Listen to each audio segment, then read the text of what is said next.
And I was told the laptop is going to have to move here because all the laptops.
Sawadee krap. Good morning, ladies and gentlemen.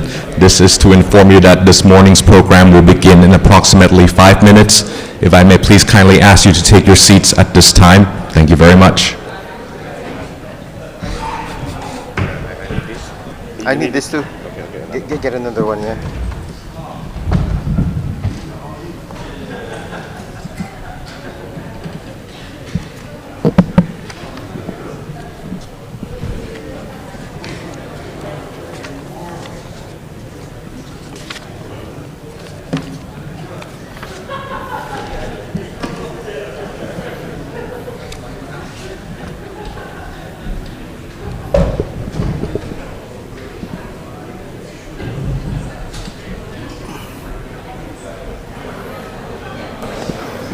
Mic test.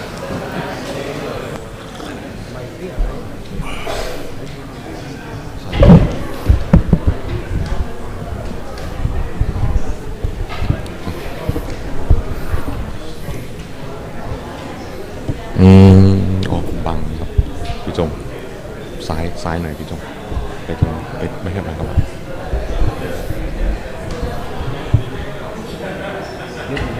ได้ครับขอบคุณครับ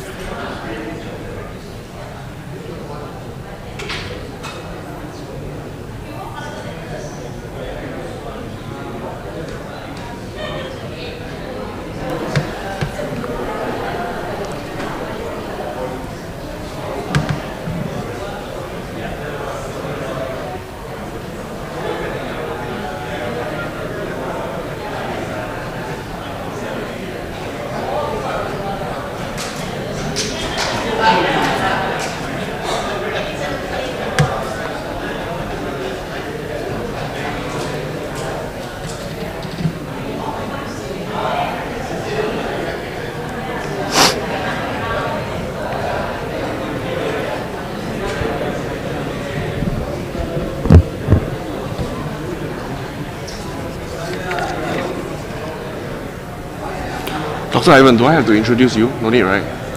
I don't have to introduce No, you, right? we're being introduced By him, okay, yeah.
Who's doing the? Is it me? The presenter themselves, right? Whoever wants to be can.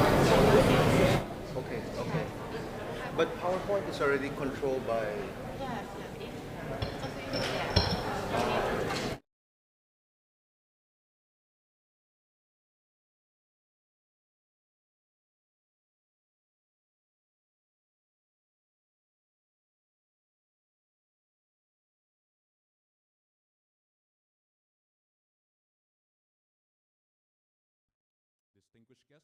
Gentlemen, a very warm good morning to all of you. Welcome to the second day of Cultural Wisdom for Climate Action, the Southeast Asian Contribution. We begin our program this morning with the fourth panel, Spiritual Connections to Nature and to Climate Change Action. This panel will be moderated by Dr. Ivan Anthony Henares and Mr. Alex Lu Wenji. Dr. Ivan is our SEACHA director from the Philippines. He is also a tourism educator, cultural policy researcher, and advocate for heritage conservation. Dr. Ivan was also recognized for his significant contributions to the field of heritage conservation with the Outstanding Young Men of the Philippines Award in 2012. Mr. Alex is a migrant rights activist from Singapore who takes pride in combating stereotypes on migrant workers in his home country. In addition to co-founding Migrant Library Singapore, a platform for interaction for over 17,000 migrant workers, he has also previously worked in several international organizations, such as the ASEAN Foundation and the Asia-European Foundation. I'd now like to invite the speakers for this panel to kindly make their way to the front of the auditorium at this time. Thank you very much. Ladies and gentlemen, please join me in welcoming them with a round of applause.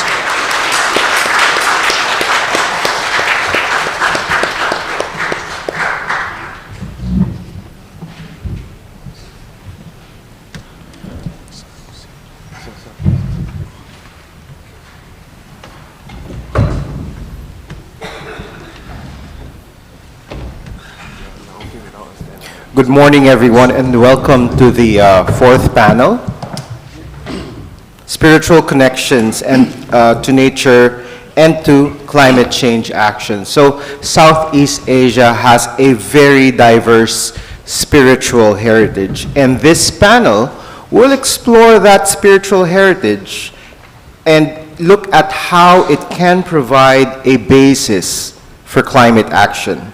So the contributions of local spiritual practices, Buddhism, Catholicism, Hinduism, and Islam will each be presented in this panel. So how does each spiritual tradition stimulate humans and society as part of the greater natural world? Do these spiritual communities provide guidance on how to grapple with the climate crisis? So without further ado, we have 5 presenters this morning, and I would like to turn over to Alex to introduce our first speaker. Thank you, Dr. Ivan. I will introduce the first speaker. He is Dr. Huang Kam, Deputy Director of the Institute of Cultural Studies, Vietnam Academy of Social Science. He is an anthropologist who has over 20 years of experience working on ecological cosmology with politics of forest resources among ethnic minorities in Vietnam, with special focus of the Thai in the northwestern region and the Coho in the central highlands. Yep. Please, Dr. Huang.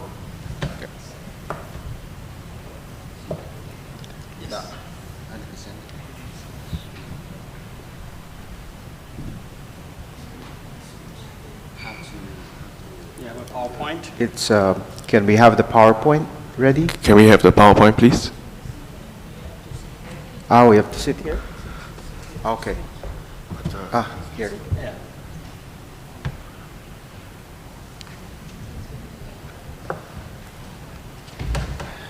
Sorry about it. Just control the... Can I use that? Yeah, yes. You can sit at iPad. iPad is here. Change the seat maybe. You can use your remote. Oh, okay. Yes. Hopefully it's working. I'm coming. So we have 20 minutes, right? Yes, and Okay. Not working? But it's not full.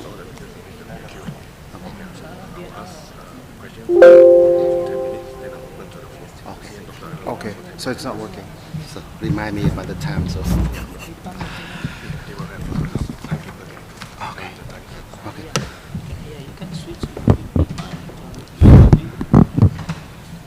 I think it's okay to sit here. I think. Yeah. Okay. Already. It's not connecting with the remote.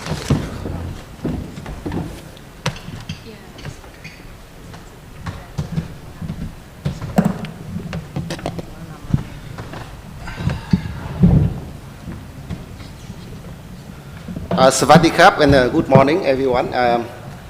I would like to begin by thanking the organizing committees and the SEACHA and SEACHA for giving me this very interesting opportunity to present my research. This is the continuation of my research interest that I have been following for many years on ecological practices of the ethnic minorities in Vietnam. And the title of my talk today is Animist Cosmology and Socio-Cultural Practices Among the Thai in Vietnam.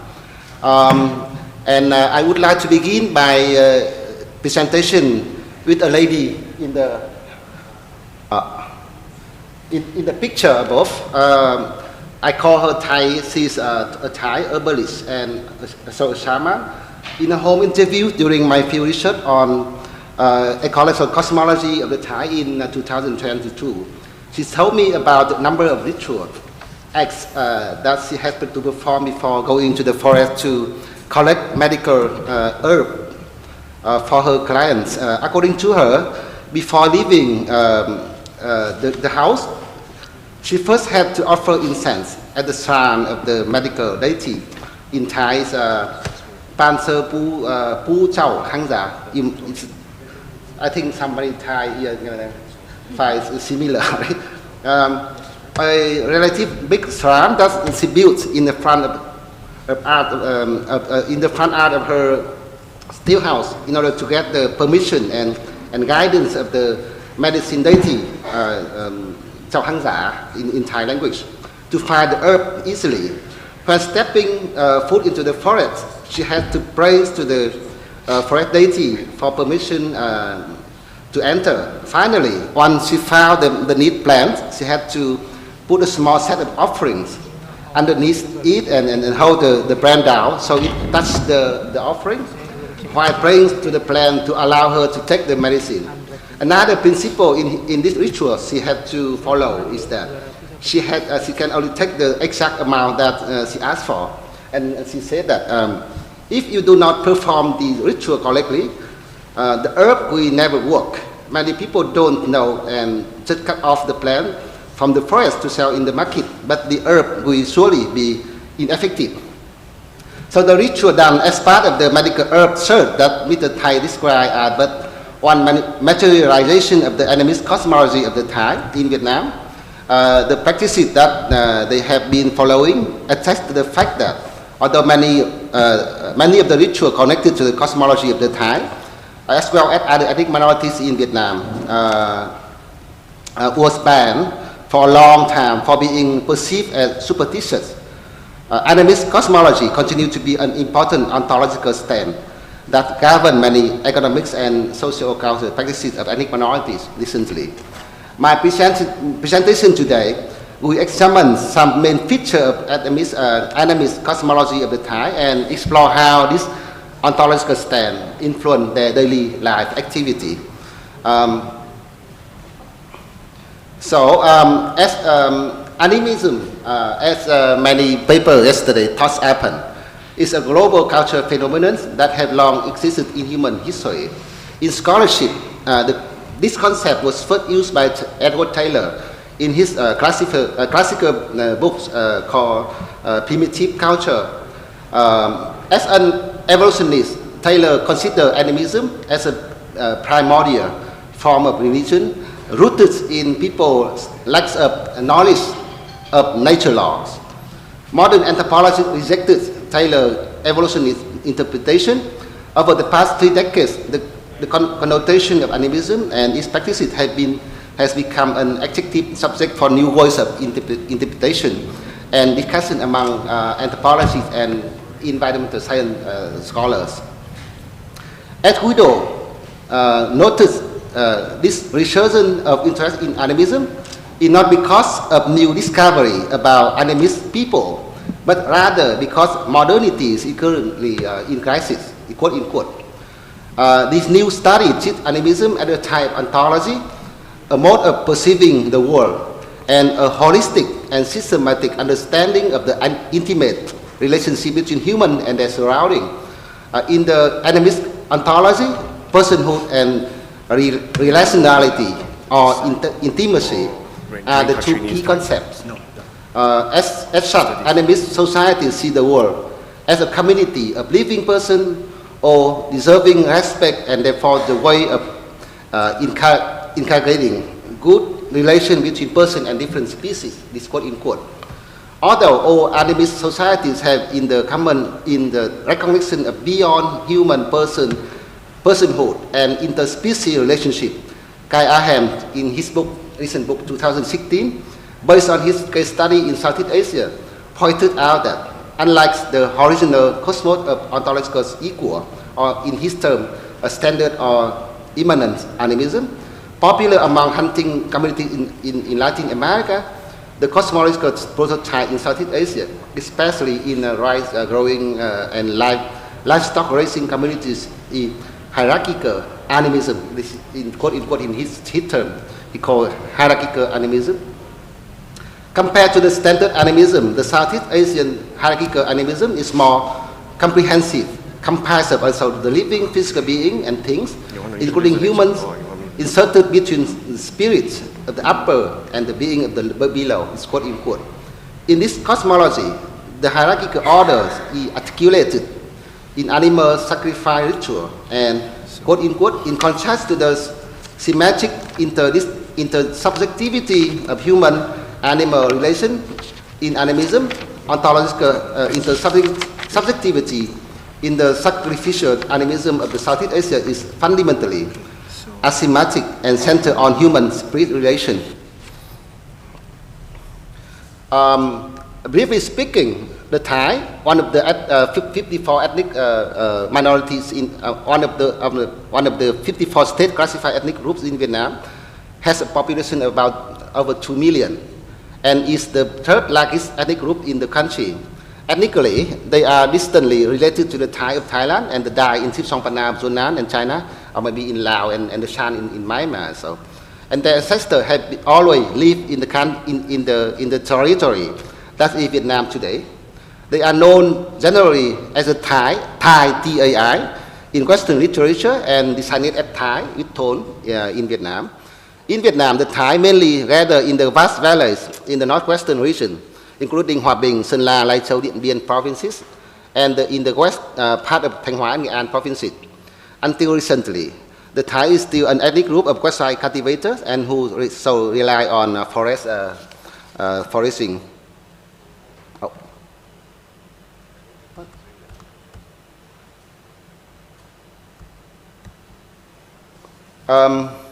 So unlike Buddhist Thai in Southeast Asia, who are largely Buddhists, the Thai in Vietnam mainly follow an animist ontological stand. In the manner of other animism, the term used by Kai Aham, the Thai perceive their surrounding as populated by a varieties of spirits.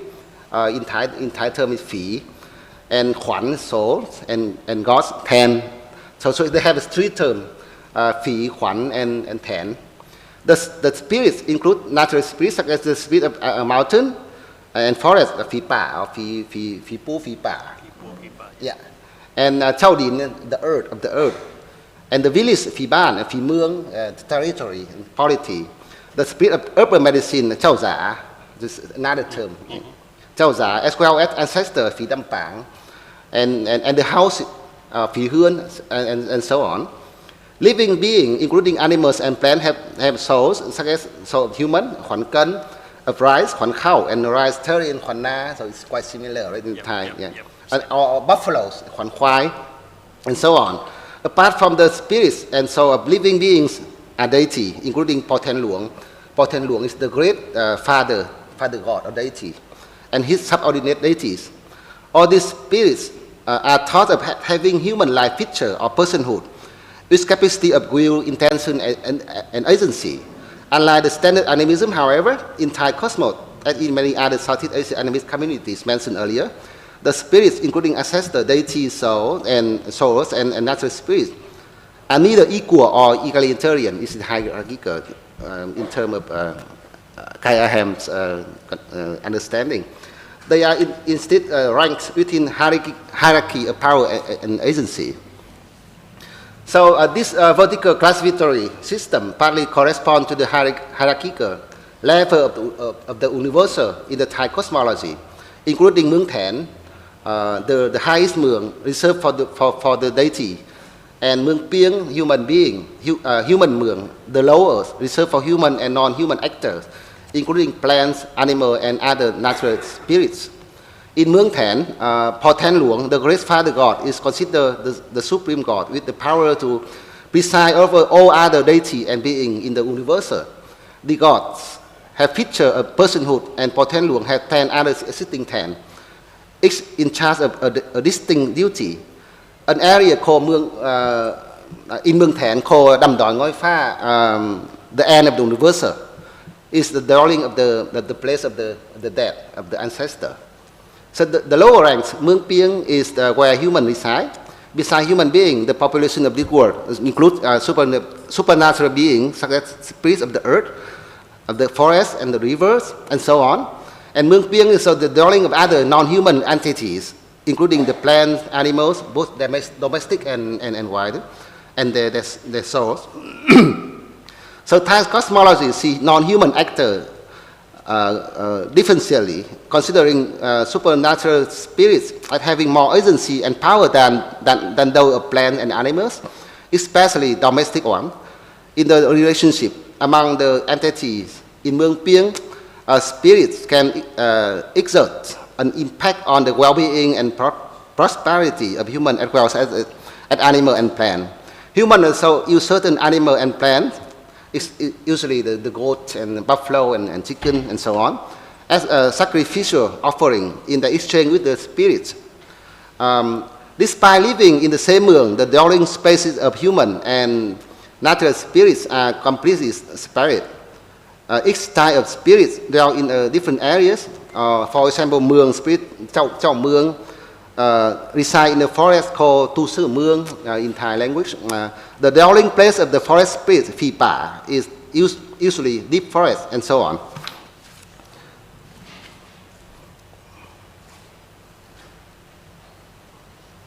So Mueang Pieng and Mueang Thén are in state of constant mutual influence on one another.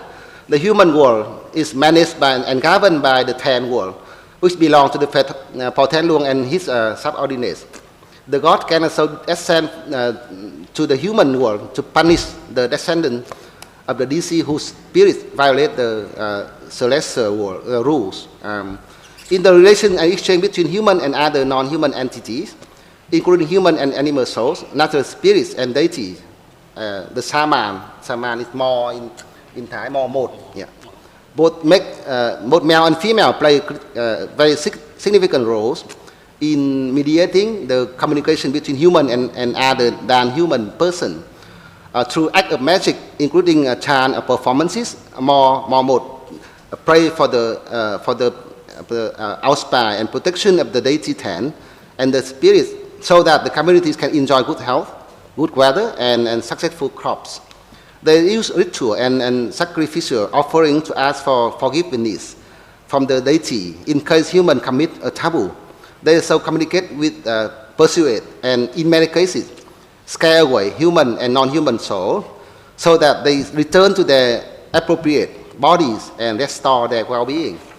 In summary, unlike the naturalist cosmology characteristic of modernism, Thai people and other Adventist community ascribe person-like feature to their surrounding entities.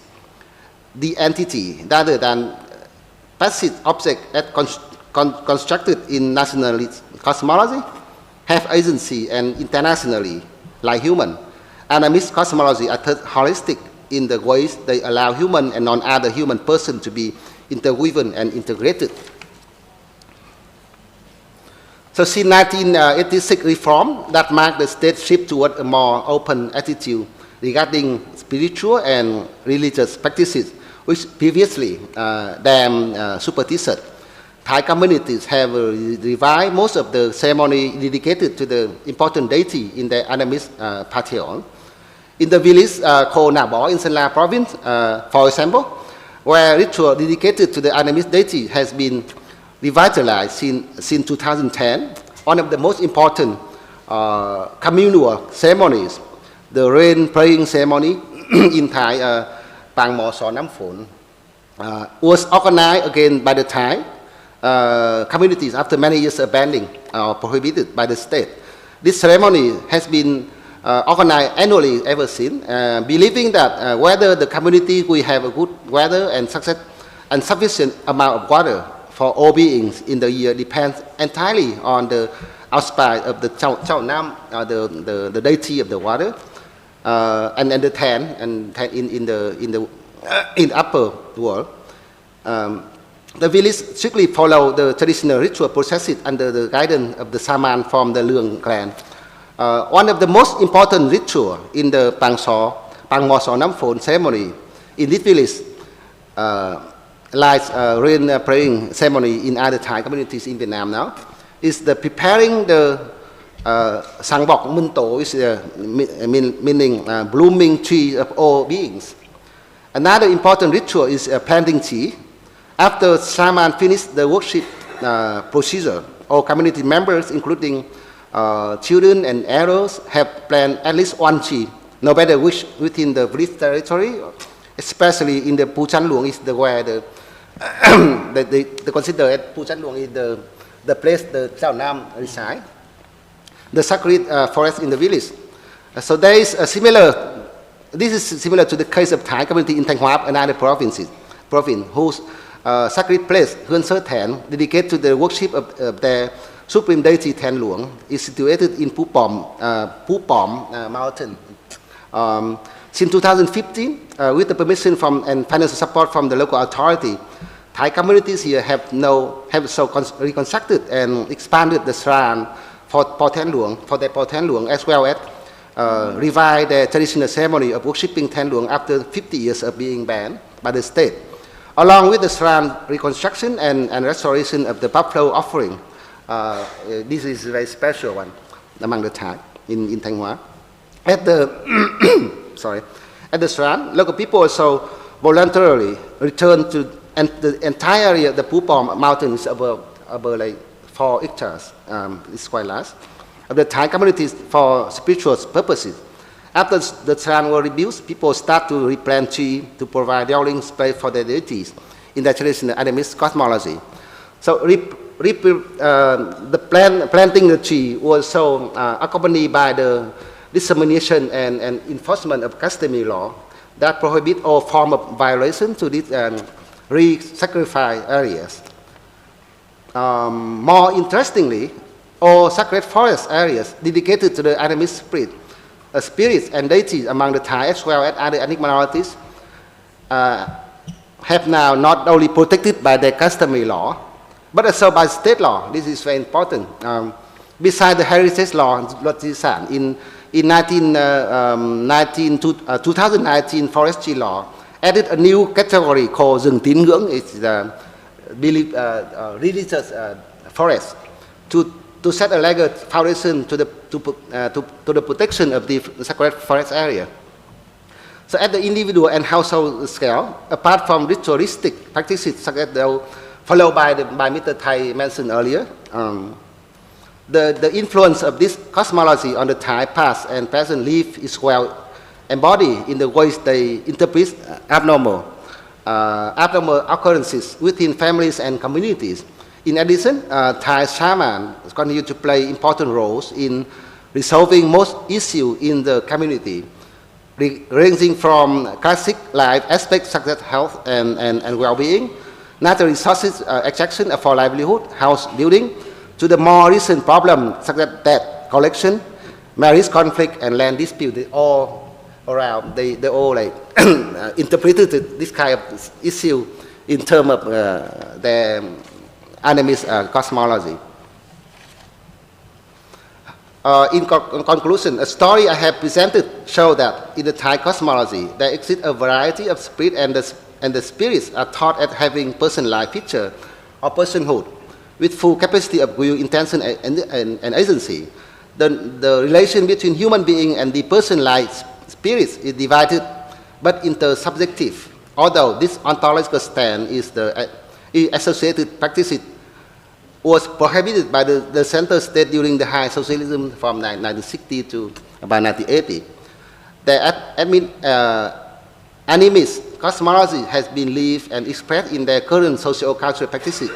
Interestingly, after a long period of being considered as superstitious and backward, religious structure in general and animist ritual in particular have been redefined as traditional cultural heritage.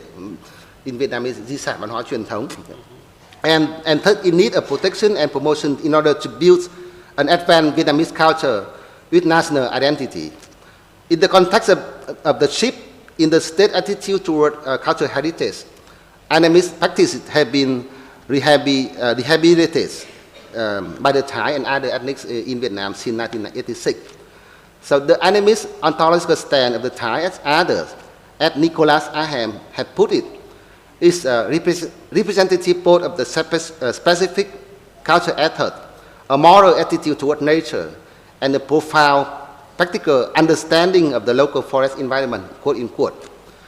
So as pointed in this presentation and in other new study, although the process of modernization and development of natural scientific thinking has had certain impact on animist ontology among many other ethnic groups, this ontological stand still have a strong influence on the relationship between humans and the natural world. It therefore, I believe, could become the basis for achieving ecological balance in a radically transformed political economic system. Thank you very much.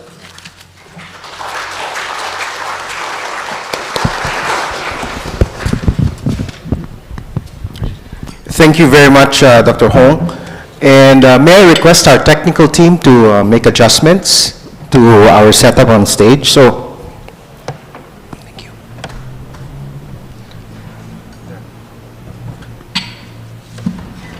Hello. Is the technical team going to move the laptop? A little bit off. Okay. Yeah, it's good. Hello. Okay, thank you. So we listened to the lecture about animist cosmology, and we do know that here in Southeast Asia we have a very diverse set of indigenous knowledge systems and practices. So definitely there is so much to learn about climate change from our animist practices here in Southeast Asia. So we can introduce our next speaker. Yep. Thank you, Dr. Ivan, and thank you, Dr. Huang, for that wonderful presentation. So next we'll move on to Venerable Anil Shakya, or forgive me, Pradama Shakya Vongvisudi. Graduated with an MPhil from Cambridge University and later with a PhD in social anthropology at Brunel University in the UK. Currently, he is residing at the Royal Monastery of Wat Bovoranives Vihara in Bangkok, Thailand, where he holds the position of an assistant abbot.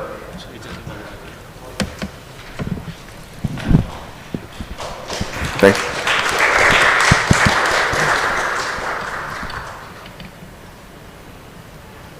First of all, I'm very honored to be invited in this distinguished gathering of scholars and one who are really interested in this very world where we are living in.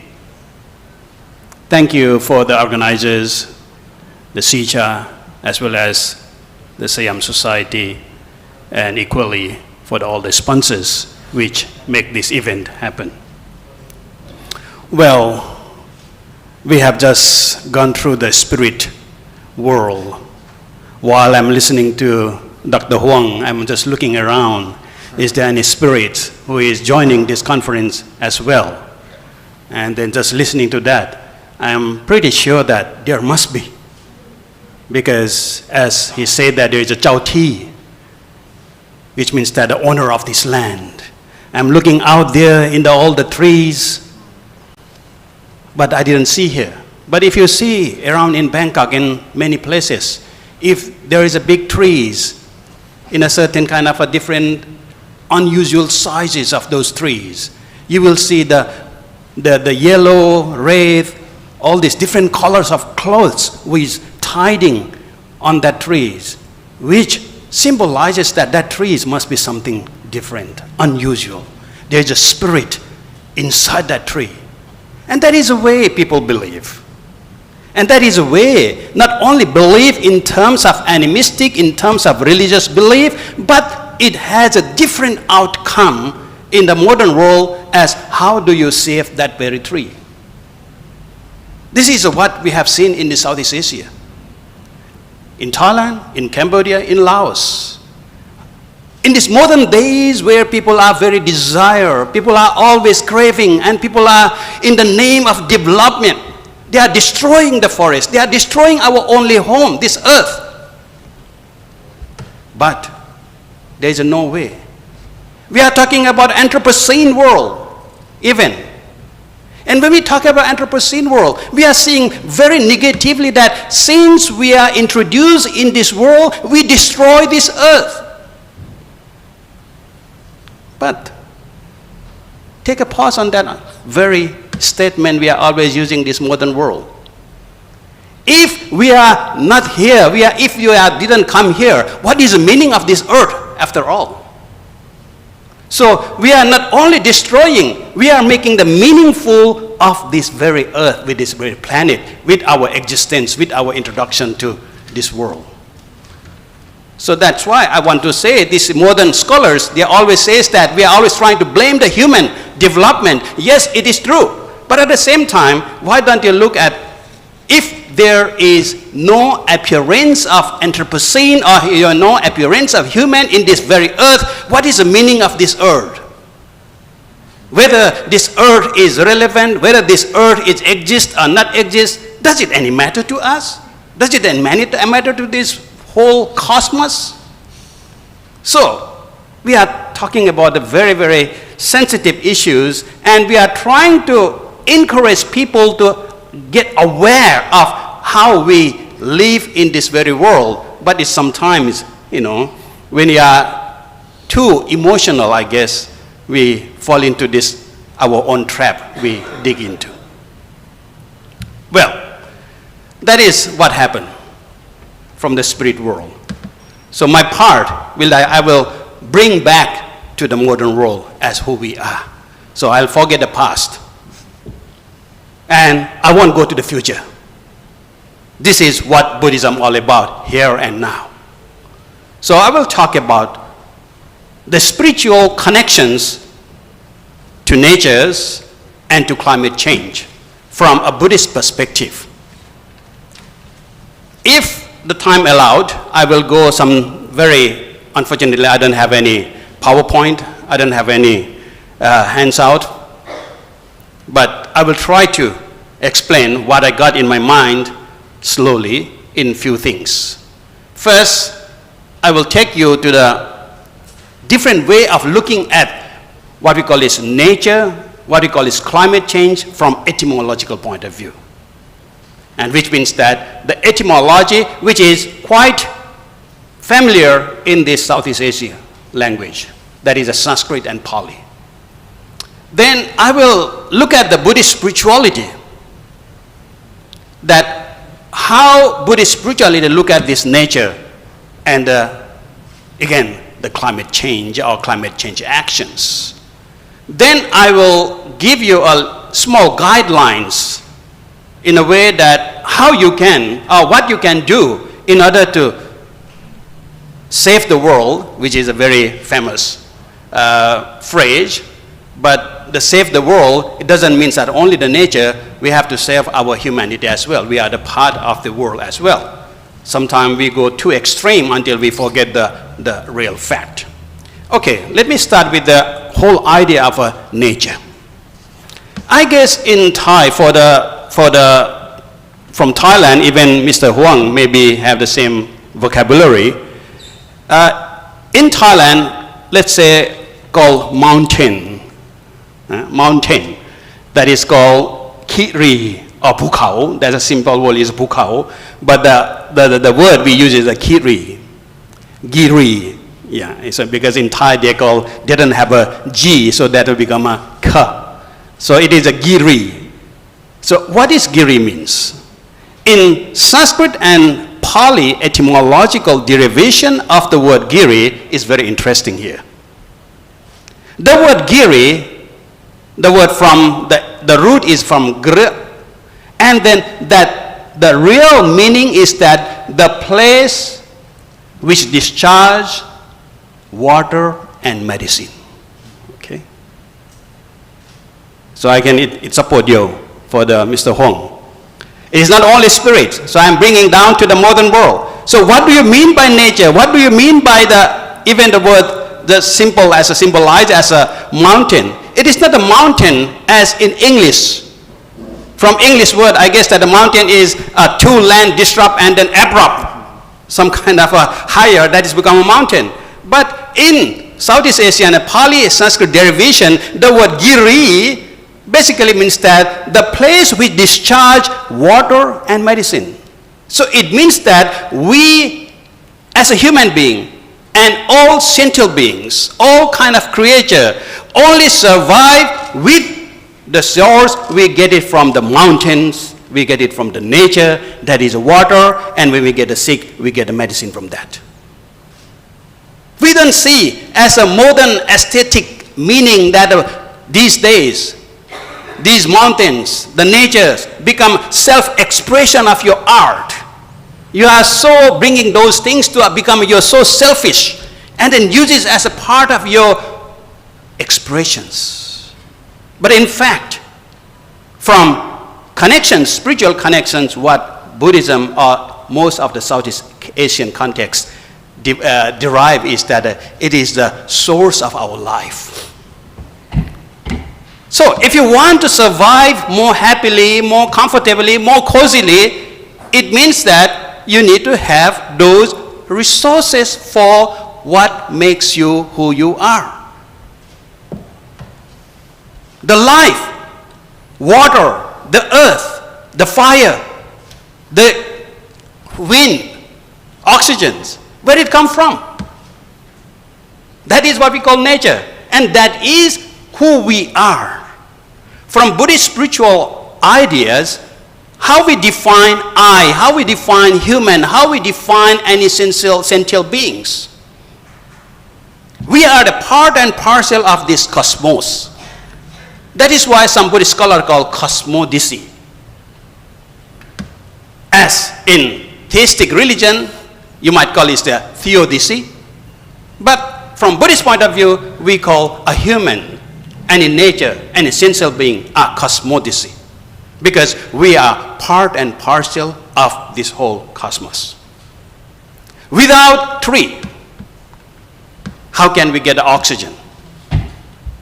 Once I was awarded a UNESCO kind of award called Guardian of the Planet.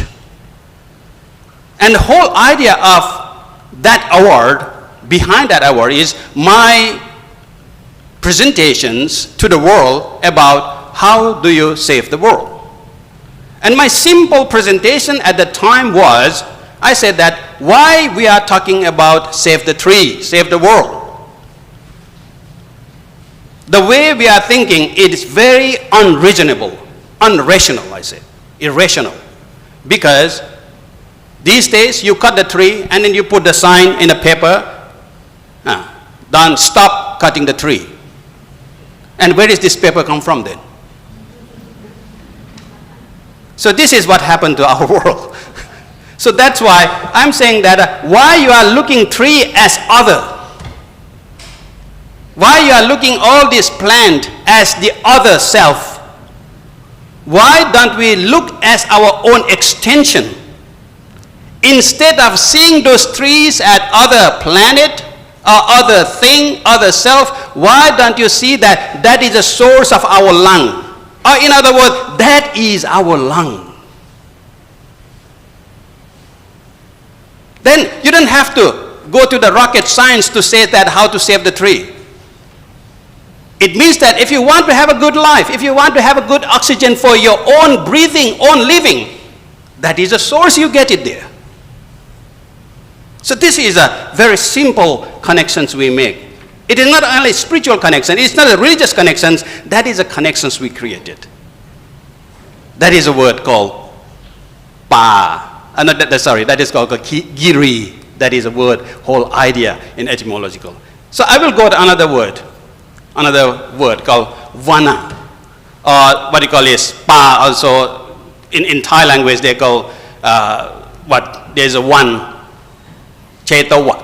Chetawan. So there's always with the one, and vana in Pali and Sanskrit means forest. Again, forest is looked at from animistic point of view as a place where dwell all the spirits. Sometimes in Thai language, when you say the forest, that is a very scary place. It's a frightening place. You can't get into that.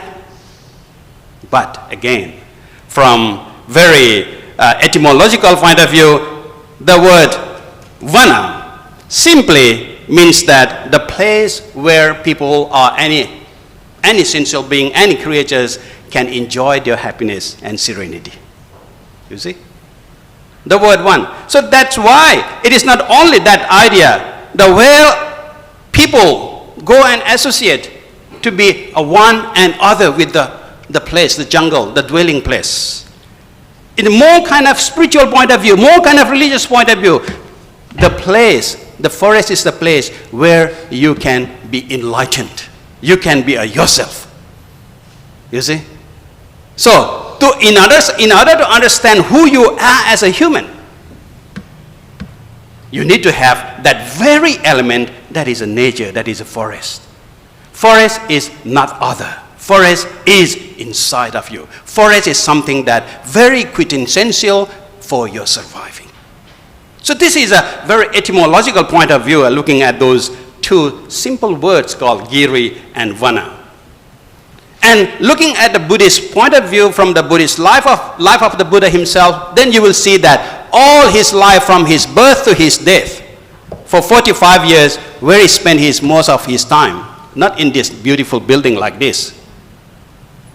So that's why, I don't know, I am fortunate or unfortunate. If we think about this modern amenities, I think this is fortunate. But if we're looking back and then go to the connections with the nature, I think we are unfortunate to be, cramped in this small place like that. Why we don't go to outside? We'll have more. And I see that there's a lot of, I guess we'll have a dinner or whatever there out there, which is more close to the nature. So, in the name of development, we sometimes mislead our whole life. Because we forget that the root foundation of development is destruction. Without destruction, there is no development. But whether it is a constructive destructions or it is a destructive destructions, it is our way of thinking about it. So, therefore, the vana, the pa in Thai language, or forest in English, is somewhere you can get enlightenment, the somewhere you go and associate, or even there's another derivation is the place where all beings, all animals, all creatures, speak loud, shout the place, which shows that it is really about what we call is independency. So that is only, I was warned that it's 5 minutes because I was asking before, it's got 30 minutes. So I was looking at it's not 30, but there is only 5 minutes, so I can't go to the something else yet. So I will go to what is the natural connections with the simple idea from Buddhist point of view, or Buddhist spirituality.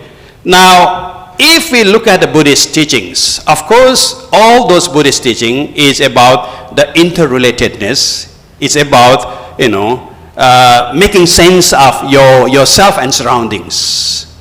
I am here as a speaker because there is a good, nice audience like you are here, sitting here, quietly, listening concentratedly.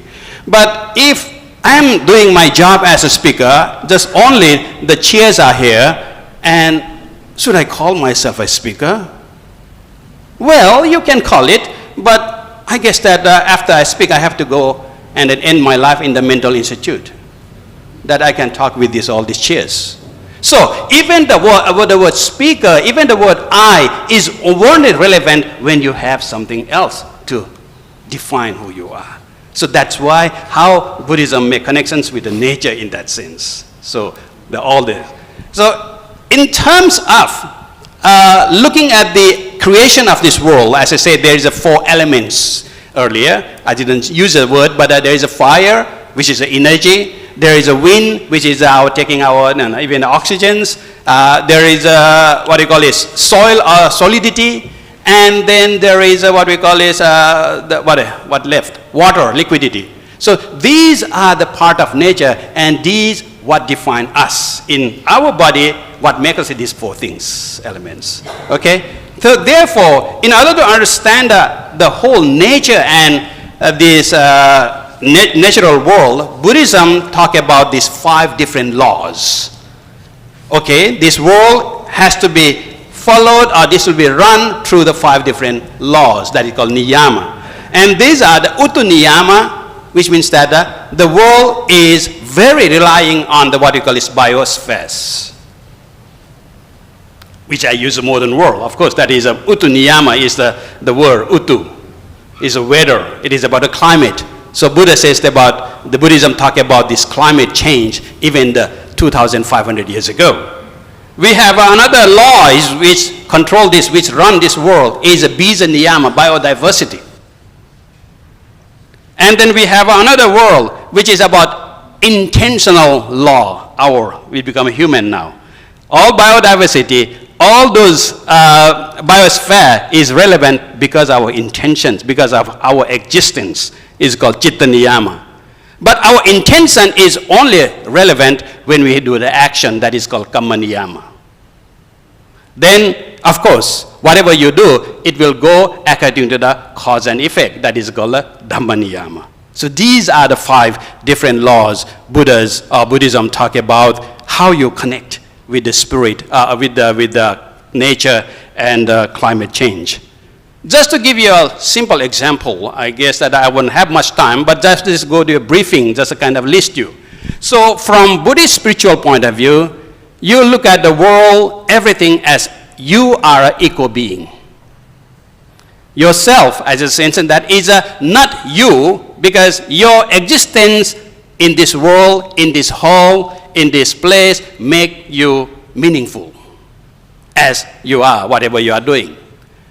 And then, as you are part of equal being, so you have to survive, you have to live by the principle of ego dharma. That is, the dharma, or the word teaching, a dhamma or dharma in Sanskrit, basically means that upholding. Basically, it means a balance. So you have to know how to balance your life with your surroundings. Okay? Ego dharma. And why you are doing that ego dharma? Because the ultimate spiritual connection you are making with this world is you have to transform yourself from the very selfish human being, very egocentric human being, to be the eco-sattva. That is an eco-being. So first, starting understanding yourself, you are the part and parcel of ecosystem. Then you have to survive in the principle of balance with the ecological balance. And of course, in order to be yourself an eco-being, that you are not destroying the nature, the place, the resource where you are getting your life force from. So these are the simple way of doing that. How you do that? So I will take a small Okay, time's up. I will just give you a 1 minute. I will take 1 minute here. How you do that? I'm a Buddhist monk. And my life is a life of eco-being. Because when I decided that I become a monk, the first lesson I was taught from my preceptor is that now you have to live with the nature. Your view has to be changed totally. As a lay, as a householder, you are always kind of searching for your self-fulfillment. You are looking always, you have an eye, you are always try to see the nice thing through your eyes. You are always trying to hear the nice thing from your ears and so on. So, as a Buddhist monk, no, you should know the sufficiency. You should know the sufficiency. The first lesson as a Buddhist monk was taught that first, I should change my livelihood to be a sufficiency livelihood, a sufficient livelihood. The second is that I should live by the principle of recycling. So my robe is always recycled. I didn't put it this one, not this another robe I got is that from the recycled about 14 plastic bottles. I used to wear that. Today, that one is a little dirty, so I just picked a new one. So this is the way live in a recycles. The third principle is that always the nature out there is our dwelling, so we have to live with the nature, but appreciate and protect the nature is our crucial task of living here in this world. And the fourth is that you have to be self-sufficient. Whatever you got it from the nature, use it wisely and be sufficient, not to be greedy. As Mahatma Gandhi once says that there is an abundance of things in this world for our needs, but not for our wants. So how do you connect your spirituality? I guess this is how I have presented in this 15 or 20 minutes so on. Again, I think that's pretty much enough to see how Buddhists or the cultural background of Southeast Asia looking at the nature as well as climate change. Because climate change is a part of nature itself. So I didn't have a depth and I didn't have time to go deeper into the area of the climate change. But I guess that this gives you pretty much pictures what I am standing for. Thank you. Thank you very much, Venerable Anil Sakya. We can really see how Buddhism is really showing us a basis for climate action, especially with the 5 laws that he shared earlier. So, Alex, let's proceed to our next speaker. No, it's okay. We've been able to fix the. We were able to fix the laptop already. Oh, okay, done it. So it's okay. Please, can you please flash the screen, the presentation? I was able to fix the clicker already, so it should work now. I'm very excited to announce. Oh, it's the clicker is working now. It's working, but She wants to move. Yeah. Oh, she wants it. Okay. I will just. Yeah, I will just move it. Yeah, it's great. Yeah, no problem. You can see that. Thank you for your patience. I'm very excited to introduce our very own Dr. Katrini. Dr. Katrini is currently the chairperson of the Indonesia Heritage Trust, or BPPI, based in Jakarta, and chairperson of SEACHA, Southeast Asia Cultural Heritage Alliance, based in Bangkok. She was acknowledged as the Climate Reality Leader 2020 after accomplishment in the Climate Reality Leadership Project Global Training 2020, led by the former US Vice President Al Gore. She has a strong eagerness towards heritage work as shown by her activities for more than 20 years in developing heritage organizations in West Sumatra, Bali, Jakarta, and several other heritage cities in Indonesia, as well as regional Southeast Asia and worldwide. In addition to her work actively dedicated to cultural heritage preservation, Dr. Katrini has remained committed to natural conservation, including the wildlife rehabilitation of Sumatran tigers and orang-utan. Dr. Katrini, please, you may have the floor. Thank you, Alex. Yeah. And also thank you, Ivan, as two both excellent moderators. I have to start with also a very good morning for all of you. Om Swastiastu, Namo Buddhaya, Salam, Assalamualaikum warahmatullahi wabarakatuh. I think I should welcome for all of you who's visible here and also maybe intangibles following us through the light of the Spirit, as you already mentioned before, and also I do believe the same things. So for this mornings, I have a role to also contribute to this discussion, how we, I as a Balinese with the Hindu religions also contribute the spiritual connection with the nature, and this is I think each of our religions, even for those who's also believe in the how the nature provide us with all the things, and we have to have a diverse circle and have to give it back also back to the nature. I think we all believe on that, and then this is a very warm and then a very interesting discussion to have a connection into each other, not from us to the nature, but also from us as the people who's living in the similar planets, breathing in the similar also oxygens, and then we were here together, and we have our responsibility for our future generation.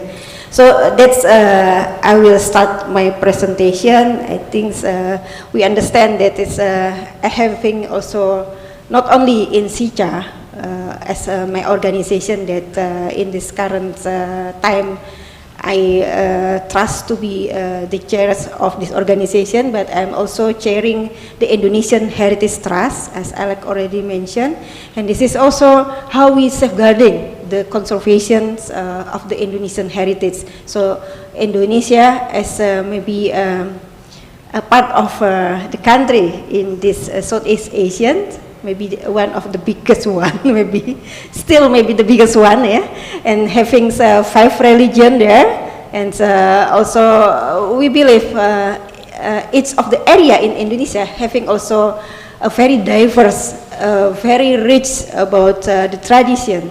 So this is the rule of the Indonesian heritage, that we safeguard the Indonesian heritage, not only all the masterpiece like the big temple or the big palace, but also the ordinary house belong by the common people, also the traditions belong to the people in the village, and also like the storyteller that the mother always tell the children before they sleep. So this is also all the richness that we have to be safeguarded. And talking about the Balinese, here I can say that my Balinese ancestors saw it, that how they live in harmony with the natural environment, and how this traditional wisdom can mitigate the natural disaster risk and its further degradation, named later as climate change. I think in the previous time, we never ever heard about the word climate change, but we have the experience or started to know that some things can be done badly in our environment if we are not taking care of this. So this is today the concept of the harmony in Balinese Hinduism is not merely a relic of the past.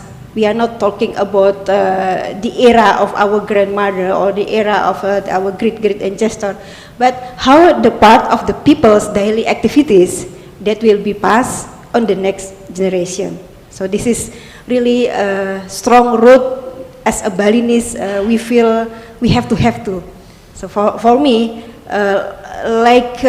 we are here in this metropolitan city of Bangkok, but then tomorrow I have to be in the really a small village in the remote area, and really very so fast to be adapted because we already have the root. So this is I think the way that we people in the Eastern country is having the tradition as our background, our strong background, even we are also coping with the modern life. And one of the philosophy that I would like to introduce to you all, or maybe you ever heard about this philosophy, is coming from the Balinese. The name is Tri Hita Karana.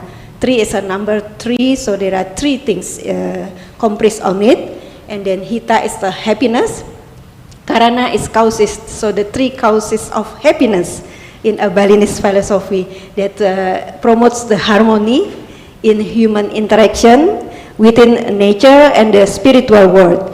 And it is the manifestation of the Balinese basic traditions, consists of the balanced connection between man, between us with our environment, between man, and then between man and the creator.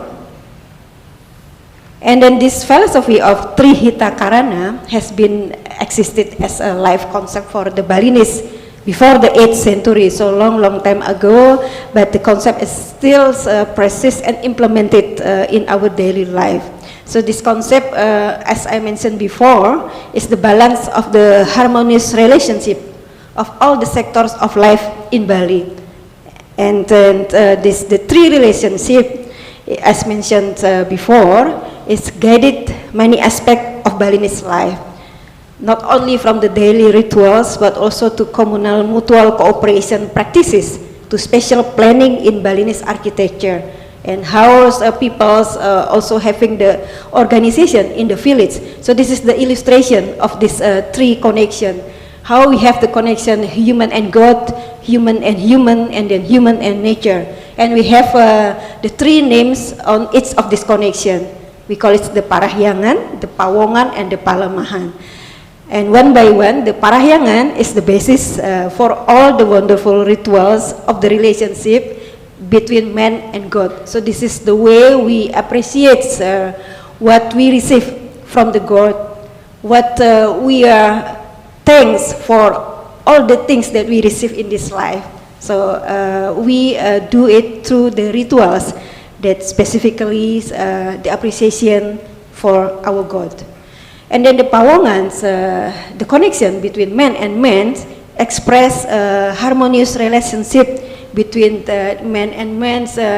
It's not only the traditional things, but it's also like when we have a discussion, a meeting, how we can have a tolerance between each other, how we can appreciate the diverse between us. So this is the part of the Pawangans balance in harmony.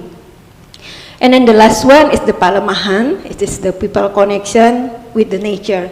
So as I mentioned before, we believe with the circle of take and give. So we have all the things from the nature, and then we have to give it back, not exactly in the direct way, but it can be indirect way or later, because we also believe in karma. So it's not only this current day we can contribute to the nature, to the friends, to our parents, but laterly our future generation, our children, can doing the things that's still our homework. So if we talk about how people get the necessities of life from their environment, I think we all agree with this, that we are very dependent on the environment. And then so I think the last pandemic also give us a very good lesson learned how we have to take care our planet, how we have to take care our environment. And then so for these reasons, we also always take care of our environment condition and keep them from being damaged. And what is the climate change? Here we try to understand the degradation of environments cause long-term shift in temperature and weather patterns. So it's not only the things that we are doing right now, but can be what our parents did on the last time and impacted right now. And also what we are doing right now can be impacted to our future generation. So this is our understanding about the climate change in our religion. So then we experiencing the climate change in a very diverse ways. If we see the modern city and how is the problematic in the area, in the urbanized area, so some of us are already more vulnerable to climate impact, which can affect our health, ability to grow food, housing, also safety as well, and also the work. So this is the understanding from the United Nations, and then we experiencing the same things in our daily life. So the sustainable development is important, yeah, because we believe this is really address the pressure of the development on heritage. So while we believe that there is something imbalance that we have to take care, and we also understand the pressure, sometimes we could not avoid it. So this is how we integrate this and then make the priority that we have to choose in the concept of the balancing. And then I would like also to see here the future generation, the young peoples, it's have to be also learned to reinvent the local tradition, because somehow there is no explanations written on the tradition, and the young people have to dig out what is the explanation behind, or what is the background, because it's not literally what we see is the one that we see. There is some things behind, more and deeper, we have to understand. So this is like the Indonesian Heritage Trust also having the movement for the young people to reinvent, to understand the tradition through several activities, such as a field school. And here from SEACHA also, I appreciate the child time that we would like also to bring up to socialize each of Asian member countries, or each of the SEACHA member also having the unique tradition in connection with how to make the balance or harmony with nature. And the climate action should be diverse, I mean in the effort that we have to do. So both of the local wisdom and as well the global policies accompany each other. And the Balinese Hinduism tradition with its diverse philosophy can be a source of principles, paradigm and strategies for effective and locally based climate action. And moreover, the people will examine the role of cultural heritage on climate action and adaptability through distinct approaches.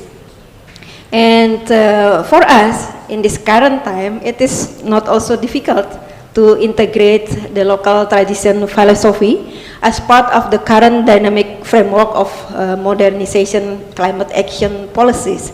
And then locally, the base of the climate actions required commitment and also the broad participation to understand the philosophy background. This is if we connect with the theory that is behind the tradition, there is also the philosophy background that have to be understood first before we implement it further. So with the increasing complexity and the dynamic of the development, the Trihita Karana is becoming increasingly apparent, and considering degradation of our nature. And we also understand that the climate action based on the local cultural heritage, so this is understanding by the local people, and somehow it started also to be socialized in the more in a national level, because people also would like to learn each other what are the success story in each of the local area. So the local people have a strong attachment with their ancestral legacy. That is the passion in nurturing the local tradition. For instance, that now in Indonesia we start also to promote more and more about the Subak irrigation system, how the farming in the traditional way, done also in the base of this Trihita Karana philosophy. So the critical consideration to the climate change issue to be appreciated in conservation activities that not only promote their physical protection. It's not only all the tangible things, but it talks about more intangible things that can be integrated tangible than intangible one. And then it is more important to involve philosophy of local wisdom in implementing their tradition. And then thus the climate action will formulate it from the meaning taken from their sense of harmony between man, place or environment and their creator.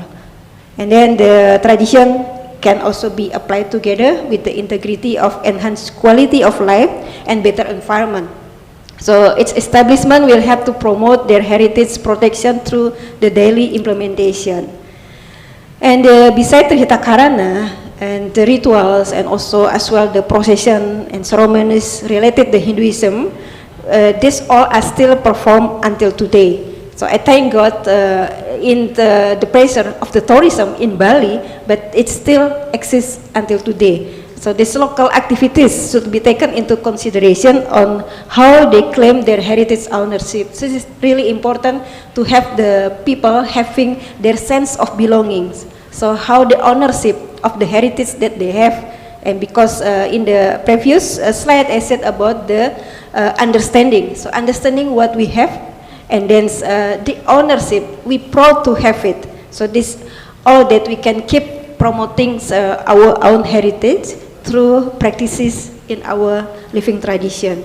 And then taking this Trihita Karana as a case study, it is clearly explained how the involvement of a local wisdom is approached in the concept of harmony. So harmony is really the important word that we would like to achieve. And so what is my presentation is hopefully stimulated the wider opinion and also invite broader argument on how to manage the climate action involving people and the community participation. And if we see here, like the one is released by the United Nations, the 5P is also in the similar with our traditional philosophy. So it's talk about people, this is man-to-man connection, and we talk about our earth, our environment, the planet itself, and then the partnership as the connections between man to man, and then what are the product of this connection is peace. It's also the things that can make us feel living in really a harmony planet. And then last but not least, we have also to talk about prosperity.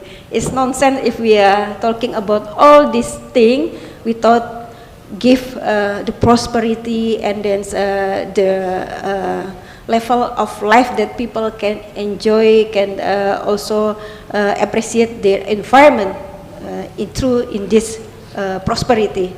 So I think this is the connection that I would like to share with you all. I'm really happy to have this contribution from the Balinese Hinduism philosophy to be as a part of the global network, as a part among of the other religions, and our belief to live together in harmony in this earth. Thank you. Wassalamualaikum warahmatullahi wabarakatuh. Om Santi Santi Santi Om. Namo Buddhaya. Kapunka. Thank you very much, Dr. Katrini, for that presentation. It is very interesting how Balinese Hinduism is a very unique practice of within the Hindu religion, and we can see Palimahan, how man interacts with nature. So thank you very much, Dr. Katrini, and we will proceed to our next speaker.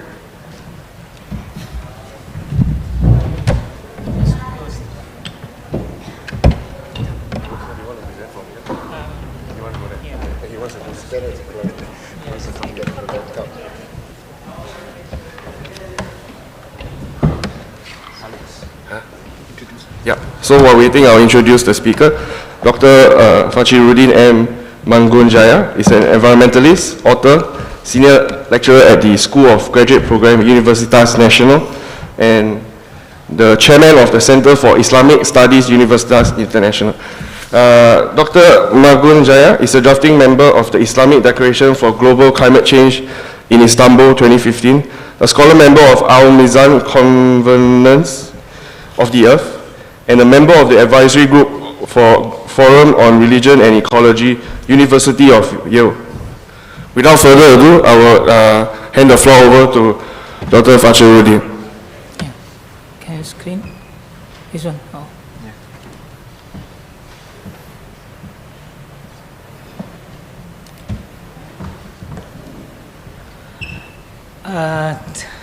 Good morning. Good morning, everyone. Bismillahirrahmanirrahim.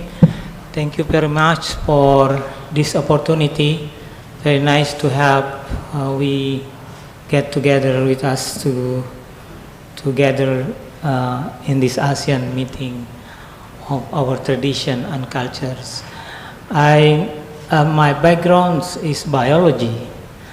I was born in Borneo with a pious Muslim family with Islamic tradition. So I learned Islam with my family. My father is a sheikh, Tuan Guru, and I love nature as well. Close to my school, there are Tanjung Puting National Park, which is the orangutan live. So I learned a lot from the national park, where I then enjoying to communicate to many parts of the world regarding environment and the natures. As an Indonesian and Muslim, we see that there are many influential traditions, but then very adapted by the Muslim. I show you these pictures regarding the using of the sarung, which is in ritually, is not from Middle East or in Mecca. They use gamis, they use kind of different, but they use sarung. This is Vice President of Indonesia, Kiai Ma'ruf, which is also a sheikh and former of Islamic Council of Ulama leaders, who is chosen by Indonesians for vice president. And you see the mosque in Indonesia is different as well. This is Masjid in Demak in Central Java, which is assimilated to the Java culture as well, the Hinduism. And if you go to Kudus in Central Java as well, there's still a Hinduism gate still exists up to now. They are not destroyed. They are still there, and there's cemetery inside of the mosque as well. So the respect of the cultures and religions from the past tradition is very important. The assimilation, we can call that, in Indonesia is very unique in that way. So this is the Indonesian way to integrate in Kudus Minaret and Hindu gates. And so many, if I wrote a paper, it should be very, very long, as we have 1,304 ethnicity and the regions. And Islam is the majority of the religions in another, six religion being accommodated by the state, including Buddhism, Hinduism, Christianity, and Confucianism and Islam, of course. The nature of Islam and Islamic environment was actually forgotten, being explored. However, now, because it is necessary to us to understand our text and as well the context, we also exploring the Islamic ethics for environment, which is, you cannot find this Islamic ethic for environment, of course, in the past 13th, 12th century, but in Islamic culture is always have its roots and basic discipline. That is a Quran, the text itself, and the Sunnah. The Sunnah is the Prophet tradition and a good deed, and also the fiqh or Islamic jurisprudence, because Islam coming with law. So this is like Christianity, and they coming with law. Islam is, not only putting a legal law, but but only morality, but also legal law, such as marriage, family, many things, and it is being written in Islamic jurisprudence or fiqh. And the fourth discipline is ijma ulama. The ijma ulama is the consensus of the ulama. The ulama is Islamic scholars. So the area of argumentation to whom which is now understand Islam is the ulama. We call it Islamic scholar, which has various discipline, of course, understanding with the tafsir, with the Quranic text, also with the Arabic language. And the last was I included here, which is also maybe can be included in the Ijma ulama, is a fatwa. A fatwa is an opinion or nasihat or supervising from the ulama or the institution of the ulama, which is can be a legal rule, but it is non embedded rule to the people, but it might guide the Muslim for their culture and their life. This is a kitab written. A kitab is a book of jurisprudence being written in 17th centuries. It's called Sabil al-Muhtadin. It is written in Malay scripts, in Malay, we call it Jawi in Melayu, or Pegon in Bahasa Indonesia, which is implemented before colonial era. This kitab of jurisprudence is very influential up to Patani, Malaysia, Terengganu. I've been to Terengganu several years ago. I see that they are still learning of these kitabs published in 18th centuries. So up to now, 300 years, still implement. And they still adopt the system, the ritual, the guidelines for the daily life from this fiqh. One of the interesting of the fiqh that related to nature, which is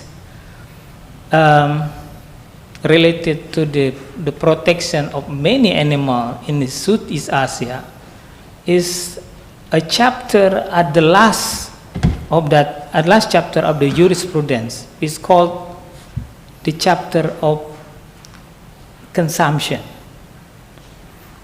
It was written in 300 years ago. The consumption, with the rule of prohibited of Muslim to consume or in implementation to hunt, of course, several animals, wildlife animals, such as this orangutan.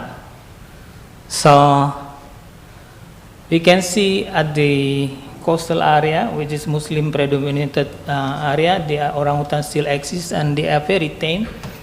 They are not afraid to human because they are not being hunted.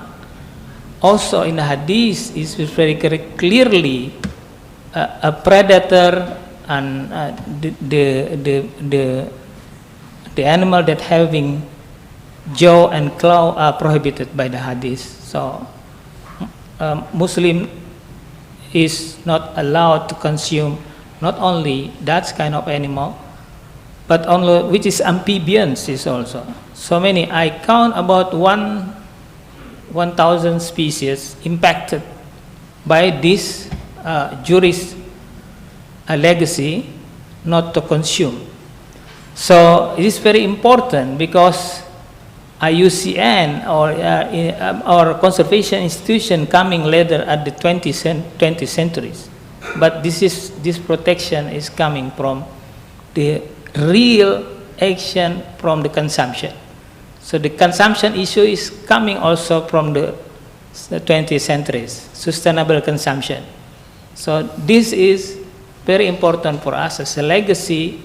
I'm thinking of that we should learn regarding the impact of this and implement also for the Muslim community particularly to follow this legacy of jurists. So I quote a dissertation. This is an old dissertation of regarding orangutan, written by Biruta Galdikas in 1984. Orangutan are common in coastal area of central Kalimantan province, which are places with very strong Islamic culture and religion, and inhabitants abstain from eating primate and pork meat. We were amazed when we found wild orangutan within sight of Sekonyar village, a Muslim settlement with the sanctuary. So they are not afraid with human because they are not being hurt.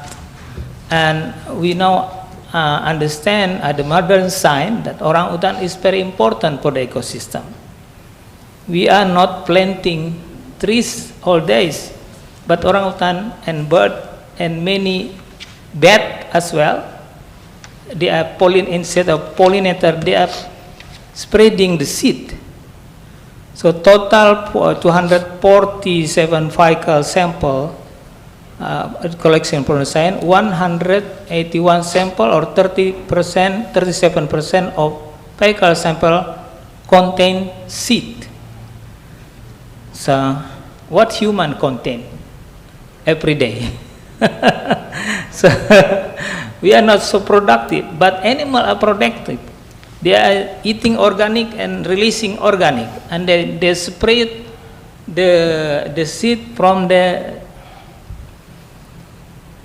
individual trees that carrying that seed maybe 1 or 2 kilometers per day. And also one of the important thing is the regulation. This is also haram by the jurists, not being consumed other than primate or kelelawar or bat are not able to consume for the Muslim community. So by that we should have ethic for our food not to consume. They are also very important for our ecosystem. And what is religious institution can help nature? Muslim as the largest community in the Southeast Asia, in Indonesia particularly, particularly my organization, and we engage with the Majlis Ulama Indonesia from the Center for Islamic Studies. We have Green Hajj apps. As we understand, Hajj is going to Mecca for spiritual journey. There are queue for going to Mecca every year. About 3 million people, they are clumped in Mecca and using, of course, transportation, and emissions are getting high because of that transportation. So we need to get in touch with the Hajj committee to make the Hajj also being care for the nature. And we have Eco Masjid, yesterday was mentioned, Eco Masjid. We have 800,000 masjid in Indonesia, which is moved, to the green masjid, and Eco Madrasa, Eco Pesantren we call. You can type the ecopesantren.com. We have about 4-5 million students. How important they are also aware with the environment and also with the Islamic teaching for the environment. We have green institutions, involving Muhammadiyah institution, Nahdlatul Ulama with 9 million members, Muhammadiyah 70 million members, and universities are under them. And Islamic Council of Ulama is the muftis who have authoritative enough to release the fatwa. This is the environmental fatwa, which is 7 of them. Some of the fatwa was asked by the environmentalists for the supervision for the prevention of the extinction. One of that's regarding the protection of wildlife for the balance of the ecosystem. You can type wildlife fatwa. It was published widely and it's made impact. As well, the law of burning and land and forest. We trained hundreds of ulama in Sumatra and Kalimantan. The fatwa was released in 2016. It is good. Unfortunately, we have also massive action to train this ulama together to disseminate through khutbah, through sermon, Friday sermon, preaching, and etc. etc.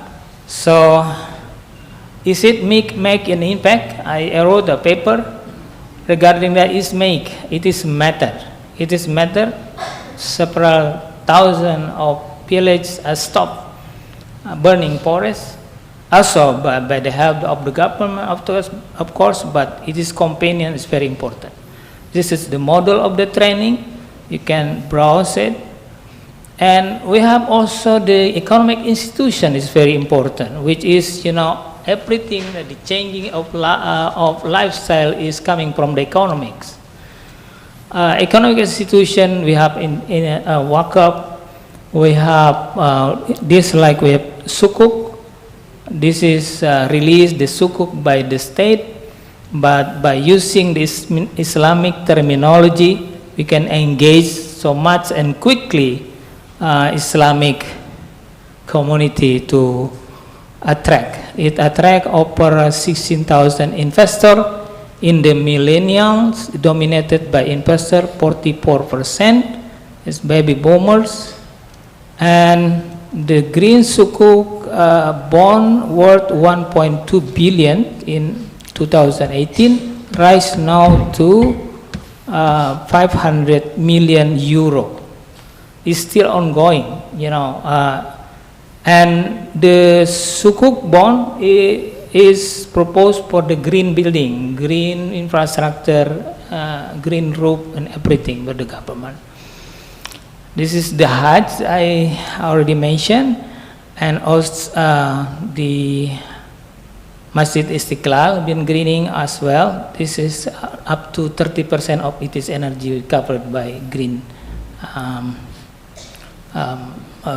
solar energy.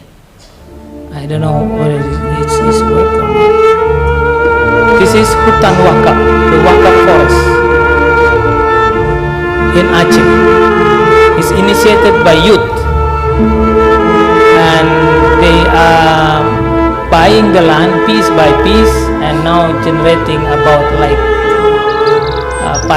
hectare by the starting. But you also found hutan wakaf in Bogor. Konsep hutan wakaf itu suatu tindakan yang nyata, menunjukkan bahwa memang punya tanggung jawab. Okay, time is not enough. The wakaf business could be used and finances for finance research and reintroduction or habitat restoration to acquire land for conservation purpose. This is the akad of the wakaf, and still small, but I found also any different tradition which is in Minangkabau communal with this tradition of lubuk larangan. Lubuk is sungai, is river.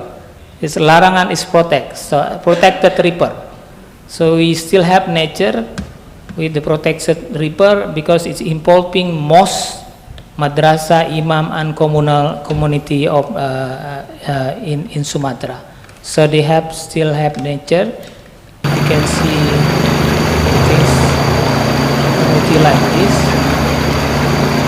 because the ritual they're using Islamic tradition for opposed to protecting the nature to make a dua for. They usually to protect, not to harvest for 1 year, 1 or 2 years. Okay, the long river is 500 meters, 500 to 1 kilometer. So you can imagine if we have 867 in Sumatra, we have another 100 in North Sumatra, and we have another 100 in Jambi.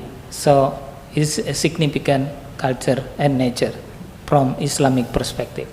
So from IUCN, it is areas that opportunity to include for the national outcome as a global as well. You can include that in protected area category 6. Let me conclude to read my paper conclusion. Climate change is closely related with lifestyle and awareness to enforce the use of natural resources morally and wisely. Islam is a religion in Southeast Asia that uphold the moral value of message to always to exaggerate the using the resource. The message of Islamic religious teaching are followed through authoritative message of religious leaders such as Islamic jurists and scholars.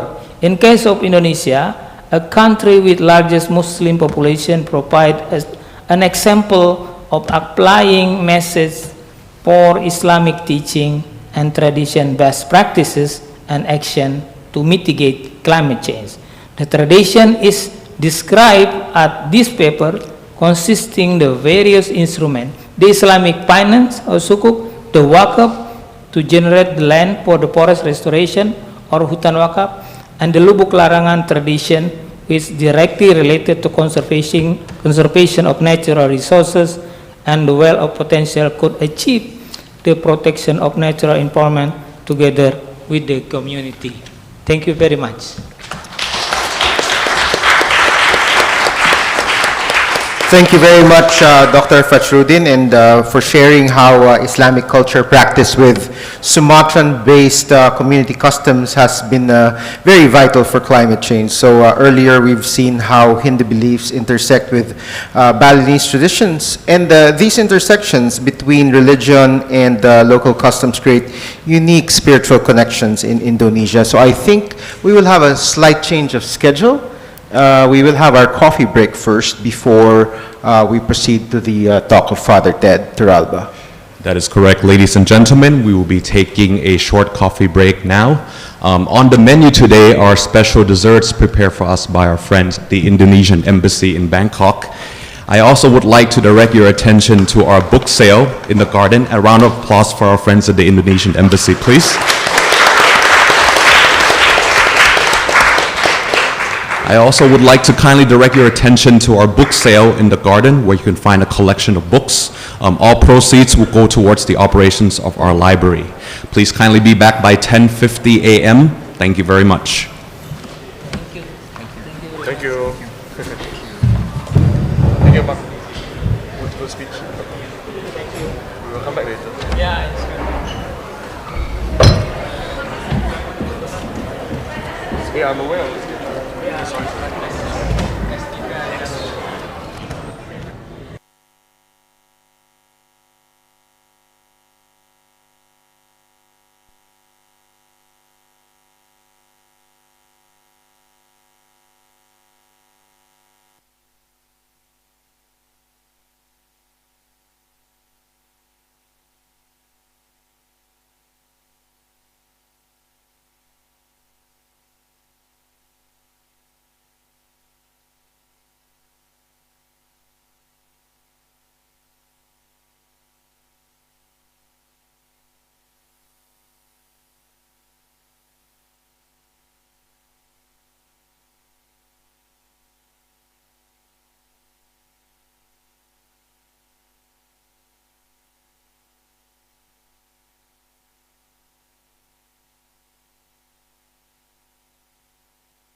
time to bring harmony back to the forest. Please join us. Save the tigers.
Ladies and gentlemen, may I please kindly ask that you start to make your way back into the auditorium.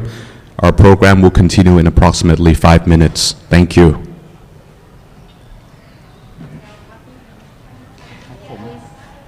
เหงื่อแตกแต่ก็นะครับผมพี่อ้อชอบให้วินอยู่ตำแหน่งเหงื่อแตกตลอด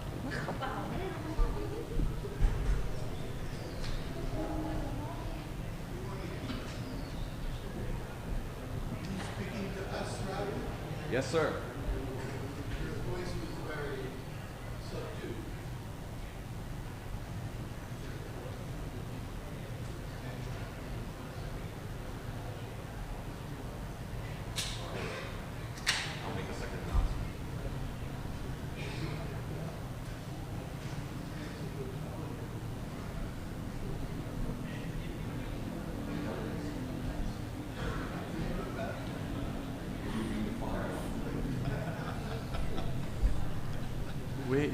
Who is the big green boss?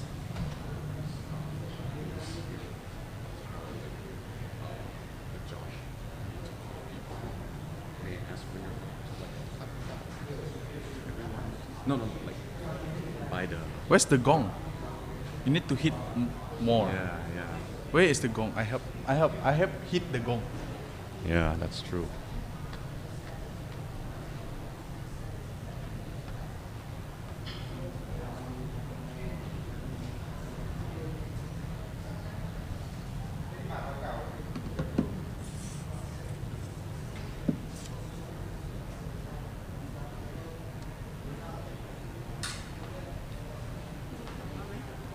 ครับผมใช่ครับผม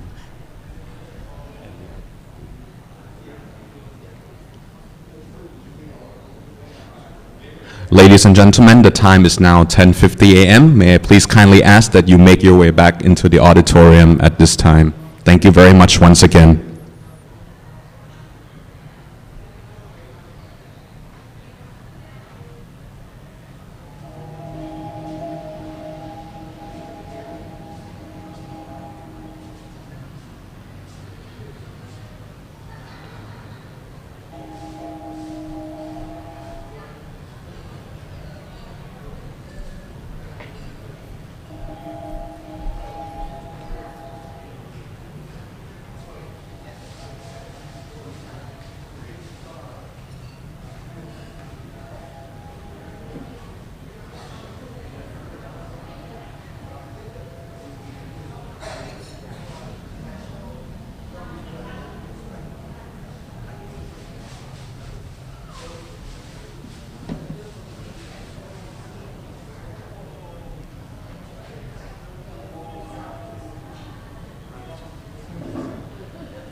I made 2 announcements, and Josh and the youth are helping me. Great.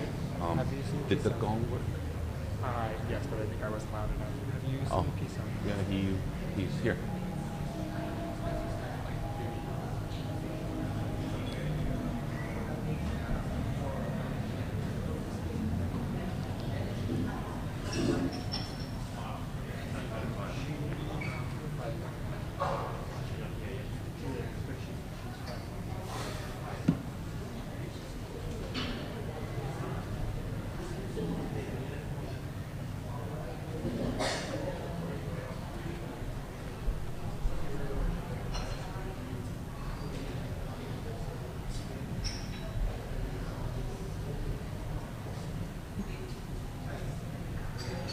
รอบแล้วครับพี่ชูวินประกาศ3 รอบครับ Yes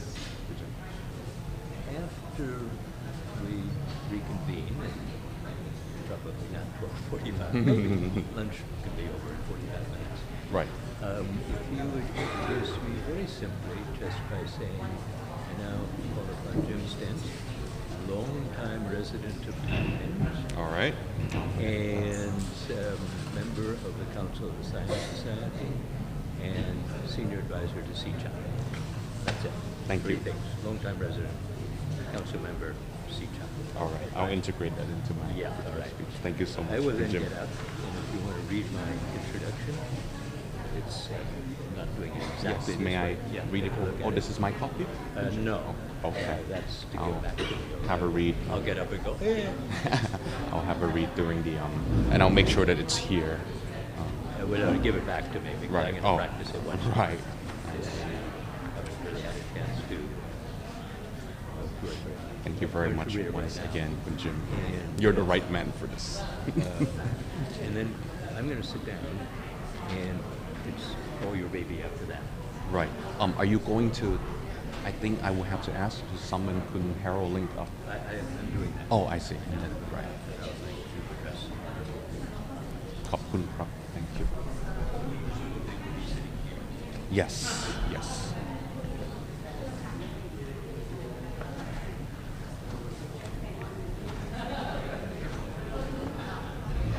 Elliot, should I just go ahead? Oh no. All right. We do our best.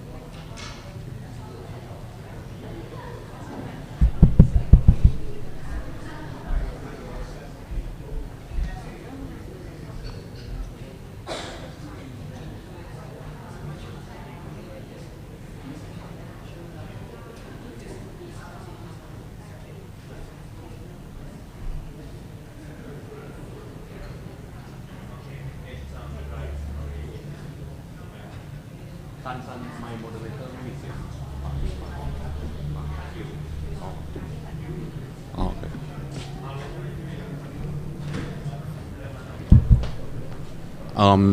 They are resuming.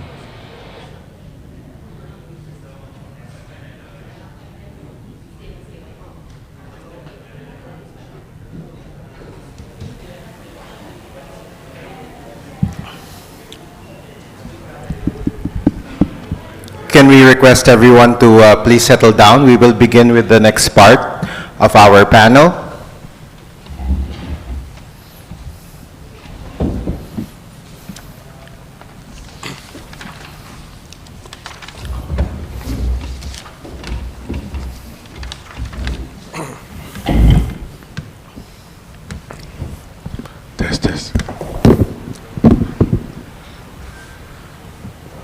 So our next speaker is unable to join us physically today due to an emergency in the Philippines, but I'd like Alex to introduce him before we show the video presentation that he prepared. Alex.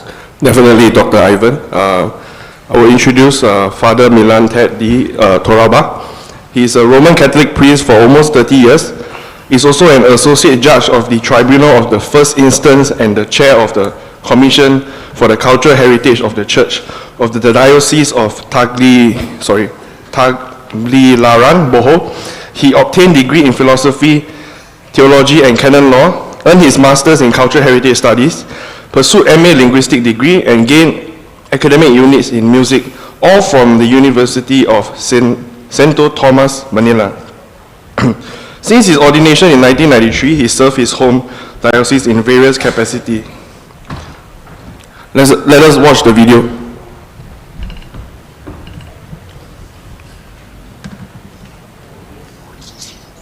Good day to everyone.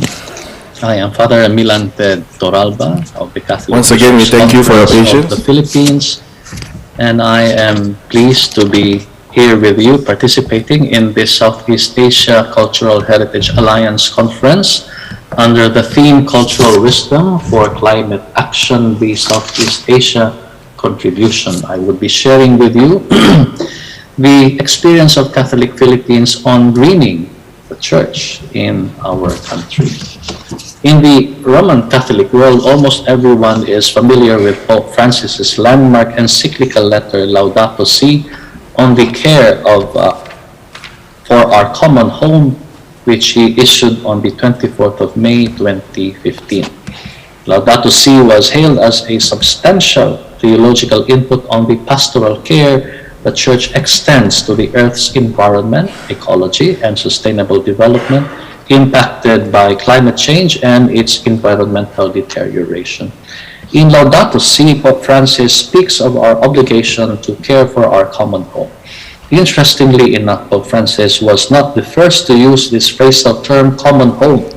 It was his predecessor, the recently deceased Pope Emeritus Benedict XVI, when he was still the reigning pontiff, who in his World Day of Peace address in 2008 spoke of it this way, and I quote, "The human family dwells in the common house, which is the earth. The family needs a home, a fit environment in which to develop its proper relationships. For the human family, this home is the earth, the environment that God, the Creator, has given us to inhabit with creativity and responsibility. We need to care for the environment. In this regard, it is essential to sense that the earth is our common home." A year earlier, however, in his 2000 Day of Peace address, Pope Benedict XVI already spoke of the link between natural ecology and human ecology, stressing that, to quote him again, "the close connection between these two ecologies can be understood from the increasingly serious problem of energy supplies." End of quote. Then the Holy Father continues to share his thoughts by saying that the destruction of the environment, its improper and selfish use, and the violent hoarding of the earth's resources cause grievances, conflicts, and wars precisely because they are the consequences of an inhumane concept of development.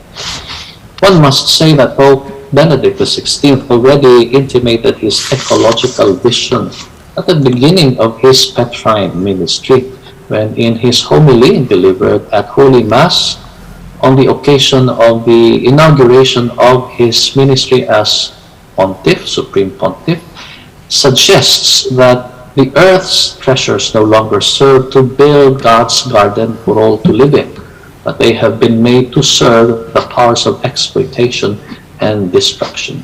He made these words on the 24th of April 2005, which was the day on which he began his Petrine ministry. In a number of his writings and speeches, Pope Benedict articulated well his theology of natural ecology. And not only in the addresses that we mentioned, but also in another World Day of Peace address in 2010, the latter of which he developed under the theme, "If you want to cultivate peace, protect creation." There he coined the phrasal term environmental refugees, but also in his message to the Director General of the Food and Agricultural Organization, or the FAO, for the celebration of World Food Day on the 16th of October 2006, he also made mention his environmental concerns. Other than that, in his address to the diplomatic corps accredited to the Holy See for the traditional exchange of New Year greetings on the 8th of January 2007, Pope Benedict XVI made use of the occasion to propose his ecological vision. And he has also shared his thoughts to the world's youth on the scars which mark the surface of the earth due to environmental neglect when they gathered in Sydney, Australia on the occasion of the 23rd World Youth Day in July of 2008. And the Pope also managed to weave his concerns for the environment in his 2007 post-synodal apostolic exhortation, Sacramentum Caritatis, on the Eucharist as the source and summit of the Church's life and mission, and in his 2009 encyclical letter, Caritas in Veritate, on integral human development in charity and truth. One must be comforted by the fact that an anthology of Pope Benedict XVI's writings and speeches on the environment are actually gathered. They are gathered in two books, the 10 Commandments for the Environment, published in 2009, and a second anthology titled The Environment, which appeared in 2012.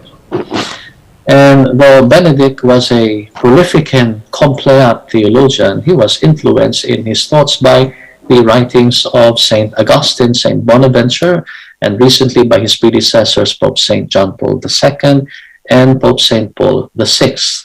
Putting words into actions, Pope Benedict XVI initiated the installation in 2008 of 2,400 solar panels on the Paul VI audience hall in the Vatican City-State, and has caused his Pope Mobile to be run partially by electricity. All these words and actions led both secular and church media to assign Benedict XVI the moniker the Green Pope. And this alias is most apt if we begin to understand the context in which Pope Benedict XVI developed his theology of natural ecology, which provides for his successor, Pope Francis, the sizable material for his major encyclical letter, Laudato Si. In fact, Benedict XVI is featured 24 times in Pope Francis's encyclical. So what we therefore discover in Laudato Si is a compendium, a summary of the magisterium of the Church on ecology and environment. In many Catholic ecclesiastical circumscriptions around the world, this has generated movements, organizations, commissions, committees, desks, and has spawned in the Roman Curia of the Holy See the newly minted dicastery for promoting integral human development that merged 4 pontifical councils, giving this dicastery responsibility over issues regarding justice and peace, migrants, care for the sick, care for the imprisoned, care for the victims of armed conflict, among others, as well as specifically the promotion of the care of creation. While it is beyond the scope of this 20-minute presentation to elaborate on Laudato Si, 2 things need to be placed in clearer relief. First, It is the fundamental philosophical principle upon which all actions or initiatives of the Church on the environment are predicated on the fact that the care of creation is an extension of the Church's care for humanity. And then second, that this principle engenders an ecological spirituality that should lead to a culture of care for both natural and cultural heritage, to which Pope Francis in the encyclical strongly proposes a cultural ecology.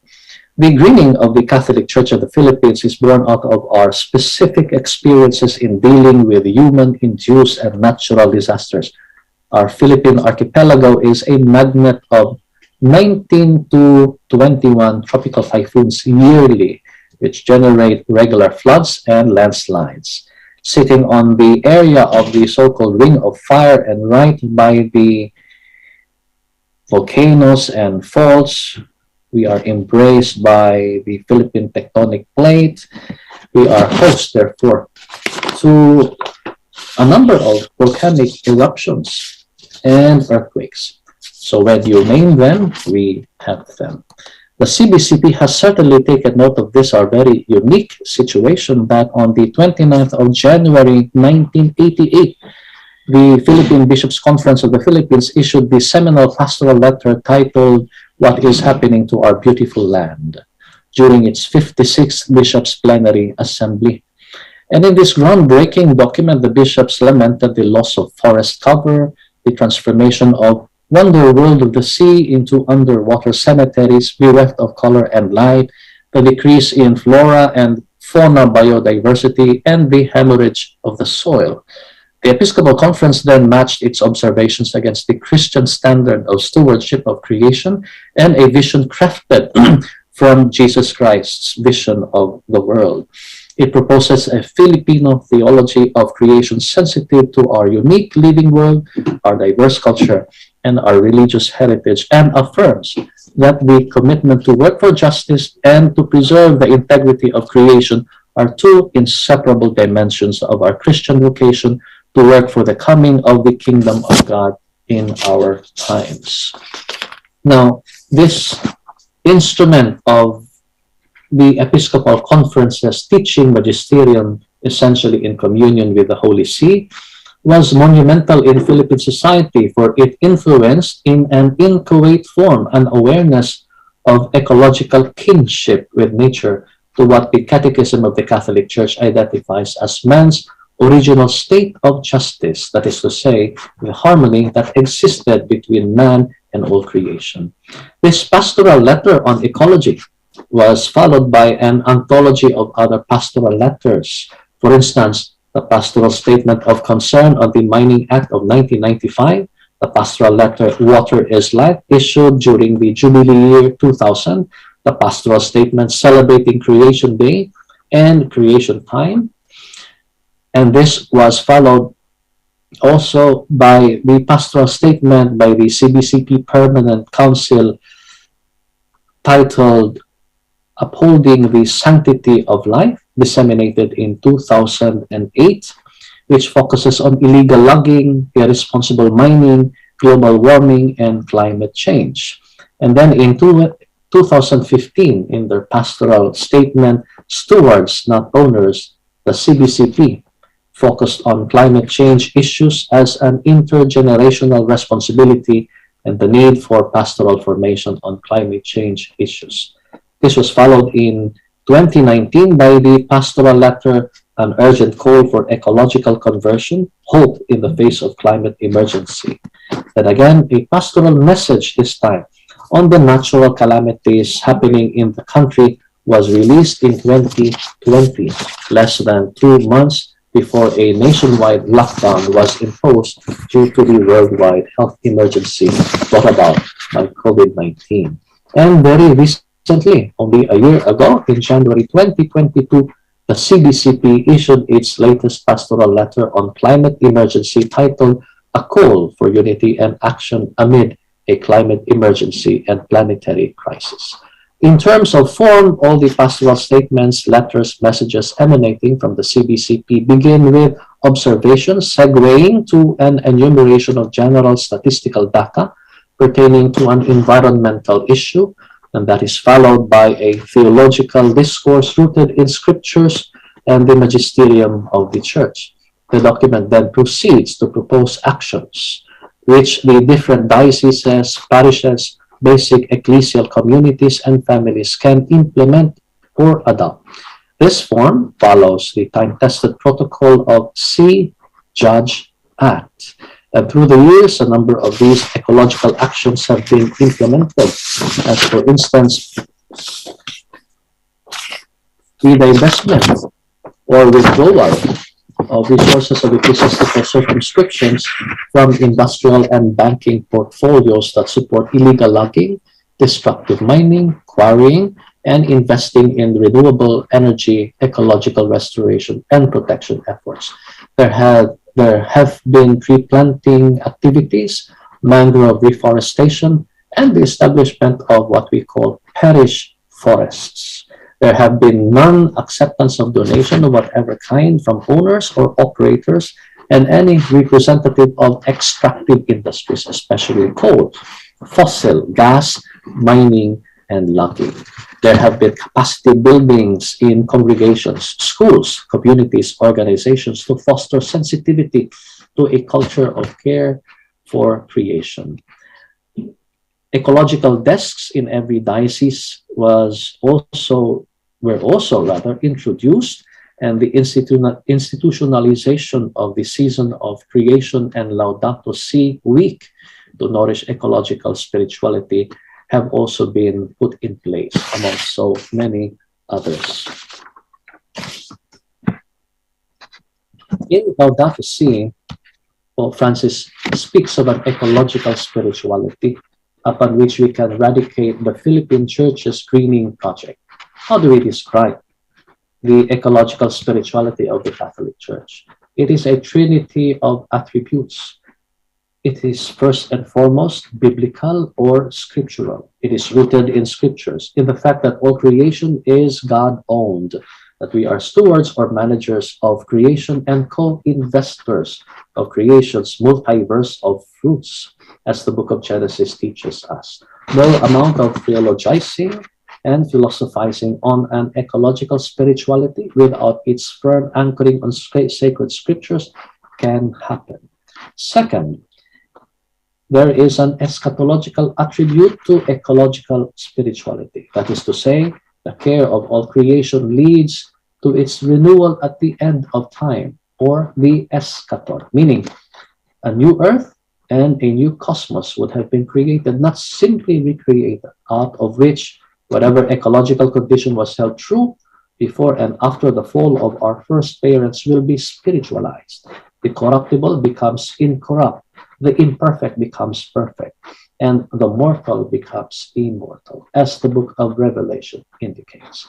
And finally, an ecological spirituality assumes a Eucharistic attribute, and this is best expressed by the Green Pope, Benedict XVI, in his post-synodal apostolic exhortation, Sacramentum Caritatis. Speaking of the profound link between the Eucharist and creation, Pope Benedict writes, and we quote, "The liturgy teaches us this: when during the presentation of the gifts, the priest raises to God a prayer of blessing and petition over the bread and wine, fruit of the earth, fruit of the vine, work of human hands. With these words, the Eucharistic rite leads us to see the world as God's creation, which brings forth everything we need for our sustenance." End of quote.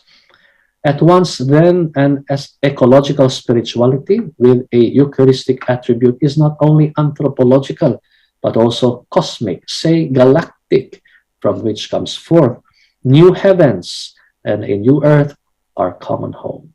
Let me summarize my presentation by quoting the Lord Jesus himself, the Word of God made flesh, who speaks about firming up one's home. On the night of his betrayal, following the Last Supper, he challenges his apostles with these words: "Build your home in me as I build mine in you." Thank you.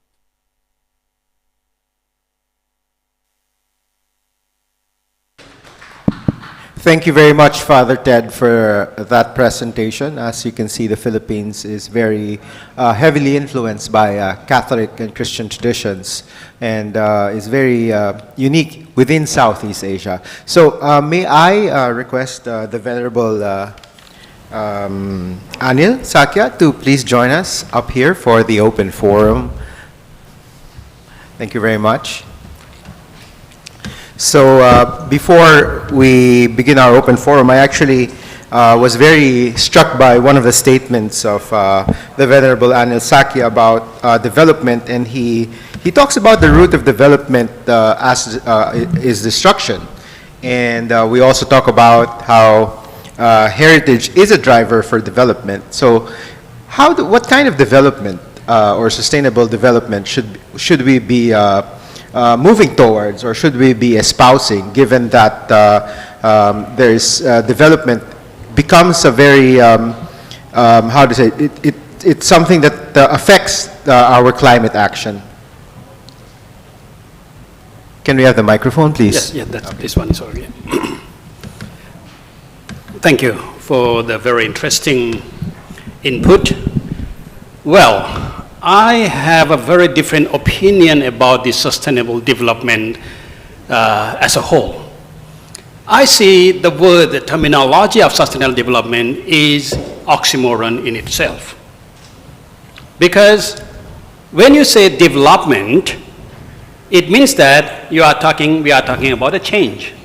If there is no change, do we call it develop? So whole idea, whole spirit of development is you need to keep change all the time. So what do we mean by sustainable then?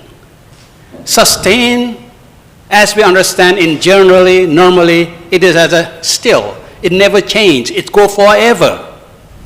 So the truth, the nature of our world is always keep changing. As Buddhism say, everything is transient, everything is impermanence.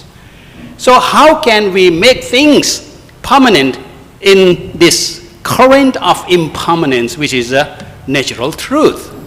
So we have to understand the word sustainability from very different angle. And the way we look at the sustainability, to which go with the word development, I guess that we have to go to the root of what is sustainable after all. Sustainable, if you are linguistic, then you will know that it is derived from the word tenere, which is a Latin word, and there is a sus, which is a prefix. So the words sus, sometimes we call sub as well, we can changeable, and which means that it has a firm ground, okay? So tenere, T-E-N-E-R-E, tenere in Latin, which means that uphold. So therefore, the kind of sustainable development itself basically should mean that kind of changing which can uphold whatever situation it is. But at the moment when we talk about development, we are talking only in one angle. That is a material development. So that's why we need to have a big buildings. That's why we need to have a very fast car. That's why we need to have this, everything is aircon. And everything of what we are invented has a different consequences. And the consequences we are facing at the moment is our own human destruction in the name of development. So that's why United Nations talk about the sustainable development goals, which is have a 17 and whatever indicator, 200 something else. So, but it is just a goal, you have to understand that. But it has to really bring within our own culture and then have our own interpretation and understanding of those 17 goals. For example, on one of the sessions, when I was invited by the United Nations to talk about, as a think tank, to talk about the SDGs, there was a chairman of the SDG at the time was the Korean ambassador, and at the time was Ban Ki-moon. And I was briefed at the meeting that this is a big problem here in the United Nations because the president of this SDG is an atheist. He hates religions. And so they challenged me that my only task is that how to convert him, how to convince him. So we went, and it's a very small group of people from all over the world, actually, all the elite, I guess. I'm the only one there who doesn't have anything. Yeah. So I was there, and then everyone talked about it. So we are talking about what should we do with the SDG.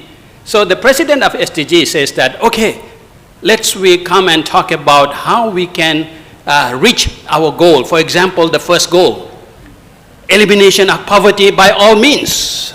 Big word. So everyone come. Said, the policymakers said that this is about the tax. The financial says, the economist said, this is about the money. This is about the labor. This is about the, go on, all those things. So I was the only one who was kept silent at the time. And then I thought that, there's nothing I should contribute in this group. Then finally the president asked me that, I noticed that everyone has talked and you are the only one who is unique in the dress, who is unique in everything, but you haven't said anything. Then I said that, should I say anything? I said that I'm in a very wrong crowd. I shouldn't accept your invitation at the beginning at all. I feel so sorry that I accept your invitation. And I'm in the wrong crowd. Why? You want to eliminate poverty. Is that the goal? So what do you mean by poverty? Can you eliminate that? So if you are defining poverty based on the labor, based on the money, based on the everything, sorry, I will congratulate you if you can achieve that. But the only small problem is there that can achieve only after I die. So you have to go through my corpse. Only then you will succeed. Because I take vow of poverty, sorry. Same as all my Christian fathers, they take vow of poverty, sorry. So what do you mean by eliminating by all poverty? So are you saying that I have to go and go to the market job and find a job? So what do you mean by that? So I was just for one night actually, I have just this like this bag. So I just played a drama. I just make a drama. I just pour all my bag out there in front of everyone. I said that, look at me. The ticket you send me. From the airport, you send me a limousine. At the hotel, you put me in a good hotel. And this morning, I was offered a breakfast. I don't know what is going to have for lunch yet. I guess that somebody will offer. But look at me. I don't have a credit card. I don't have a single penny. I am poorest of the poor. But look at my face. Am I creating any trouble? Look like all you are, I guess that you have somebody. You are somebody. You have a lot of credit card. Because I was briefed that there is one very rich guy from Switzerland as well. And everyone is there with all this. But compared to you, how are you going to define me? I don't have anything. I don't have a house. I don't have anything. I am the homeless of the homeless. But am I a problem here or not? So what do you mean by poverty? So finally, about whole morning session was just stopped there. Because the president said that, wow, we never thought about that. So we should go still come back to me with what definition of poverty. If I say that if you are defining poverty based on money, sorry, you have to kill me first. So this is a sustainable development. So the whole idea of the sustainable development, we have to rethink. That is a good exercise, but when we bring to our culture, our spiritual group, our spiritual way of thinking, I guess that we have to go through every one in detail and then adjust it according to our belief and adherence and, of course, our surroundings. And only then you can have the development which is always having that balance. And that is an exact word in Buddhism called Dhamma Chakra. Chakra means that development, moving forward, and Dharma means that upholding. And that is actually the same word from the Buddhist spirituality. Thank you very much, Venerable Anil. Dr. Huang, Dr. Katrini, or Dr. Fakhruddin, do you have any comments on what our discussion right now? You go ahead. Thank you very much. Very impressive discussion. Thank you for the opportunity. Well, the sustainable development in Islamic perspective is kind of the common goals as well for our spirituality, right? So I think many people sees prosperities and sustainable living is the ideals of life.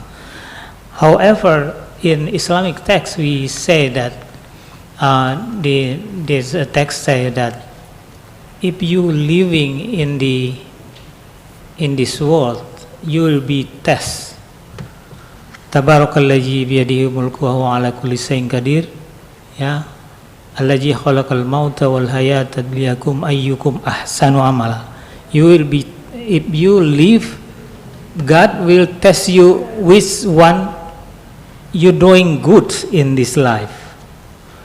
And we should remember the test and the day after for a Muslim is the belief that everyone after when they die of revival, they will be asked what they have. I think I may be more troubled than him because he don't have anything and directly nothing to ask by the angel. He going to heaven directly, nothing. But me, I have car, I have family. What is your responsibility?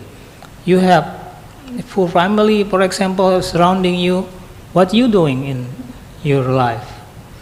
So that's the principle. And secondly, in the Muslim perspective, if we live in this planet, you are a trustee.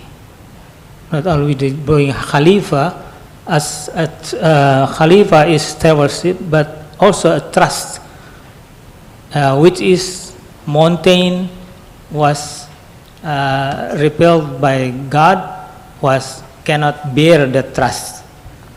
Inna aradna al-amanata ala samawati wal ard wal jibal, and God say to the sky, to the heaven, and to the earth, wal jibal, and the mountain, fa'abainaha fa'asbabna minha, they reject the trust and the trust bear by human being.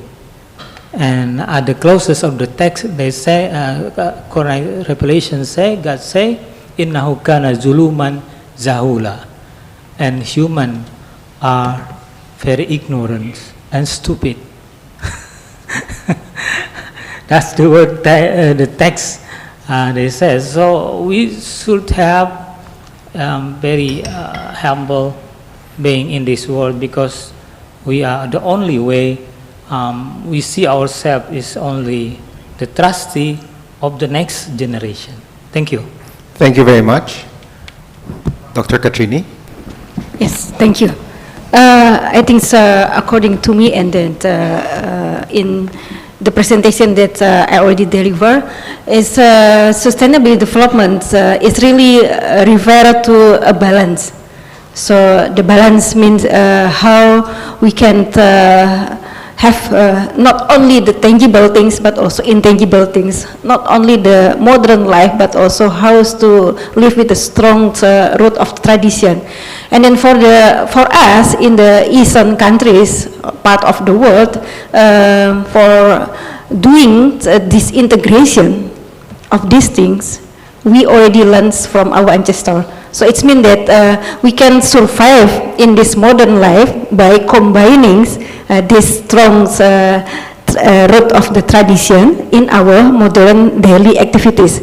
So for us here is the sustainability development is how to combine these two together and make it a harmony, and then having the balance, having all the integration together in this current life. I think that's my short explanation. Thank you. Thank you very much. Dr. Ho?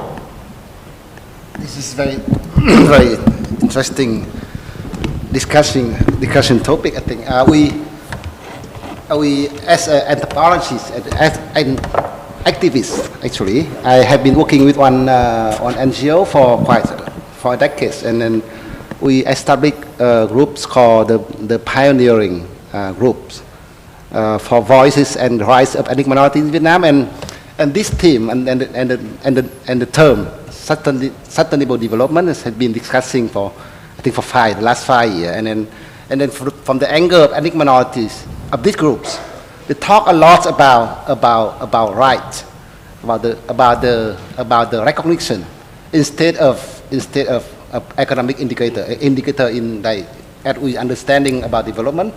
And what they need now is recognition about their cultural rights, about their voices. So from this angle, development is quite different from our understanding. And then the criteria they use for that is the term they use for that now, instead of development, they use the existence. Existence means that they have a basic thing to eat, but have a voice, have their own rights. And then this is still discussing, and I think the church published books on their own understanding of development and how to do the so-called development from the ethnic minority perspective. I think it's quite like similar to what you are talking about your understanding about what it means by development and sustainable. So it's very different from mainstream understanding. But the challenge is with them is that state policy still use the indicator to define who's the poor and who's the middle poor and then the rich. So and a lot of policy and intervention now in Vietnam for ethnic minority development still use indicator. We are now implementing a very huge program called New Rural Development Program, targeting all rural areas, including the lowland and the upland. And then they have 19 criteria. It's similar to the development of United Nations. And then 17. And then have the indicator to evaluate whether the community have achieved certain indicator and criteria of the program, and that becomes the challenge for them now. If they don't achieve that, they has been considered as unsuccessful, and they have to try for that. And so this conflicting version of what it means by development among ethnic minorities themselves, and then between the state and the local people. So now within that group they use existence, sustainable existence rather than sustainable development. So. Okay, thank you very much. Okay, go ahead. Just a small comment here, I think, which is coming up. I think it being a SEACHA, I would suggest that, how do you define, what is a local terminology for sustainable development? Let's say in Thailand, which doesn't work, การพัฒนาที่ยั่งยืน again is a very oxymoron. การพัฒนา means that changing, ยั่งยืน means that never change. So I don't know what does it mean, what it really want to say. So again in Cambodia, also พัฒนาโดยจิรภาพ again that's the same word as a changing with kind of sustainable. So we have that. I don't know what is Indonesia.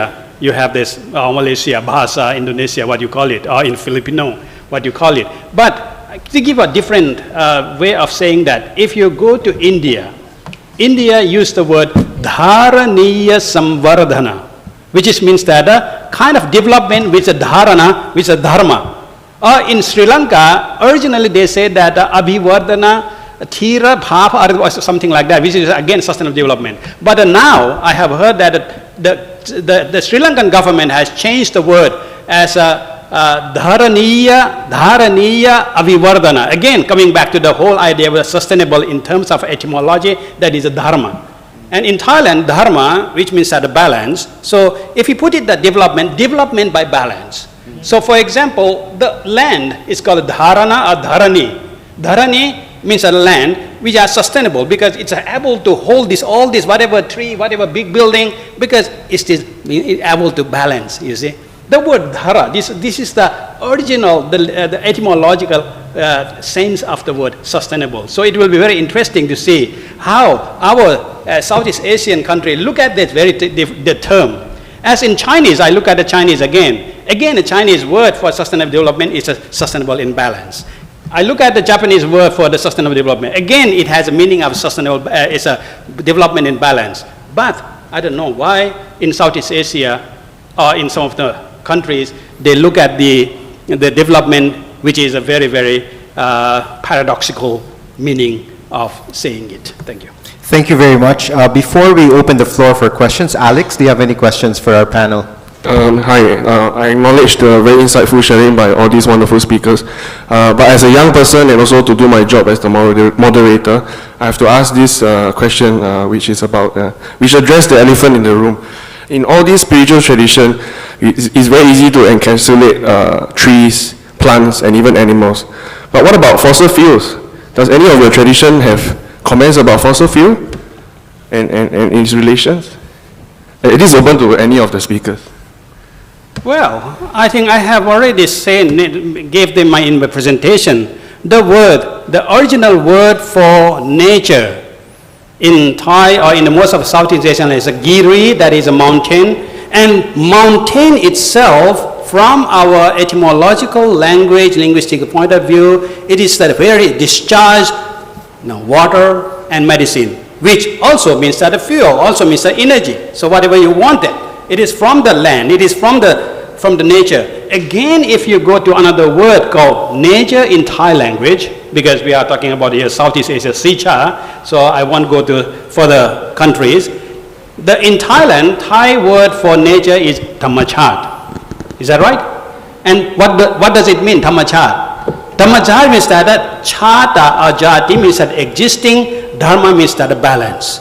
So it is a balance in existing. That is the word for nature. So whether it's a fossil fuel, whether it is even in the sun, solar cell, or whatever it is, even the solar cell, one day we say that is creating a problem now. One day. So that's why whatever form of development is that, you should know that it is a balancing and it is in a way that's sustainable, which means that it takes certain longer period, but at the same time it doesn't give a side destructions or the side effect for the human, for the nature, for the all creatures. That is the overall idea of, even the fossil fuel, even the whatever, because fossil fuel after all, it is from the nature, isn't it? Or you deny that it is something out of nature? Okay, yes. If I can add regarding the balance from Muslim perspective, we have words called mizan. Al-mizan was-sam'a wa rafa'aha wa wadal al-mizan, which is in Surah Ar-Rahman.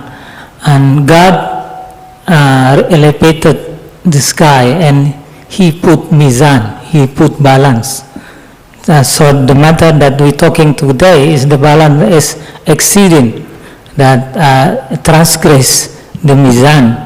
So there will be a mizan document released in the Muslim world this year, hopefully. We're still discussing regarding that, which is called, just browse it, Al-Mizan Conference. Al-Mizan Conference, which will be a legacy for the Muslim, particularly for all over the world, to keep the balance for the everything, ecosystem, nature, and everything. And we should remember that in Islamic perspective, that all the creation is ayah, is a sign. You are sign, all the nature is sign of God. Inna fi khalqis samawati wal ard wa ihtilafil laili wan nahari ayatil ulil albab. The creation of earth and the heaven is ayat. Tree is ayat, signs of God. It's just their creation, because all created by God. Thank you. Thank you very much. We have an online question from Apichai. This is for Dr. Katrini. As you are aware, Indonesia is chairing ASEAN this year under the theme ASEAN Matters, Epicentrum of Growth. How can SEACHA bring forward the rich insights, lessons, and wisdom from this forum for the attention and hopefully lead to concrete actions for people in the ASEAN or Southeast Asian community, perhaps through the current ASEAN chair?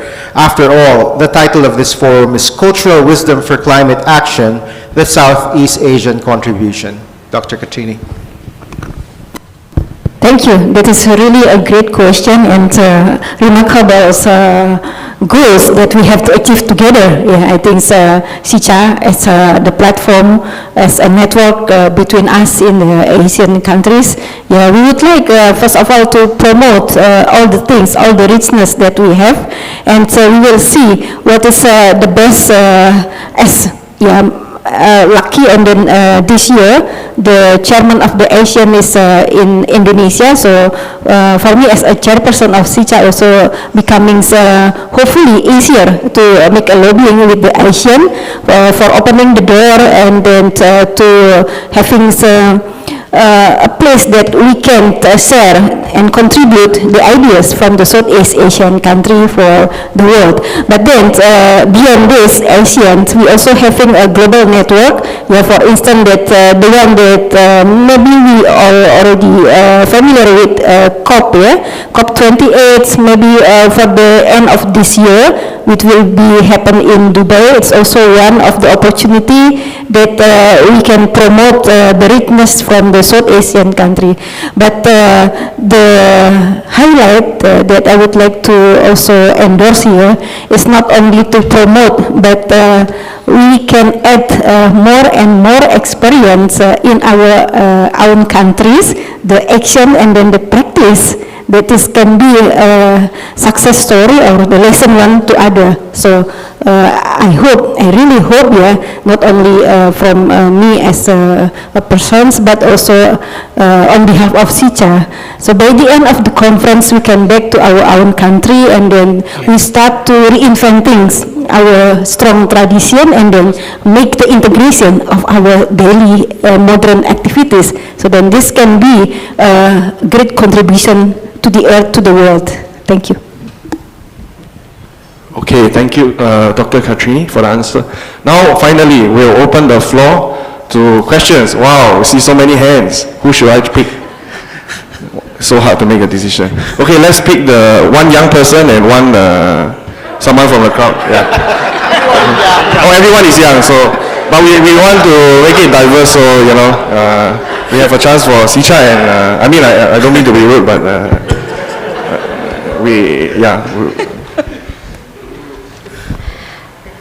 Sakan ka. May I have a translator?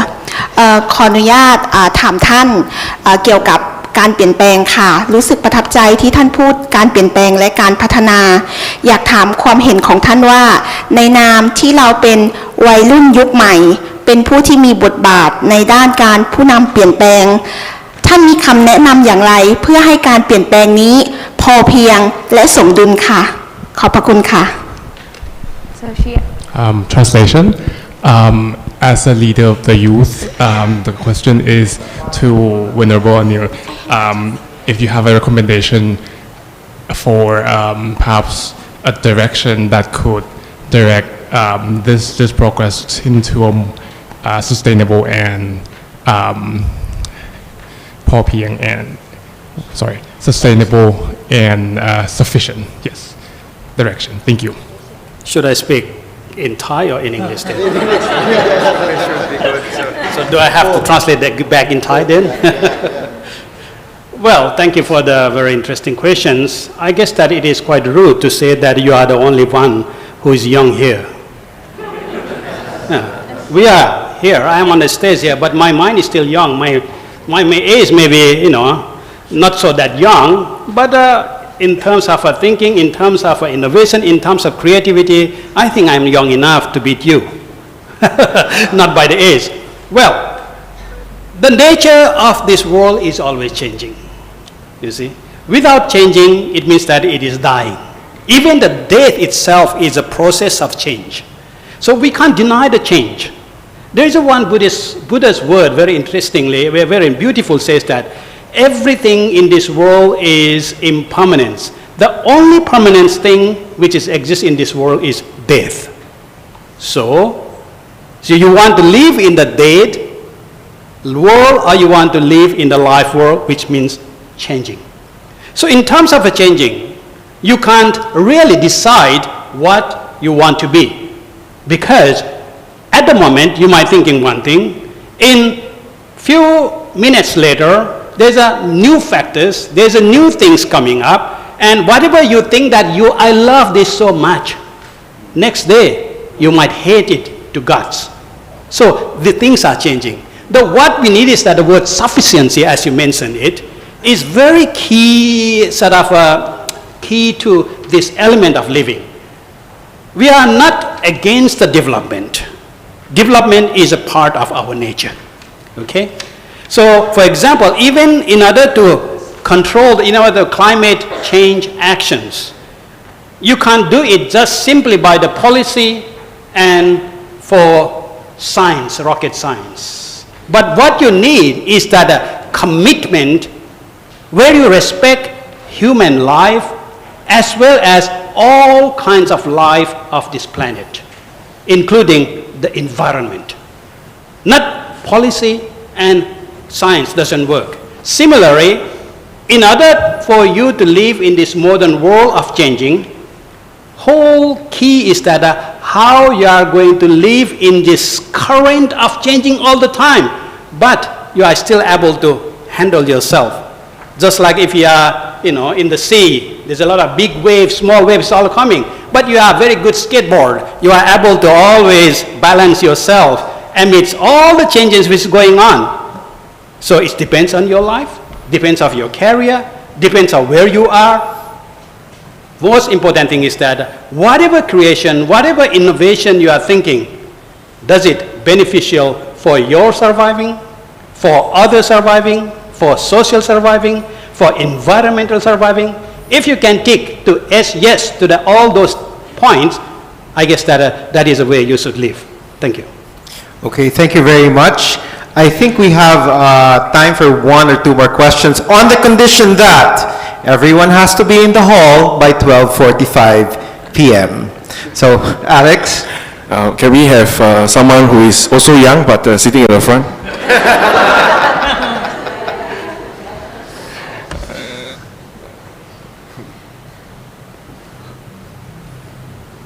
We were talking about sustainable development. Now, if I'm very healthy, I don't contribute much to the GDP, right? If I fall sick, I go to the hospital, I have an operation, I'm contributing to the GDP. So how are we measuring development? And now when we talk about development, good things, okay, you need a home, you construct a home. But what the kind of development that is happening now, it is based on endless growth. That's right. Endless growth. This is what our economy is about, so that, they build buildings which are empty, it is wasteful, it is commodifying, humans become laborers, land becomes real estate, and trees become timber. This is Kalpolani. And, in this kind of development, it's something that even, the slide that you showed, UN slide, I think when they talk about sustainable development, they mean that the pie will keep on getting bigger, right? But nature is finite. The planet is finite. So how can the pie get bigger for everyone? How can everyone achieve that kind of prosperity? And also the 5 Ps, people, planet, of course, we agree with that. Prosperity, peace but violence against a lot of people and a lot of nature, and global partnership. So where does the global partnership come in? Because this is something else. It is not in any of the religions that you have this global partnership. And I would like to see like a critique against this kind of economic growth. May I? Okay. Yeah, thank you, Salma, about the question that is also open our eyes. That is, I think we have to be still in the optimistic way, unless we also understand there are so many things damage happening right now, and one underlying things that I should say is perhaps we can start from a very small scale into our neighborhoods to implement all these things, because now if we talk and analyze all happenings in the global network is something really it's ridiculous if we can admit it, but still somehow everything's now like in Indonesia we also started to refresh our mind and then learning a lot back to the village. So back to the micro area, small area that is really can be implements all the things together. So like we can say that how is the pressure of the development will reach the village. For instance, like in Bali, the tourism development, it could not be stopped. But when the village becoming more active, they have their own regulation in the term of the traditional regulation that now is becoming stronger and stronger. And then the national policy have also to be adapted with this local regulation. So I think this is like we talk always about balance. So the balance about how's the need of the local in the national level, and then we'll talk regional and then the global one. And then this is our big homework, how to integrate it. But then maybe one of the recommendation is we have to be smarter and smarter to be adapted, to have the adaptation about what is now currently happening in the term of the big development. But then we adapt it because we understand there is a strong root in ours, in our environments, in the small scale of neighborhood. So then we hold that tightly, and then we starting how to integrate, following the development in the modern way, but is also express this tradition in that kind of the modern development. This is not really easy because somehow, we understand. I think I and Salma, we are also having the bloody period when we are try to convince our governments there is something wrong. If it is like the timer bomb, if we are not aware about this thing will be happen soon, if we are not reinventing, we are not increasing our knowledge, our understanding about the strong tradition that we have to be included in our development. So I think that is my answer. Still, the progress is going on, and then needed more and then stronger support from all of us here. Thank you very much. I think we have one question, ma'am. Anyone has a question? Okay, we can take two short questions. Okay. Keep your answer succinct and short. Please promise to be back by 12:45 p.m. after lunch. Thank you very much. Like the Venerable Adil, I also feel young at heart and mind, even though I look very old, even older. Is this working? Yes, it is. We can hear you. I would like to take issue, if I may, with our esteemed moderator. I don't think fossil fuels are the elephant in the room. I would like to suggest the elephant in the room is human numbers. And I am quite surprised, even I'm a little shocked, that not one of the speakers mentioned human numbers at any point in any of the guidelines being put out in these various formats. If we think of it, 2 children is sufficient and it maintains balance. 4, 6, 8 children is absolutely out of balance. And it's the human numbers that ultimately underpin every single problem we face in development today, but not one of you mentioned it. Can we collect, sorry, we can only collect one more. So maybe you and him play scissors, paper, stone, and whoever wins our... Or we can let them ask their question at the same time, and then we can have some quick answers. Thank you. In the monotheistic religion, Judaism, Christianity, and Islam, that in the point of view of creation, it seems that human is in the center of the creation. It means that human's ultimate creation of God. So in this, some people or many people see this as the root of the domination of the human being over the other creation of God, natural resources or something. So I want to know on your perspective, on your point of view about this perspective. Yeah. Before we get answers, can we have your question as well? My question is since we are talking about religion, I guess in general, religion is also about denying yourself, right? The pleasures, the short-term pleasures. So, as religious institutes, you guys hold a huge amount of influence in terms of policy, this and that. So, what is the role of religion in calling the kettle black, right? Because if you were to just look at it, OPEC is majoritarily dominated by Islamic countries. Is there, and there's no fatwa against linear consumption and anything, and the same goes for, I can only speak on two religions, same goes for the Catholic Church with huge coffers.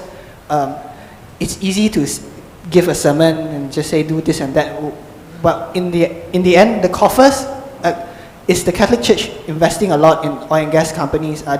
Sometimes they invest in tobacco companies they've put out of that. So it's easy to say something, but our religious institutes kind of putting action and not just talking. So that is my question. Dr. Fachuri, maybe you can answer the first question and then the second question. Can I answer the second question regarding this? It is, of course, dilemmatic for the Middle Eastern countries because their natural resources is from oil. However, they are not shifting. Just a few days ago, you see the realities that Middle East countries, been too many rains, and the anomaly comes that Saudi Arabia become more greener now. They are sapling coming from the deserts and they become green. They are slowly but shifting. And in I was working with the SEACHA and as well as many activists from the Muslim countries. We also paying attention regarding that and as well complaining because they are very slow in regarding the climate change, because the culprit is the black energy or the dilemma of the oil, of course. We interfaith group have a diverse invest, which is pulling out their investation. Church, so many money coming from their communion to the church, and they hold the church money for investment. The Hajj fund is also big. Hajj fund, Tabung Haji in Malaysia, for example, they also invest to palm oil, which is protested, and palm oil is, burning the tropical rainforest, which is not polite in balance of the ecosystem, which is, against the Islamic law, of course, to be strongly say. We should evaluate that. So the model of investment should be evaluated. What is the first question again was? Yeah.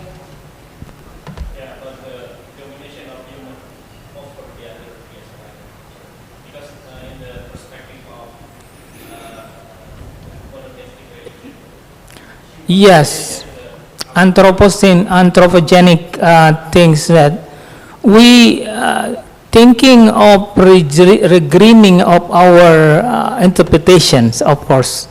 it's relatively, shifting right now because we see that Christianity and Muslim as Judaism is having a similar source of from God, which is, human is dominant. You are Khalifa or whatever else. But however, they are also responsibility, they are mizan, they are amana, they are trust, and they are balance. So all the things that being under teachings, don't transgress the mizan, the balance. So we should reinterpret the tafsir, the world view of the religious monotheistic, which is greening our more religion, because this realistic to say that we are the care of the earth, not the dominator of the earth. Thank you. Okay, thank you very much, and that ends our fourth panel for today. We would like to thank Dr. Hoang, Venerable Akil Sakya, Dr. Katrini, Dr. Fashrudin, and Father Ted for your wonderful presentations this morning. We are now proceeding to lunch. I think we have instructions. Yes. Thank you very much once again to our speakers, moderators, and the audience for a fruitful session this morning. It is now time for lunch. We kindly ask you to be back, as Dr. Ivan mentioned, by 12:45 p.m. or at least 5 to 10 minutes before will be much appreciated. Thank you very much, ladies and gentlemen.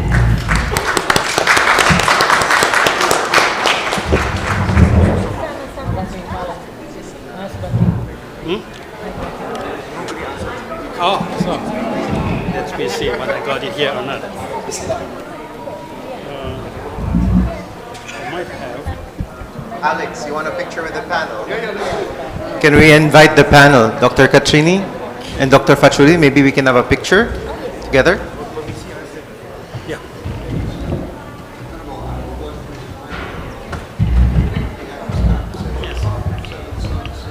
Yes.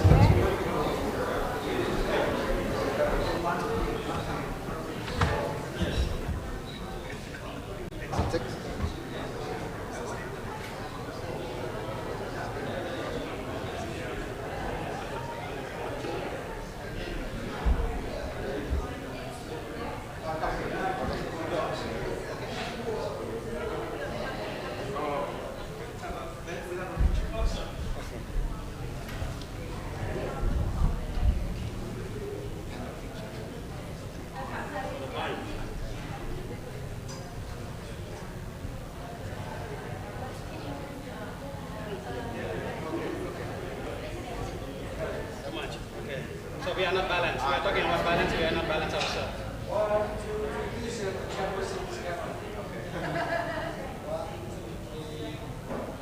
Where's mine? Oh, there's my mic.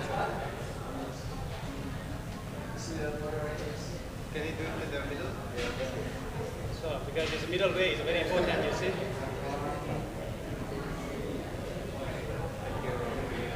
Thank you very much. Thank you. Oh, there's more. Okay, one more. Thank you.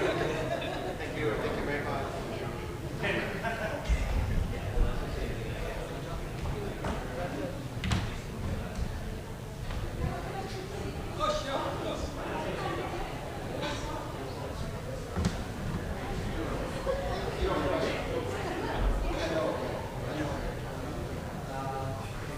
Okay, make it middle. Yeah, make it balance. We are talking about this morning about balancing things.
G AOMG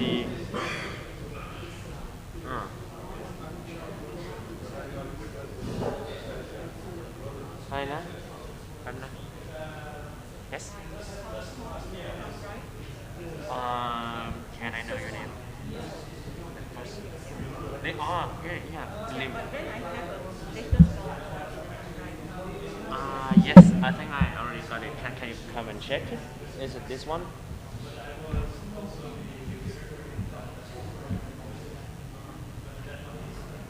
I need to see because some changes inside. Mine is mouse, na? No mouse, huh? yeah we use the pad Oh, sorry I'm not used to the pad. well but basically when we go through the presentation we just go use the arrow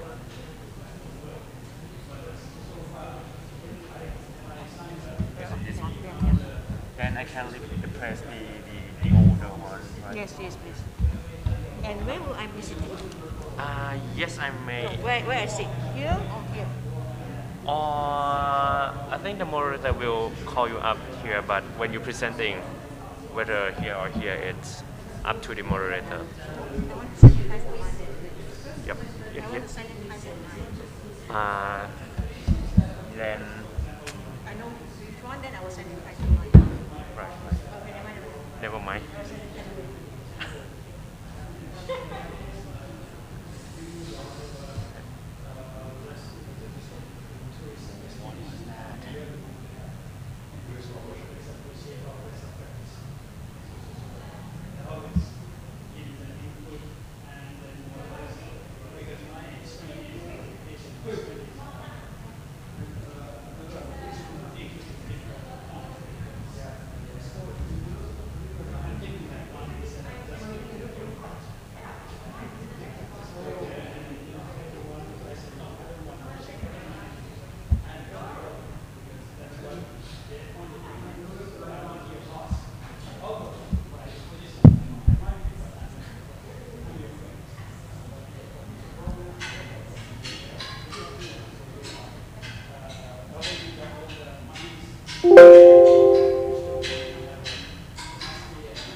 ดี๋ยวต้อง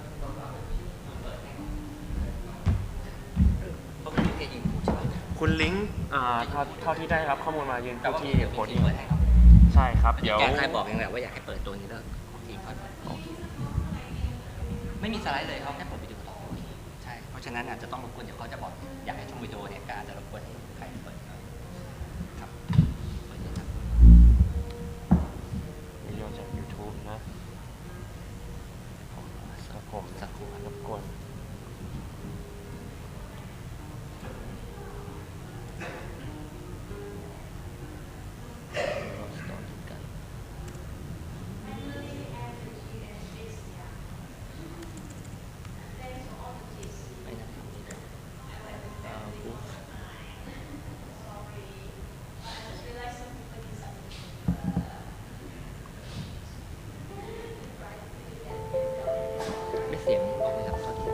คือทีนี้เสียงเข้าระบบอยู่อะครับ อ๋องั้นเราอยากจะลองฟังทำไมได้ครับ เดี๋ยวนะเดี๋ยวผมเรียก ไม่ใช่ผมแค่เดี๋ยวผมเบื้องต้นเราเดี๋ยวผมลองใส่ในมือถือก่อนว่า ได้ว่าถูกไหม ว่าไม่ถูกไหมแล้ว โอ เดี๋ยวเรา เคได้ครับเพราะว่าตอนนี้เสียงเข้าระบบอยู่ครับ แต่ว่าผมมิวต์เสียงไว้อยู่ต้องไปปรับที่ตัวมิกเซอร์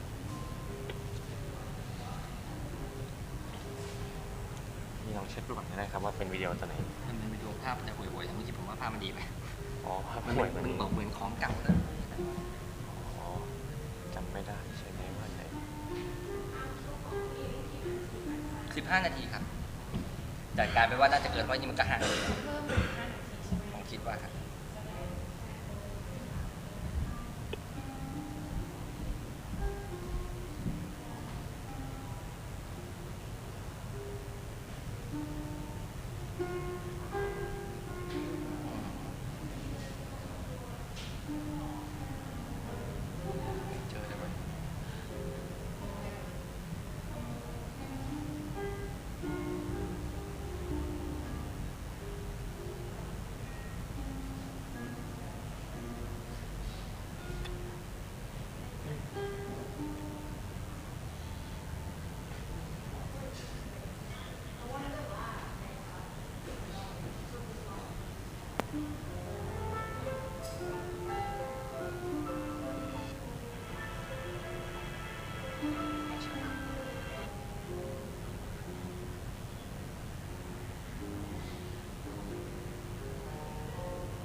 1995, 14 wolves were introduced to Yellowstone National Park.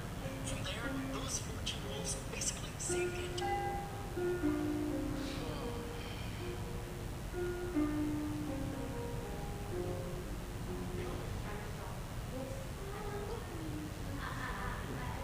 Throughout much of the 20th century, the Park Act of 1870.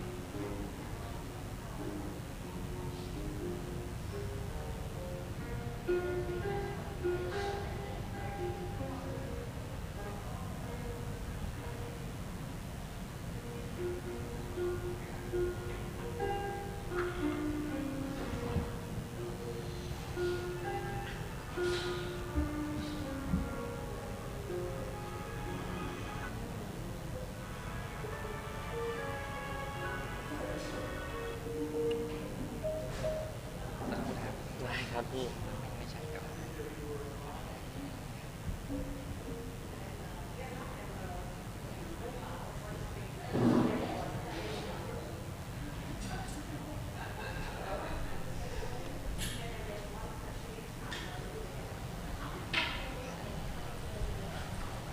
ถ้าเราโหลดตอนนี้มันจะนานไหมไอวิดีโอที่จะเปิดตอนเอกเสืออยู่ในเครื่องนี้แล้วป่ะครับ ใช่ครับ เครื่องนี้ด้วยใช่ไหม ใช่ครับ อ๋อ ผมสามารถส่งลิงก์อีท่าไหน เพื่อไปถึงตรงนั้นได้ไหม พี่มีลิงก์ใช่ไหมครับ ผมแชร์ลิงก์ให้ทางอีเมลหรืออะไรที่เครื่องนี้จะเปิดได้ไหม ได้ครับพี่เดี๋ยวแชร์ลิงก์มาทางอีเมลก็ได้ครับเดี๋ยวผมกดอีเมลให้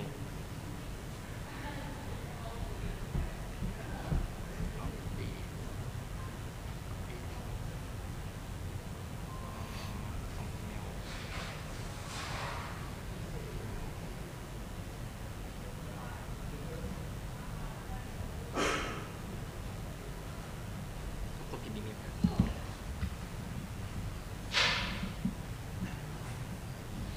ไม่เพราะตอนนี้ผมหา YouTube ไม่เจอแต่มันมีโหลดลิงก์ในแชร์ไดรฟ์ใช่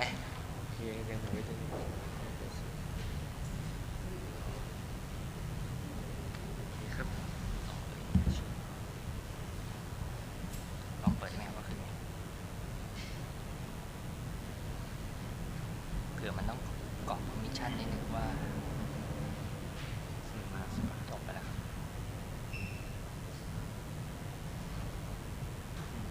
นี่อันนั้นแหละ ลองเปิดลิงก์นี่นะเผื่อมันต้องให้permission to download กดเลยครับ กด request ครับ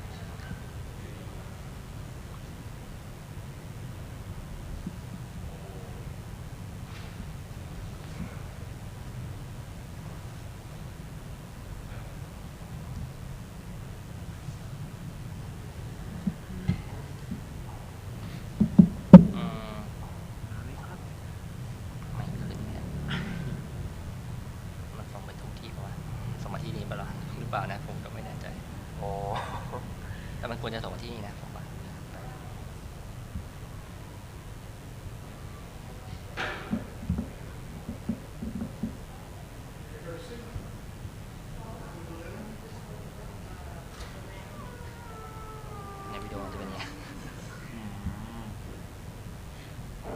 มีร่องรอยที่แบบดับต่อจากวิดีโอไหมครับว่ามันเป็นลิง ก็ ก์ หรือมันอาจจะมาเมลนี้แป๊บนึงโทษทีอาจจะมาคนละเมลเมลผมเยอะจัดอืมไม่ใช่เว้ย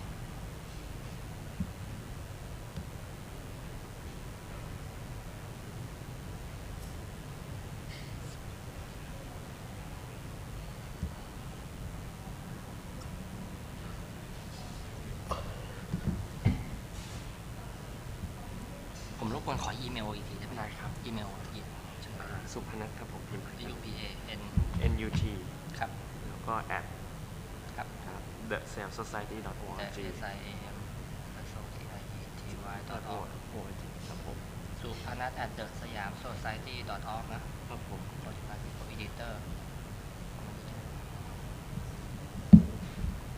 ลอง refresh อีกทีครับ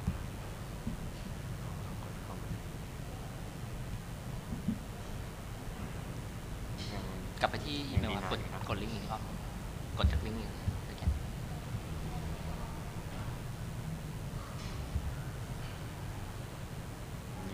อ๋อเพราะว่ามันนี่ไงโทษทีมันต้องใช้เมลนี้อ๋อไม่ครับพี่เป็นเมลที่จะเปิดได้มันเป็น alias เหมือนกันนะครับหรือว่าลองพิมพ์อันนี้ดูก็ได้ครับลองพิมพ์อันนี้ดูก็ได้ครับแต่ว่ามันของผมThe Society เป็น alias ของอันนี้ไม่รู้ว่ามันอ๋อนัด h ด้วยใช่ป่ะไม่ NUTH เนาะครับผมถ้าเป็นตัว .tss@gmail.com นะสุพนัทแล้วก็ th เนาะครับผม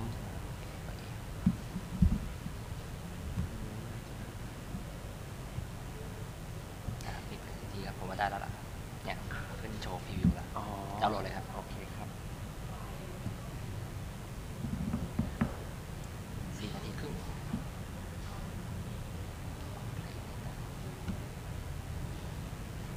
แต่มันจะไม่เปิดติดกันเนาะ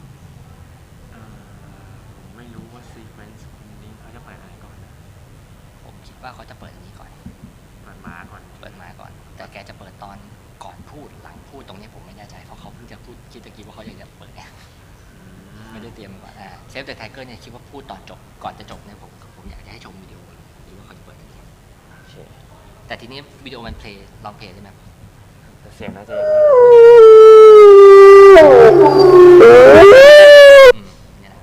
มันเพลย์แล้วมันจบเนาะมันไม่ใช่ว่าเสร็จแล้วเดี๋ยวมันเริ่มใหม่เนาะใช่ครับโอเคจากโฟออฟแล้วrepeat off แล้วนะครับผมได้ขอบคุณครับคุณนัทครับผม คุณนัทชื่อสันครับโอเคเดาไงอ๋อได้ขอโทษทีเชิญท่านครับก่อนผมด้วยเดี๋ยวพี่อยู่ใกล้ๆผมก็ได้ครับเดี๋ยวผมน่าจะเป็นคนเปิดนะคุณนัทได้ดูทีนะโอเคเดี๋ยวผมทำงานนี้จะให้ถึงของผมว่าอยู่ท่าน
Elliot.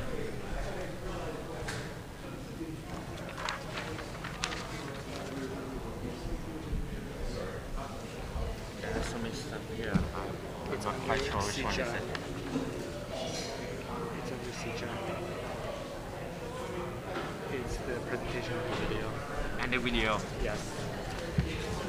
So he's gonna play the video too. Yes. Ah, the video.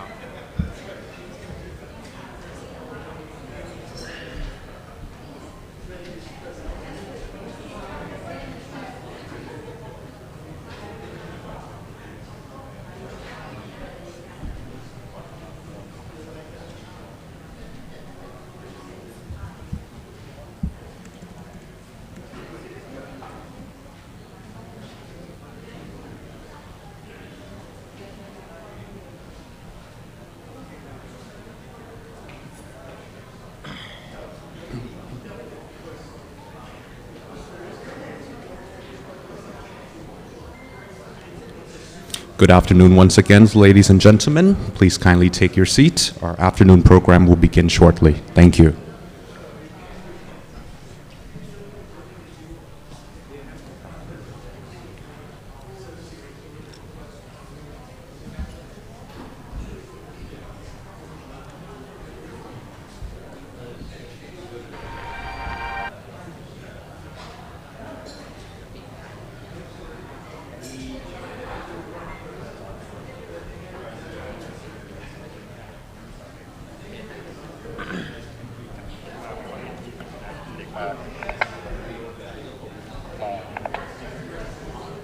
Okay, ที่เป็นป่าเมื่อกี้ใช่ไหม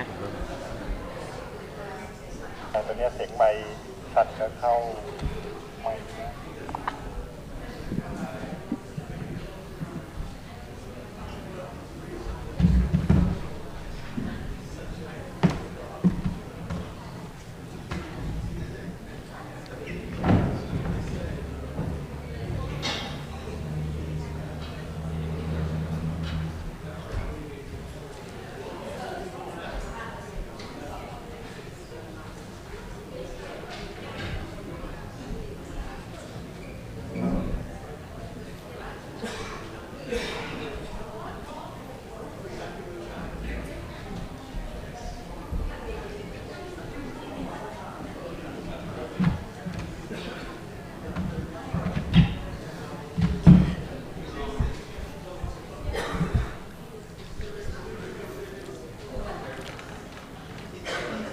Ladies and gentlemen, a very good afternoon to you all once again.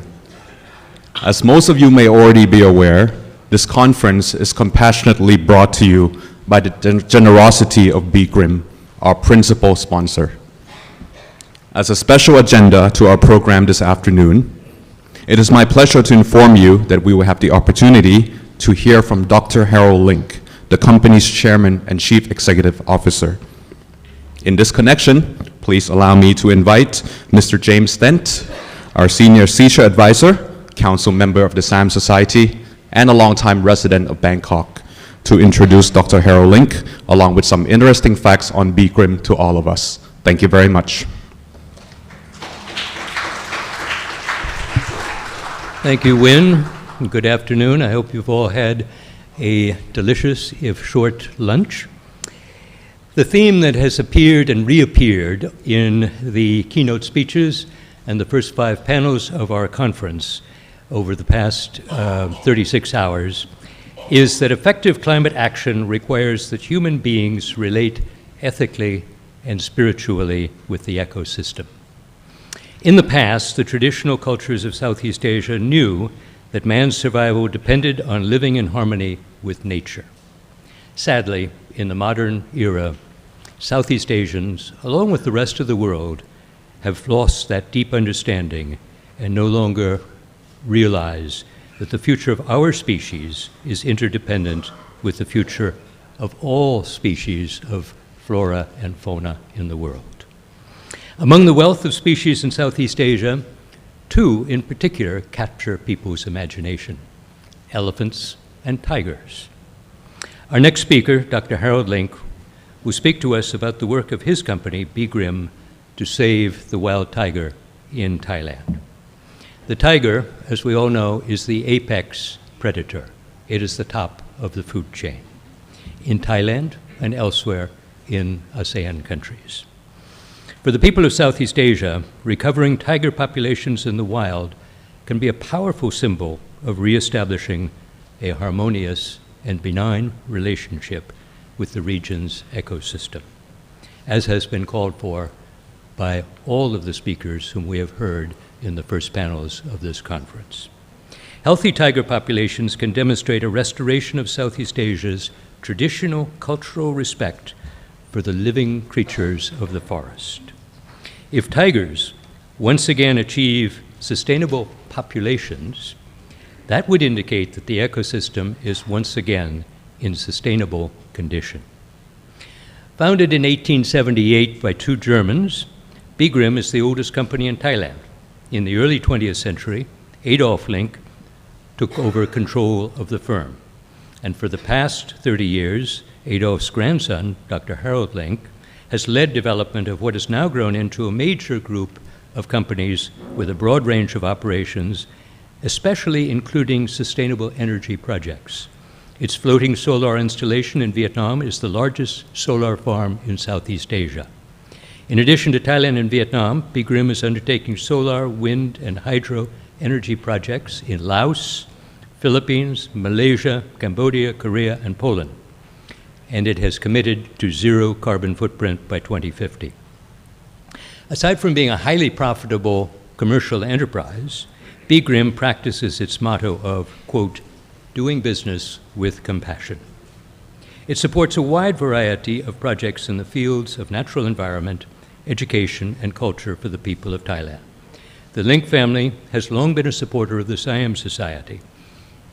In the plaque at the back of the wall, hanging beneath the portrait there, is a plaque dating from 1978, commemorating the 75th anniversary of the Siam Society, and listing beneath it the 10 major donors to the Siam Society on that auspicious occasion. The first names on the list are those of Mr. Herbert Link and Kunying Auma Link, the uncle and aunt of our speaker today. Subsequent to that, Dr. Harold Link served as treasurer of the Siam Society. I am delighted to announce that this morning Dr. Link, on behalf of Bigrim Power and Kun Pilaipan, president of the Siam Society, signed an agreement under which Bigrim will become a top-level corporate financial sponsor of the work of the Society and SEACHA. The agreement arises out of the values which Bigrim and the Siam Society share.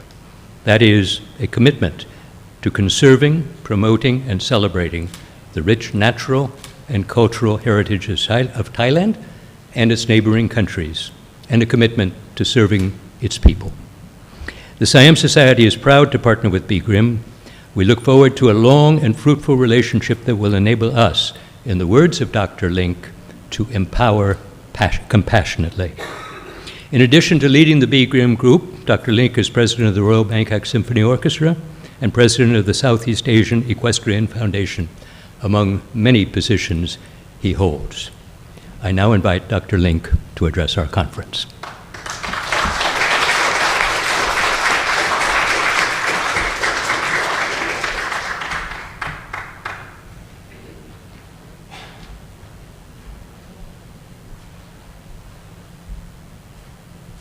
Thank you very much, James. We didn't know each other before, even though we arrived in Thailand about the same time. One says Thailand is a village, but actually maybe not such a small village. So thank you very much. My family owes everything to Thailand. So my whole life was due to the generosity of Thai people to have Bigrim be an active part of Thai society. So we feel very much like Thai. Our children born in Thailand, one of our grandchildren born in Thailand, and we hope that the company will continue under the auspices of the other members of my family going forward. Now, nowadays, if you're not digitally active or your life is not really digital, you're not up to date. And of course, we now see that the new range of computers are even 1 million times faster than the current ones. And young people are very digitally active. Yesterday I was sitting with somebody who said that when mothers now are breastfeeding, often they don't look at their child anymore, they just flip through their Instagram. So,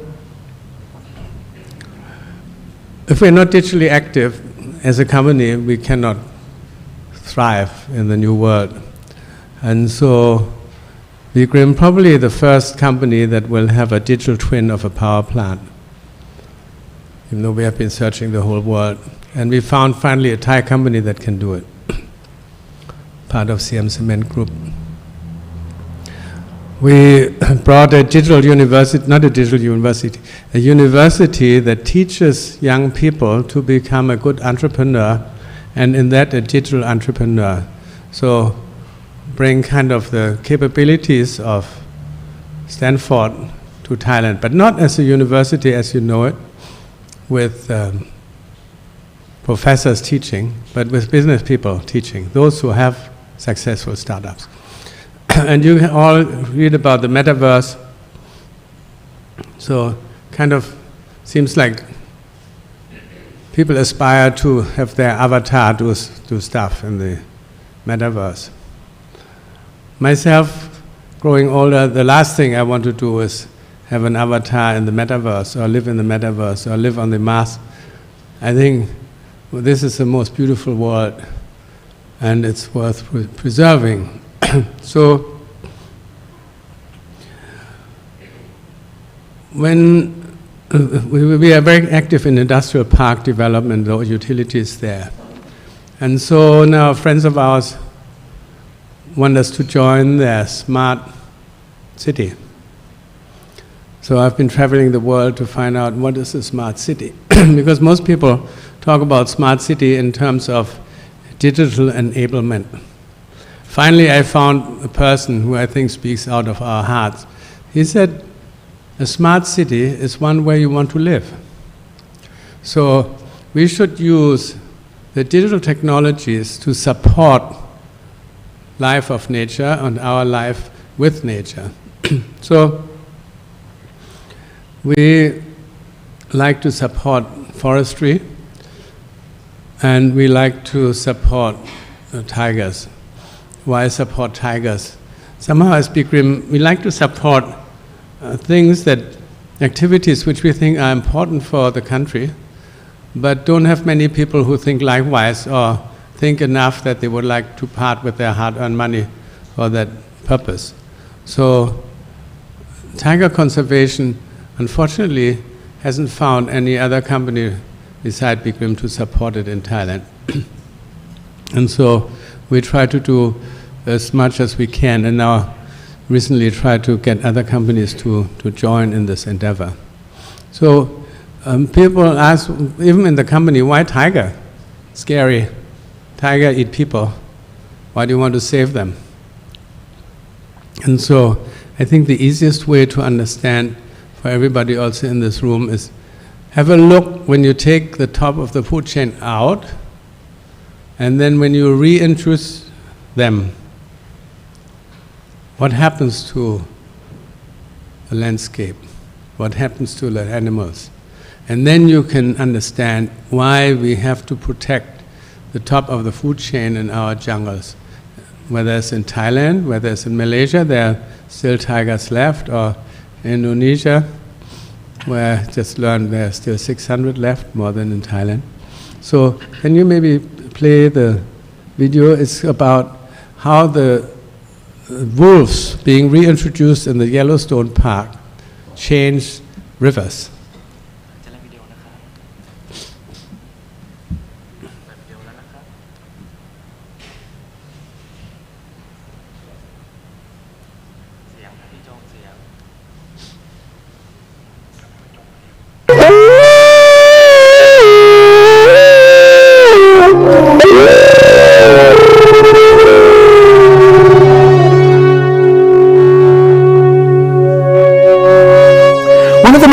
exciting scientific findings of the past half-century has been the discovery of widespread trophic cascades. A trophic cascade is an ecological process which starts at the top of the food chain and tumbles all the way down to the bottom. And the classic example is what happened in the Yellowstone National Park in the United States when wolves were reintroduced in 1995.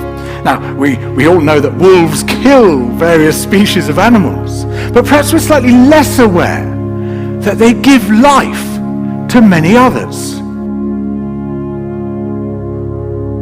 Before the wolves turned up, they'd been absent for 70 years, but the numbers of deer, because there was nothing to hunt them, had built up in the Yellowstone Park, and despite efforts by humans to control them, they'd managed to reduce much of the vegetation there to almost nothing. They'd just grazed it away.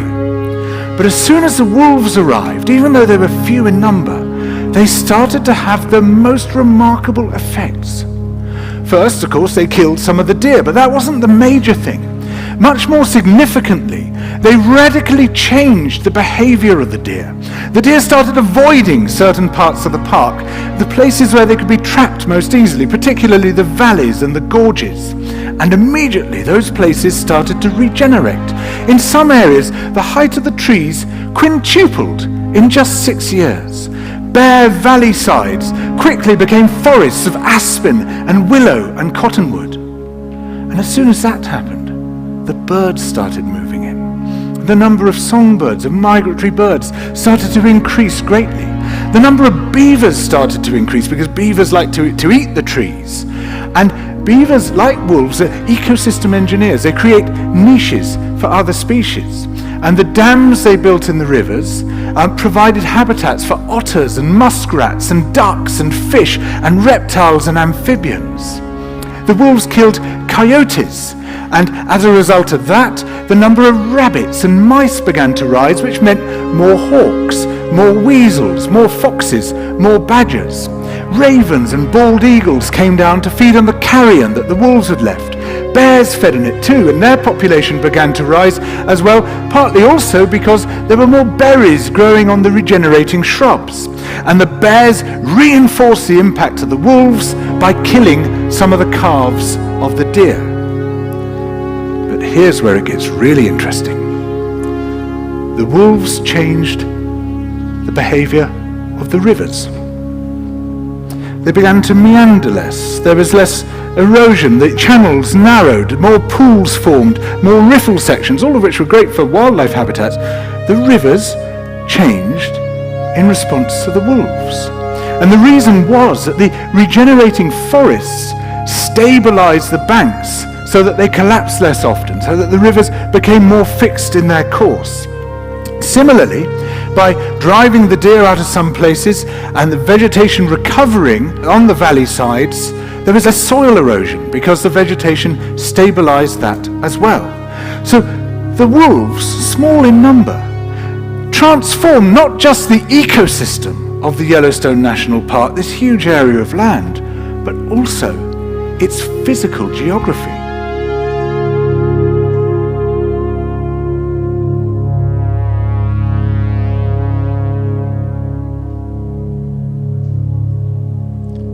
Thank you. So I think it becomes very clear.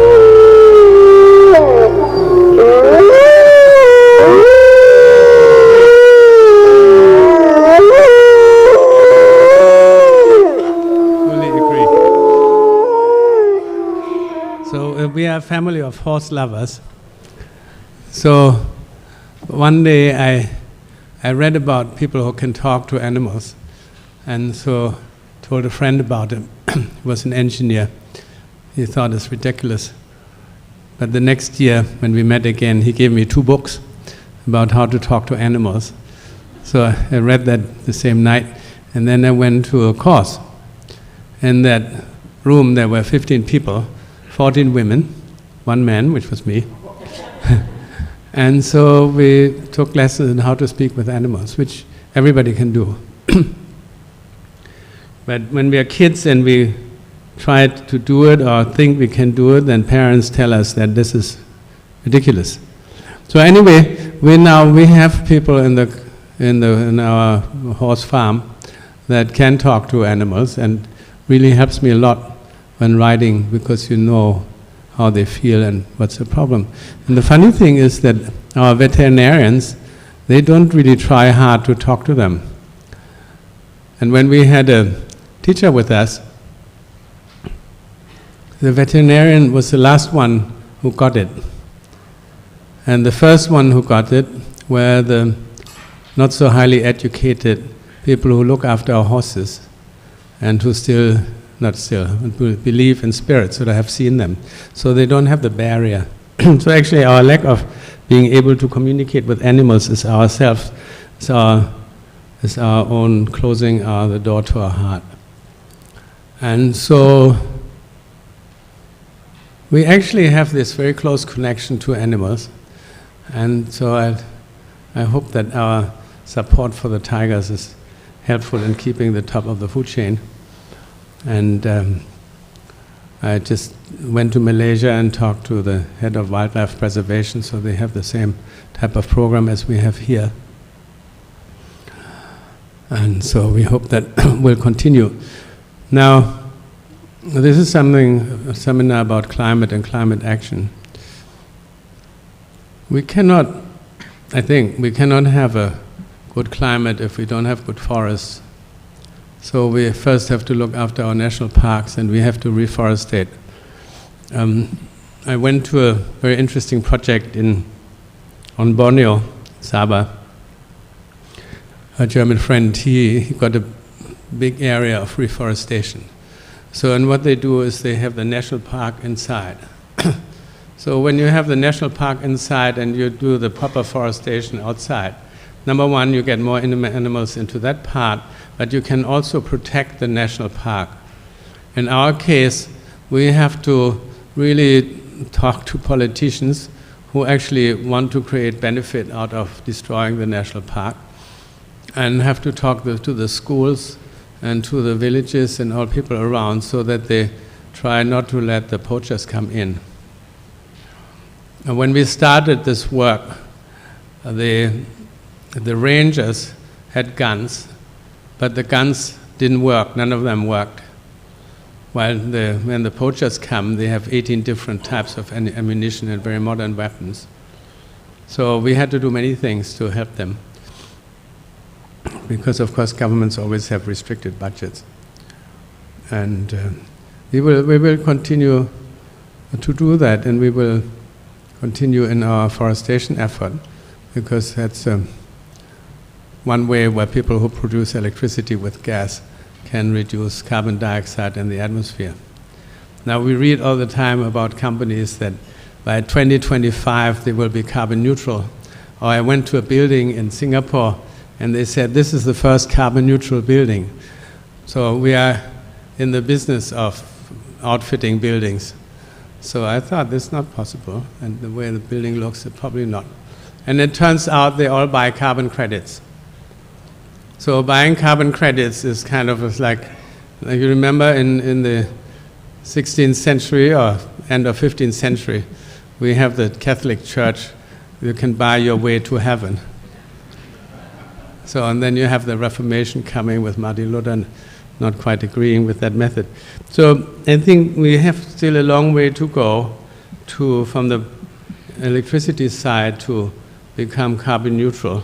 Actually, it doesn't look like it's very fast, because we read a lot about renewable energy, and Bigrim is probably the largest renewable energy company in Thailand, and we are in many different countries with large projects.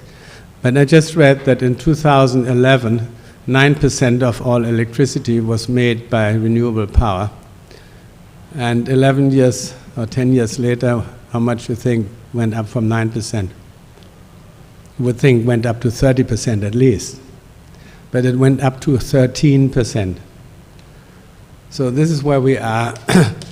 So all this carbon neutrality and buying of carbon credits is all fine, but doesn't mean that the world becomes less carbon intensive.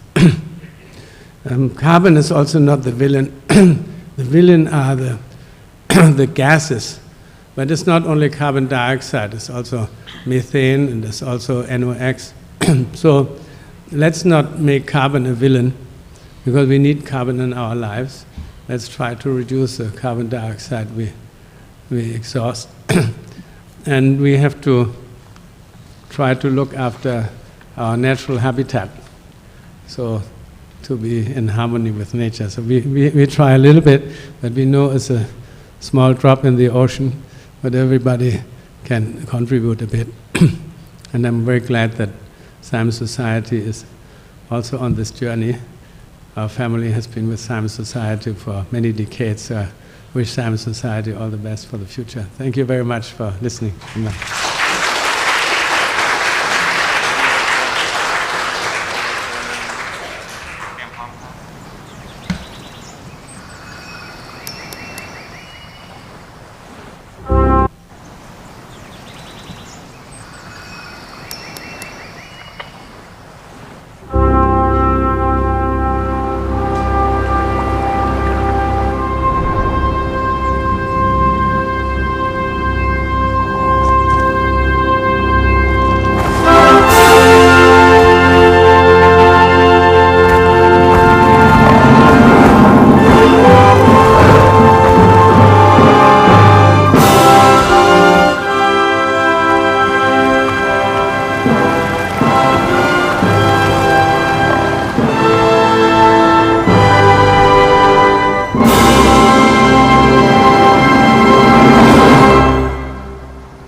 It's time to bring harmony back to the forest. Please join us. Save the tigers.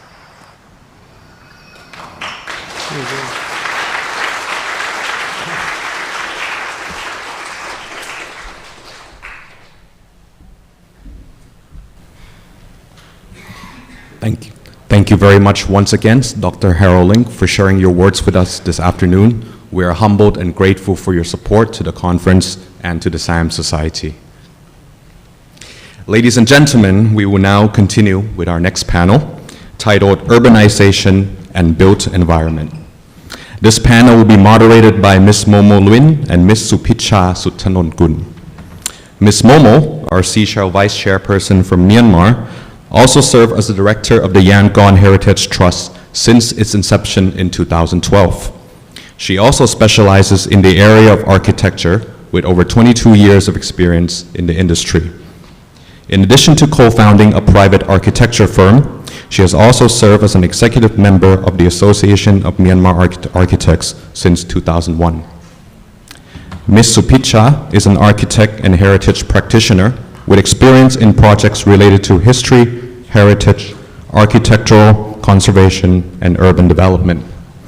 Her areas of interest include industrial heritage, sustainable development and climate actions, along with adaptive reuse of architecture in an urban context.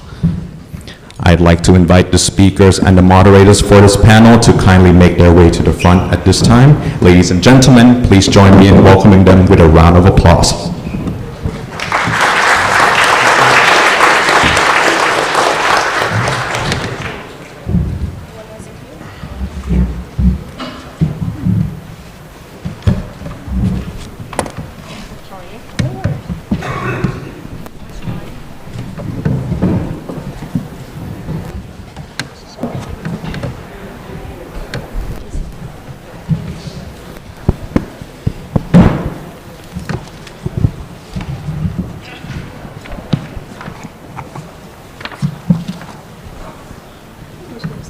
Hello, good afternoon, everyone. This afternoon panel, number 5, brings together conservationists, architects, urban planners to investigate what the traditional design of Southeast Asian buildings in the cities offer the basic for the climate action. That the globalization, urbanization, and modernization brings development, depletion of the resources, and the cities are becoming very vulnerable places with the increasing climate abnormalities. but the traditional philosophy, concept, selection of building materials, and construction techniques create a built environment.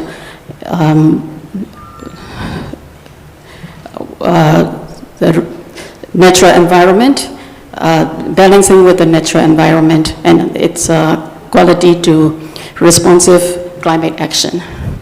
This panel will discuss the way that cities are responsible to make adaptable to the climate change. My co-moderator, SEACHA, will introduce the panels. So welcome to our panel today again. So our first speaker today is Ms. Lim Gek-siang. She's the current president. She is the current president of Penang Heritage Trust and a member of City Council Technical Review Panel. She convened the Chinese colloquium for Penang Story and participated in the writing of nomination this year, resulting in the inscription of Georgetown as a UNESCO World Heritage Site in 2008. That's impressive. So we will have our first panel start now. I'll pass the mic to you. Sawadee-ka. Good afternoon. So thank you very much for SEACHA and for thanks to Sama for nominating me to be the speaker here. So my topic today is why heritage conservation is considered as development. Because many people think that heritage is against development, but is it true? Okay, so I'm going to address this question. And okay, any of you been to Penang before? Kun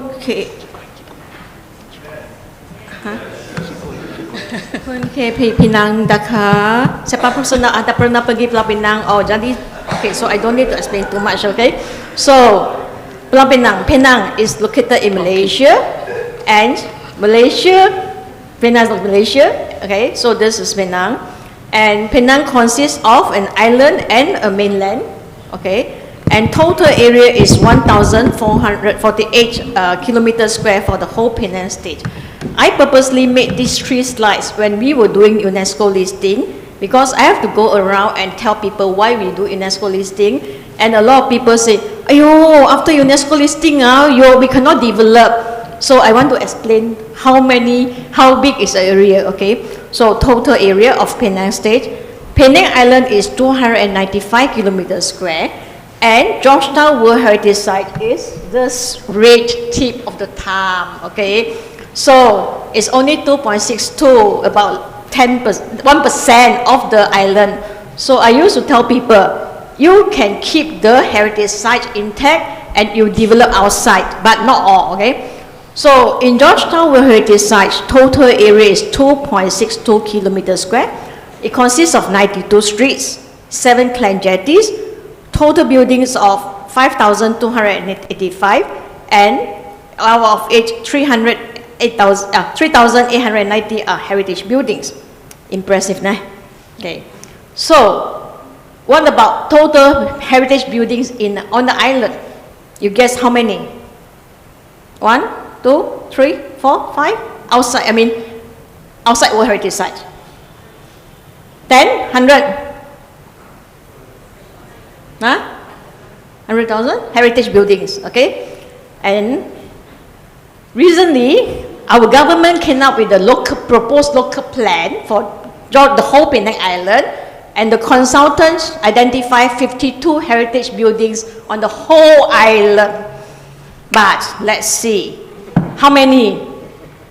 According to 1994 census, there were 12,500 heritage buildings on the island, and we do a simple minus, by calculator, minus 3890 equals to 8,653. So I think Salma, we should give them a calculator. Okay. Okay, so even outside of Georgetown World Heritage Site, we have 8,000 over heritage buildings. Okay. Okay, so what are the approaches in heritage conservation? According to the Burra Charter, which is by the ACOMOS since 1979, it's the Article 2, it says that there's a need to adopt a cautious approach in heritage conservation, and changing as much as necessary, but as little as possible, okay? So if you don't need to change, don't change. If you don't need to demolish, don't demolish. I'm very impressed with Albert's talk this morning, you know. Just get what you need, but not what you want. Just build what you need, but not you want, okay? And the basic principles in heritage conservation is maintaining the original architecture form, maintaining the original architecture structure, maintaining the origin material, and maintaining the original techniques, okay? So at one side, we are talking about carbon neutral buildings, but we are pulling down carbon neutral buildings to build carbon neutral buildings. I don't understand. Okay, anyway, after Georgetown being listed as UNESCO World Heritage Site in 2008, then we came out with a special area plan as part of the comprehensive management plan for the World Heritage Site. And under this special area plans, you know, it says that buildings are to be conserved and to be retained, restored and preserved in accordance to the regulation. This become my Bible because I'm sitting in the TRP for approval of any projects that come in for renovation, for restoration, for rebuild. So always carry that book and say, according to this SAP, you cannot do this. According to SAP, you cannot do that, okay? So there are basic principles inside. Original structural elements should be repaired and selective replacement only considered is absolutely necessary. Total reconstruction is totally and strictly prohibited.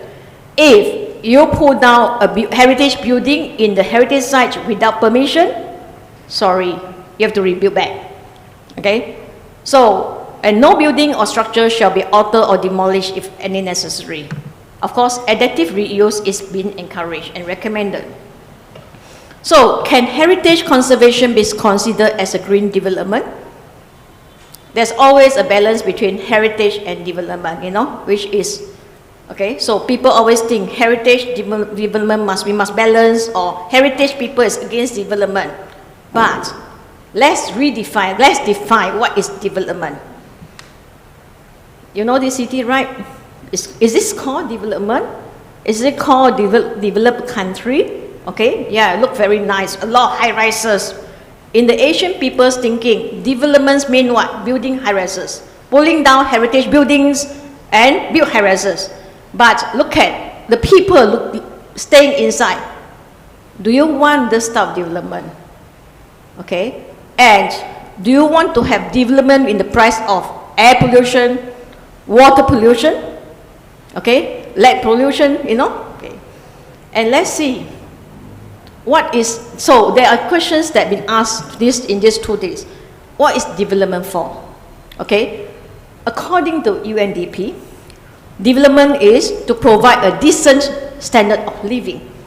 Doesn't mean that you have to stay in a high rise, doesn't mean you have to pull down old buildings. Provide good knowledge, long and healthy life, and environmental sustainable. Okay, so according to Pearson, which is in my paper, which I just realized that is not going to be disseminated out this time. Development is an improvement of life, either in qualitative or quantitative or both, in use of available resources. Remember, available resources, okay? So, examples for the developed countries. Is this country developed? Developed, right? Do you see a lot of high rises? Skyscraper? No. Where is this? Zurich, okay? Switzerland, one of the most developed countries in the world. There's Germany, okay? Also, they maintain the heritage buildings. They have maximum 6 stories. And can we say they are underdeveloped country? No, they are developed countries, right? Okay, let's see how heritage conservation contribute to development in Penang, in Malaysia.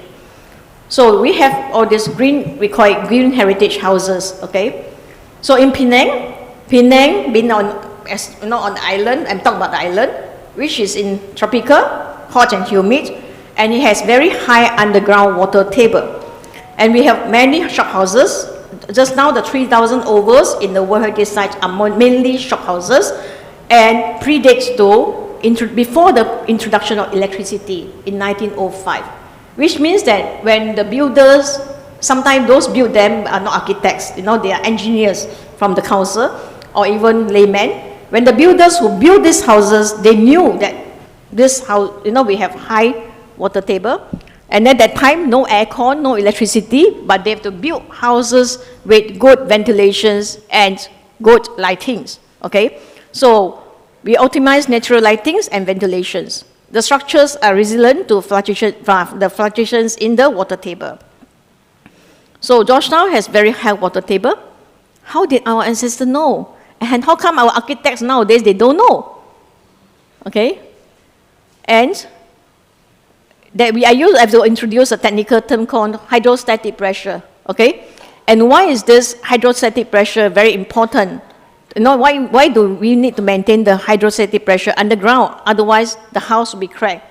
So I always tell people, this heritage building, actually they are supported by the hydrostatic pressure underground. If you disturb the pressure, the houses will be cracked, okay? So don't disturb them. Don't build underground car parks. Don't build underground structures, okay? So shop house is an identity for Georgetown. In terms of spatial concept, it is narrow and long. Why? Do you know why? Because in those days, the government charged the tax according to the width of the house, okay? And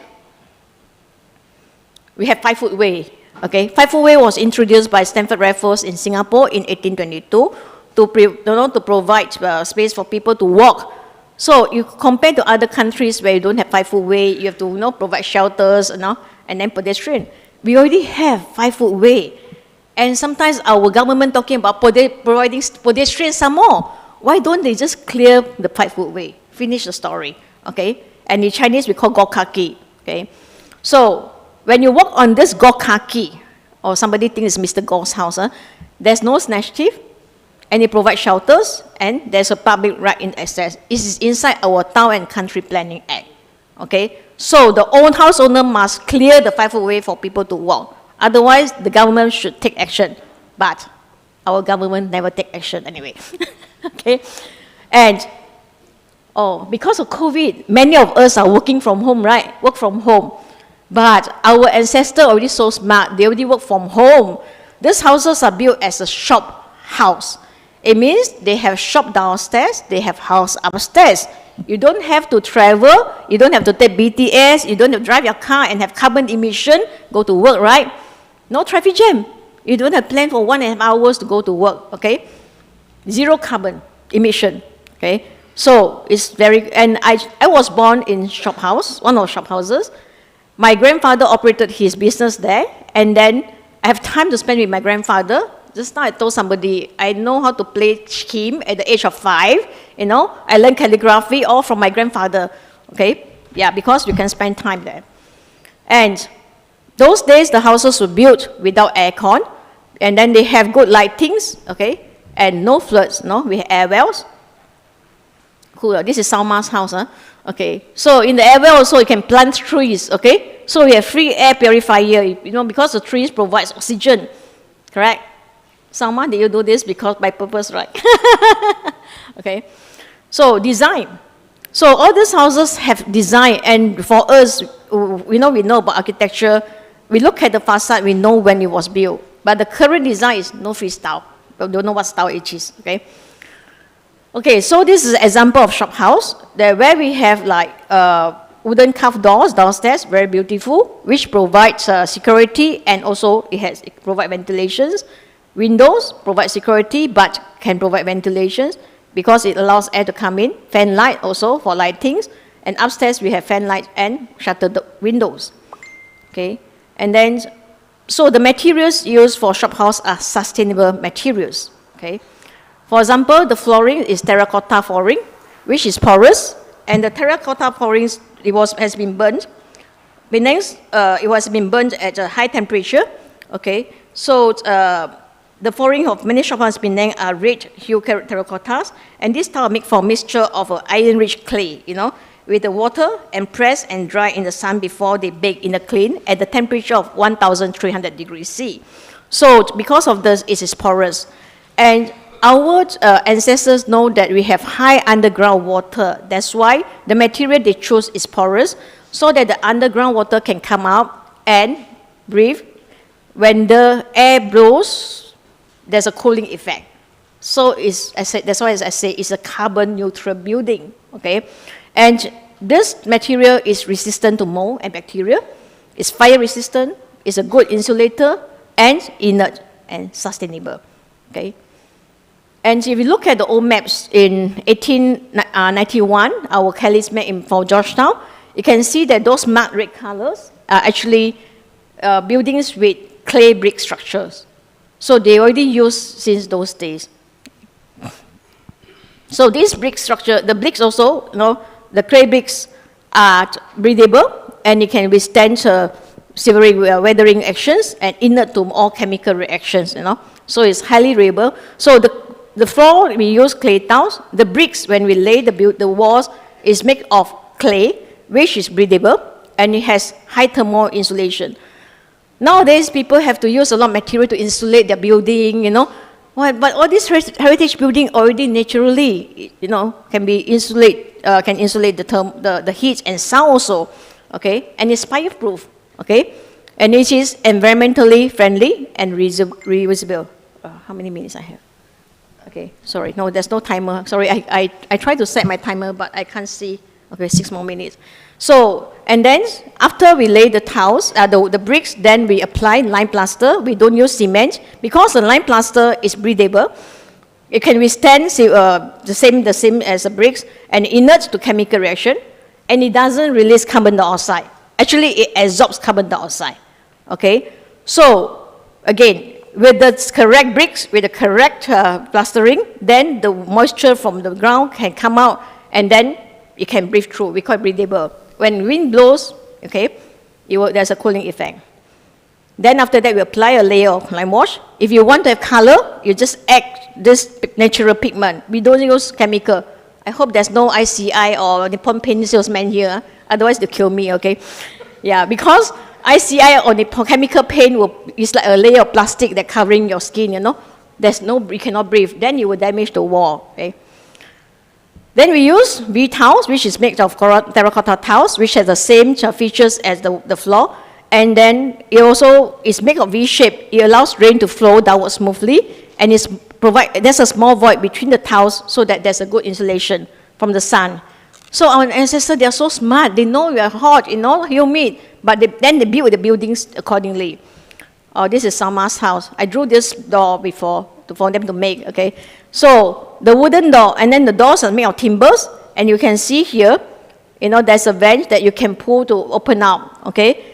And then it can absorb vibration and heat so they won't crack, can be easily painted over. You don't like the color, you can paint, okay? And they provide ventilations. And this is the air vent, right? And then usually inside the house we have partitions, also with a lot of vent holes for ventilations. At the same time, they carve a lot of auspicious elements to provide the vent holes, you see. So we use timber floor, okay? Yeah, and then we have air well, granite air well, so which provides ventilation and lightings in the house. I have checked through all plans and I calculated averagely every 10 meters or 30 feet, there's an air well, so that we have enough lighting to come in and enough ventilations. And one thing good is with the air well, you see, of course, according to Chinese, air well is a place where you collect your wealth, okay? So I always go around and be a salesman heritage salesman, tell people, you don't cover your air well, because air well is a place you collect your money, Once you cover out, money won't come in, then they will open out the air well, okay? So the air well is a place that they collect rainwater, and then rainwater when flow through the underground drains, and then there's a cooling effect, natural coolings. Water cool system, it's not ecosystem. My job is engineering, compressed air, okay? Okay, if you compare to under unsympathetic developments that it's not fit for heritage cities. Okay, the current development, you pull down heritage buildings, you build new buildings, what you have to do? You do pilings, you do waterproofings. Once you do piling next to a heritage building, you are disturbing the hydrostatic pressure underground. You're going to disturb the heritage building. There was one time we built a car park at Prangi Mall, a big shopping mall, and it affected a few hundred heritage houses in the radius of 1 to 2 kilometers in the town. Okay? Yeah, engineers always say there are solutions to it. Sorry, I'm an engineer, but I don't believe them. Okay? Heritage building next door cracks. Okay? And then cement is used. Cement is not environmental friendly. It releases a lot of carbon dioxide in the process of making and throughout the whole life. Lime will absorb carbon dioxide. Okay? Cement is not breathable, not permeable. It's heavier than lime mortar. It has lower tensile strength, means that it can crack easily. And it has a lower seismic load. That means that when it crack, it will crack, you see. So, and it contains soluble salt, okay? And it will shrink over time, okay?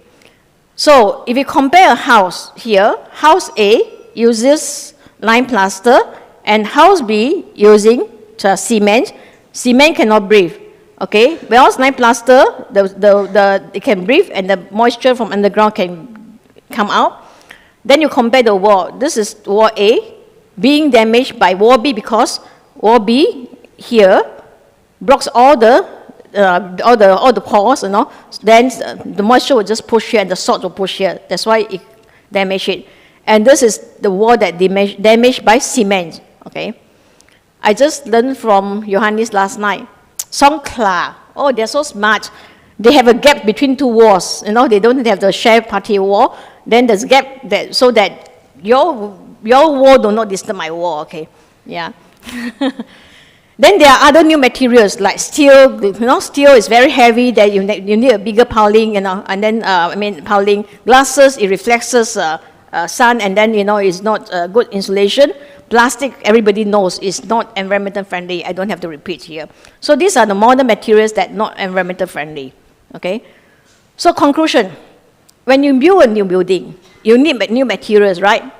When you need new materials, you need to have energy to produce them, and after you produce them, they are not environmental friendly. They cannot breathe. They destroy the buildings. They destroy the neighboring buildings, and there's a huge environmental impact. So, let's say if you build a building next door, okay, next to a heritage building or new buildings, okay, so this new building cannot breathe. You need aircon, okay, install aircon, and your aircon condenser, the heat will come out to the neighbor. The neighbor feels so hot. The neighbor has to install aircon, and then the neighbor. So this is the whole cycle of heat releasing to the environment, and more air conditioning is required. Okay, so it's a bad cycle. Same thing. You need to have a lot of resources. You have to, do mining. You have to chop down a lot of big trees in order to provide new material for new construction. So is it called development? That's why the definition of development is very, very important, which I defined just now. So restoration saves the environment because we don't need to use a lot of new materials. The materials are recycled, and heritage buildings are cooler. It helps in reducing global warming, and the material used are organic. It's not harm to the environment. So heritage conservation is a green development. It's a sustainable development. It leaves more natural resources for our future generations. Thank you. Thank you very much. I cannot see the timer. Thank you very much, Ms. Gekson, for your insightful information to underline that there is a lot of traditional knowledges and collective knowledge from our ancestors that was embedded in our built heritage architecture that, as Momo say, maybe authority or policymaker must have to take into consideration to make the future generation and future generations buildings more sustainable for our society. Then coming up with our next speaker over here, we have Mr. Leandro Poco from the Philippines. Mr. Leandro is a Philippines registered architect and environmental planner with an over 18 years of combined planning and architectural practice, experience in both Manila and Singapore. He is eager to bring the evidence-based analytical and research method into practice and believes they are key in improving Asian dystopias. So we give a little time for our tech guy to open up our slide. In the meanwhile, I go through his presentation, and I can say that this is one of the interesting topic that we all can learn using some technology to explain heritage and the heritage of urban area in different cities. So I will pass the mic to Mr. Leon. Thank you. It's a pleasure to be here. Thank you for the invitation. I would like to build off of the Georgetown. Hello? Hello, yeah. I would like to build off of the Georgetown talk by expounding that the World Green Building Council finds that the built environment accounts for up to 39% of worldwide carbon emissions. But this doesn't actually account for the effects of car-centric sprawl and city regions like Metro Manila and I guess metropolitan Bangkok, nor does it account for the inequities of space, opportunities, and amenities that accompanies these disparities in socio-spatial allocation. So new urbanism was developed, I think, back in the late 90s as a toolkit of best practices for retrofitting suburbs and developing new communities to reduce sprawl. Though it is critiqued widely as largely historicist and merely another way of planning rich gated communities for car riders, thereby legitimizing sprawl. So these are examples of these new urbanist communities, and you can see that there's still cars all over the place. And a lot of this is just romantic revivalism of historical buildings. This is in Celebration, Florida. Now, the COVID-19 pandemic induced lockdowns that highlighted how far people have to move to make a living. This gave rise to the 15-minute city discourse, which is seen as a natural extension of new urbanism. The stalwarts of new urbanism, the firm of DPZ, are just one of the many who put forward thought pieces based on the 15-minute walking and cycling transit travel shed for planning. But one can see that travel sheds are not actually perfect circles because travel coverage from a point relies on the accessibility of the street network around that point. So unless you're a bird, you don't travel on a perfect radius around that point. Travel sheds are actually highly reliant on the street network surrounding a certain area. So it's a good concept, but it loses translation when you actually apply it in the actual urban fabric. So my paper aims to nuance new urbanism and 15-minute city discourse beyond historical revival aesthetics and forms and circular travel sheds by using space syntax to understand and rediscover Metro Manila's old urbanism. The aim is to apply space syntax and to highlight how to retrofit our existing city regions for sustainability and resilience. So that's the introduction. I'm going to walk over some concepts in space syntax just to give you a rough idea of what this is all about, and I'll go over the research findings. The heart of space syntax is how space can be represented as axial lines, drawn as the straightest, longest lines that pass through any space. So axial lines, if you walk through the city, you'll actually see things as axial lines because you move in straight lines, because our eyes are mounted in front of our heads. So each street or space is represented as an axial line, and then it's counted as a node, which is then grouped together according to their connections and then analyzed using mathematics. So space syntax is actually graphically applied network theory. So the analysis of the spatial network highlights centralities that are most useful in the analysis of cities. So there are two main centralities that we're going to focus on: the closeness centrality and the betweenness centrality. The closeness centrality is the part of the network that is the most easiest to get to. It's the closest destination. So if you live in a neighborhood, there's usually a corner shop that most people will head to, and usually that street corner has a lot of coffee shops, and there's a reason why the coffee shops congregate there, because it's the closest to everything else. Now, there's also the betweenness centrality. There are certain roads in a network that get really clogged with traffic because there's a certain degree of path dependency, and you have no choice but to pass through that road to get from one side to the other. So space syntax allows us to strip away all the layers of the city and look at the underlying spatial configuration that tends to drive human interaction. Is it determinist? Not really. It's more probabilist, if there's such a thing. Unlike, a little bit contrary to the prior talks. This strips away the semantics and the semiotics and just looks at the pattern, underlying pattern. And then you start rebuilding it back and you start realizing, there's a reason why these meanings are there in the first place. So it's been useful for archaeologists to discover socio-spatial knowledge that's embedded in archaeological sites, because there's no written record about how these spaces were used in the past. It's usually very ceremonial, but you don't have a clue on the daily life of these inhabitants. So the first important key concept of space syntax is called natural movement. Basically, what it says is that the more accessible you are, the more likely you're going to get traffic. So that's natural movement. So without any fancy modeling, they're able to see that 72%, rough 60 to 72% correlation of the network with the actual traffic count in cities like Tianjin and other countries. The second key concept is called movement economies. So naturally, where there's more footfall or more vehicular traffic, businesses will want to set up there. So that's a movement economy. There's also an adverse movement economy, because when more businesses and more people are there, the more victims of crime you can have. So the movement economy goes positive or negative. It can go both ways.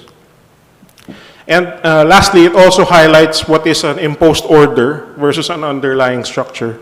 So let's say in university campuses, when you have lawns, people walk across them. That's structure. But when you impose an order, like when you define a certain grid, but people won't walk on the walkways, that's an imposed order. So it's been very helpful in understanding Iran's ancient cities, because a lot of these centralities that form in Iran's ancient cities actually correlate to where the bazaars are, where their ancient bazaars and marketplaces are. So where things are accessible, commerce usually tends to congregate. So these are the research questions. I'll just go over them quickly and answer them. This is the nerdy slide for the methodology. Basically, I'm covering Metro Manila from 1851 to 1899, 1905, 1935, 1946, and so on. It's a lot, but I'm going to wrap through everything. So this is Intramuros. This is the map of Manila, downtown Manila, back in the Spanish period. And you can see that the walled city of Intramuros was founded by the Spanish. It's a reproduction of the European town following the laws of the Indies. And you can see that it follows a Cartesian grid. And there's a fortress surrounding it with certain entrance gates. We modeled this into space syntax, and we're able to highlight that a lot of the civic structures are actually primarily located in the most accessible parts of the grid inside. If you were a citizen or a resident, if you were a Spanish colonist, this is the world that you knew, because everything else outside is cool, in a cooler gradient. Everything is happening in the heart of the city. Everything that's peripheral is coming out at a cooler gradient. So the higher the value, the more accessible it is. But if you model accessibility outside of Intramuros in the 1898 map, you'll see that actually the mission churches that were founded by the Spanish have higher accessibility values for pedestrians. And you can see that a lot of the white dots that were planted all over, these are the churches, they actually have higher accessibility values, because the Spanish intention was to Christianize everybody. So they wanted to bring the churches close to the people as possible. Now, the interesting thing is, Intramuros was the colonial center, but you can see that it's actually the least accessible. It's placed in the center, but no roads lead to it. All the roads lead to Binondo, which actually is the world's oldest Chinatown. Because the Spanish didn't want the Chinese traders beside them, they relocated them in Binondo. And by happenstance, Binondo becomes the central hub of the spatial network. So the imposed order of Intramuros being in the center falls apart, because it's actually Binondo that is the main hub of the city. Now, okay. In 1905, when the Spanish-American turnover happened, so all of a sudden we became an American colony, Daniel Burnham prepared the Burnham plan for Manila, and his objective was to unify the Spanish city and expand it with a radial concentric grid from a ceremonial core. So you have a nice downtown civic core here that's a bit like Washington, D.C. So we modeled that, and you could see that what Burnham creates is actually a very diverse network of grids. And all of these little accessible neighborhoods are interconnected by walking through the diagonals.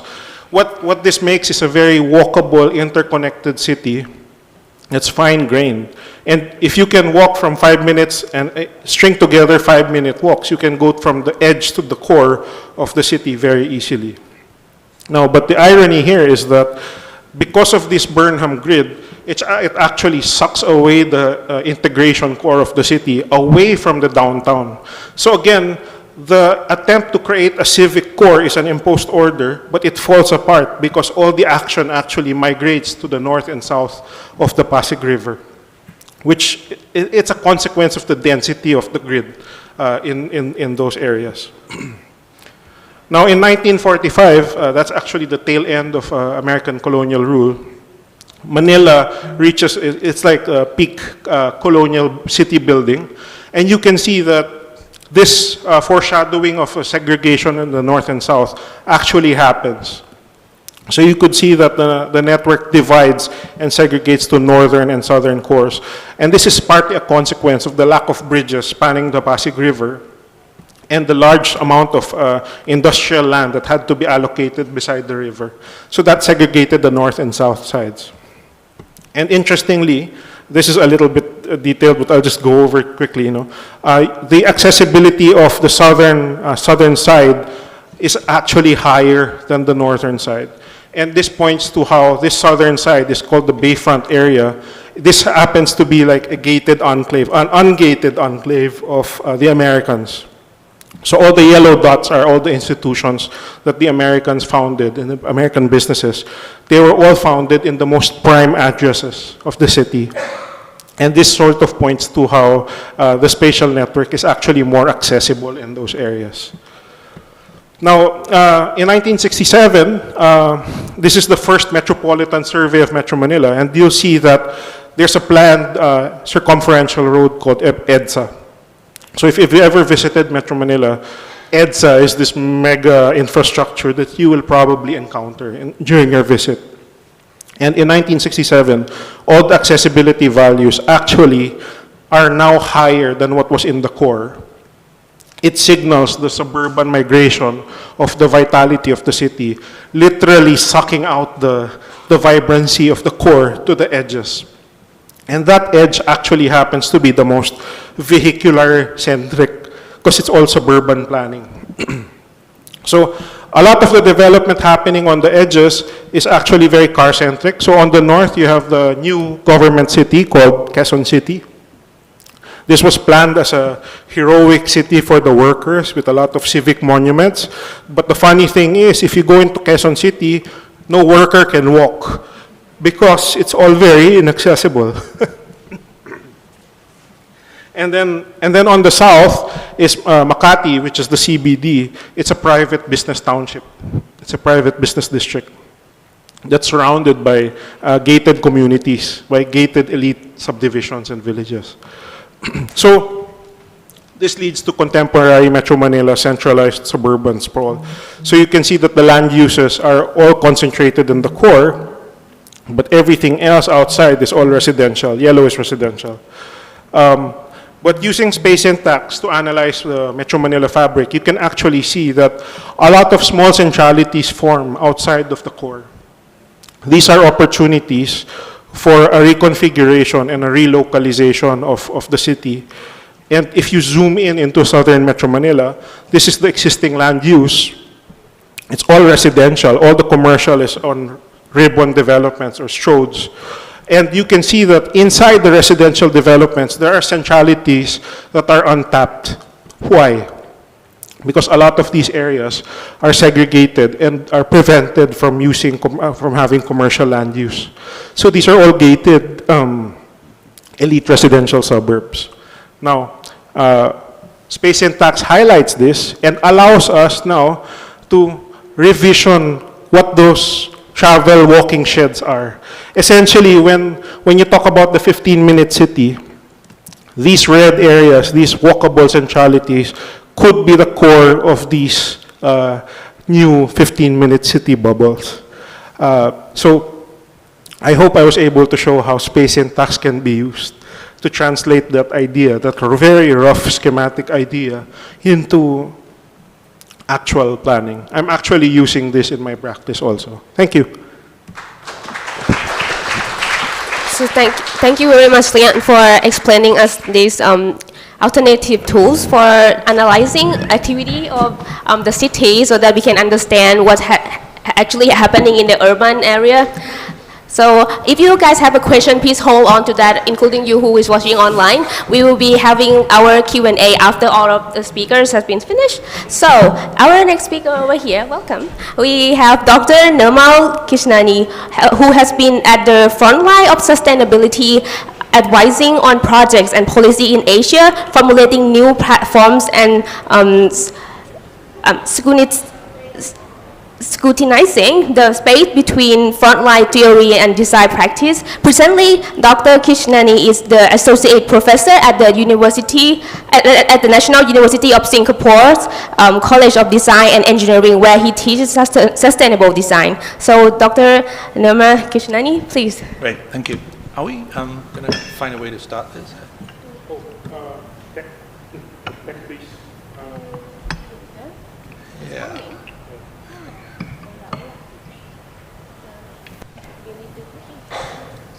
Brilliant. Thank you. Thank you for the invitation, Science Society. Now for something completely different. So I'm going to talk about the work of one architect, Hoang Tak Hao, in the context of Vietnam.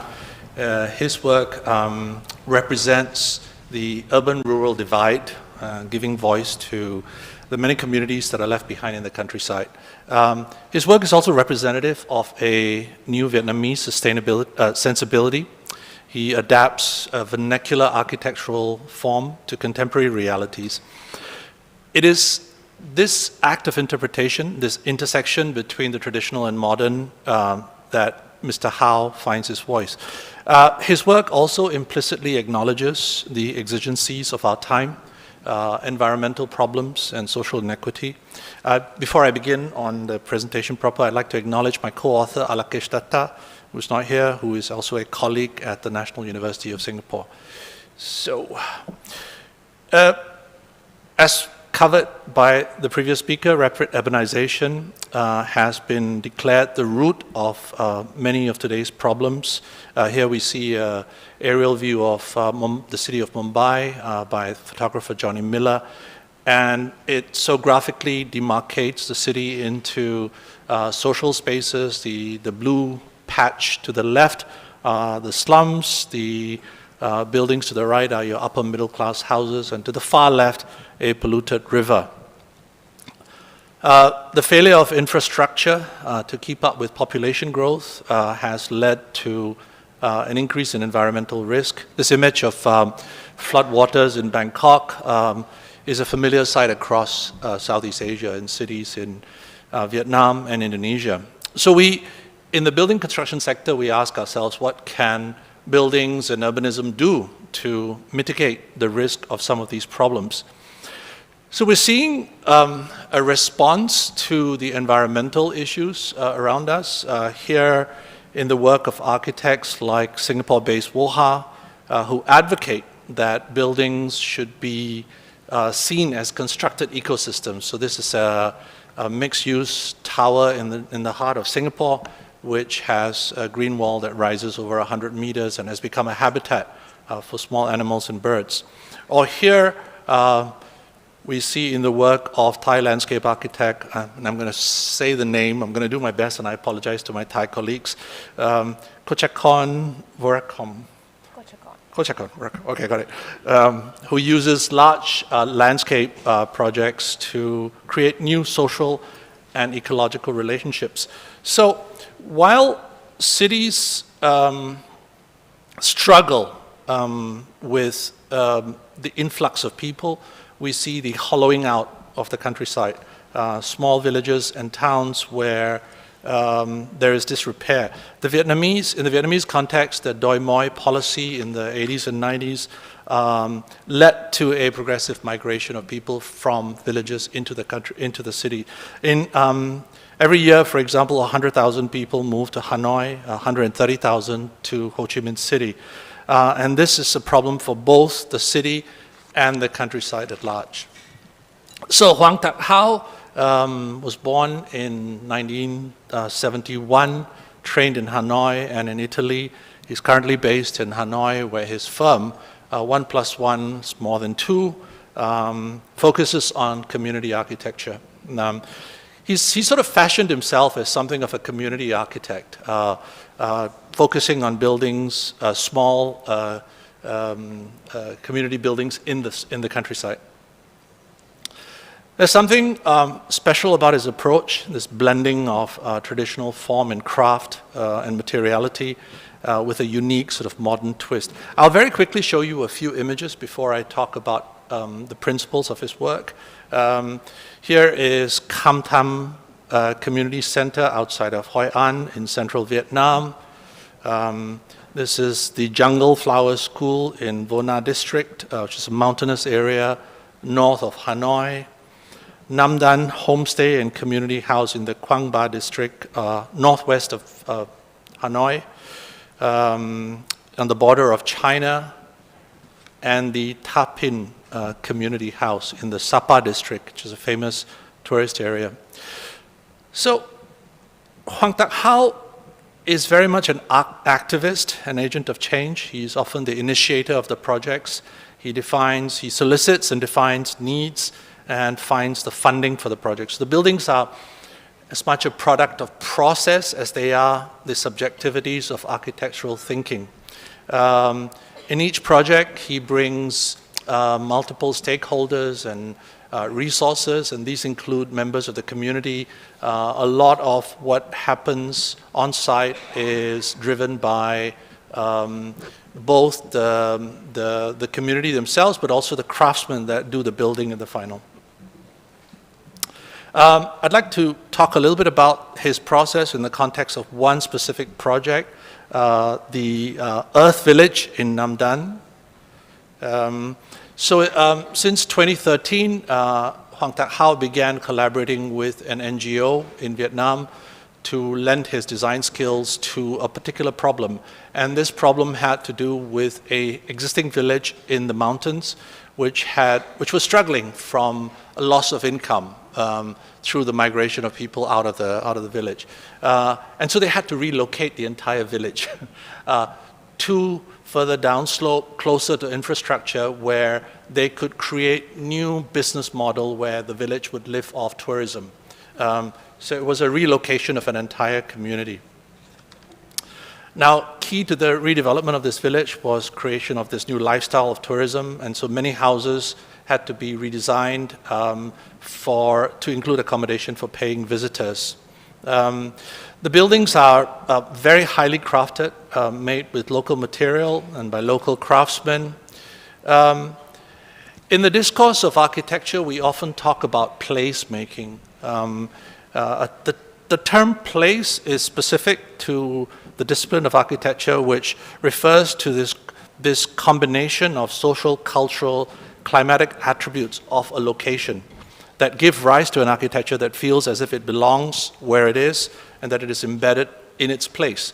I'm going to talk a little bit about some of the strategies that Hoang Tak Hao uses to bring forth the idea of place, starting with the emphasis on the tropical roof. Dating back to the 80s, when we first began to seriously bring tropicality into the regionalist discourse, the roof was celebrated as a form, as a giver of identity. Yeah? So Hoang Tak Hao is very much in the tradition of that. Here in the Nam Dan community in Earth Village, he adapts traditional forms to contemporary ideas so that it's unmistakably vernacular inspired, but you can see in the shape of the roof that there is a slight peculiarity, a little twist that makes it also unmistakably modern in its sensibilities. Here in the Jungle Flower School, the architecture mimics the profile of the landscape. And the second important thing that Huang Tak Hao does is to acknowledge the significance of the space between the indoor and outdoor. Tropical architecture has long been distinguished by the idea of the semi-outdoor space, the courtyard, the veranda, so on. And so Huang Tak Hao is very much a master in reinterpreting these ideas.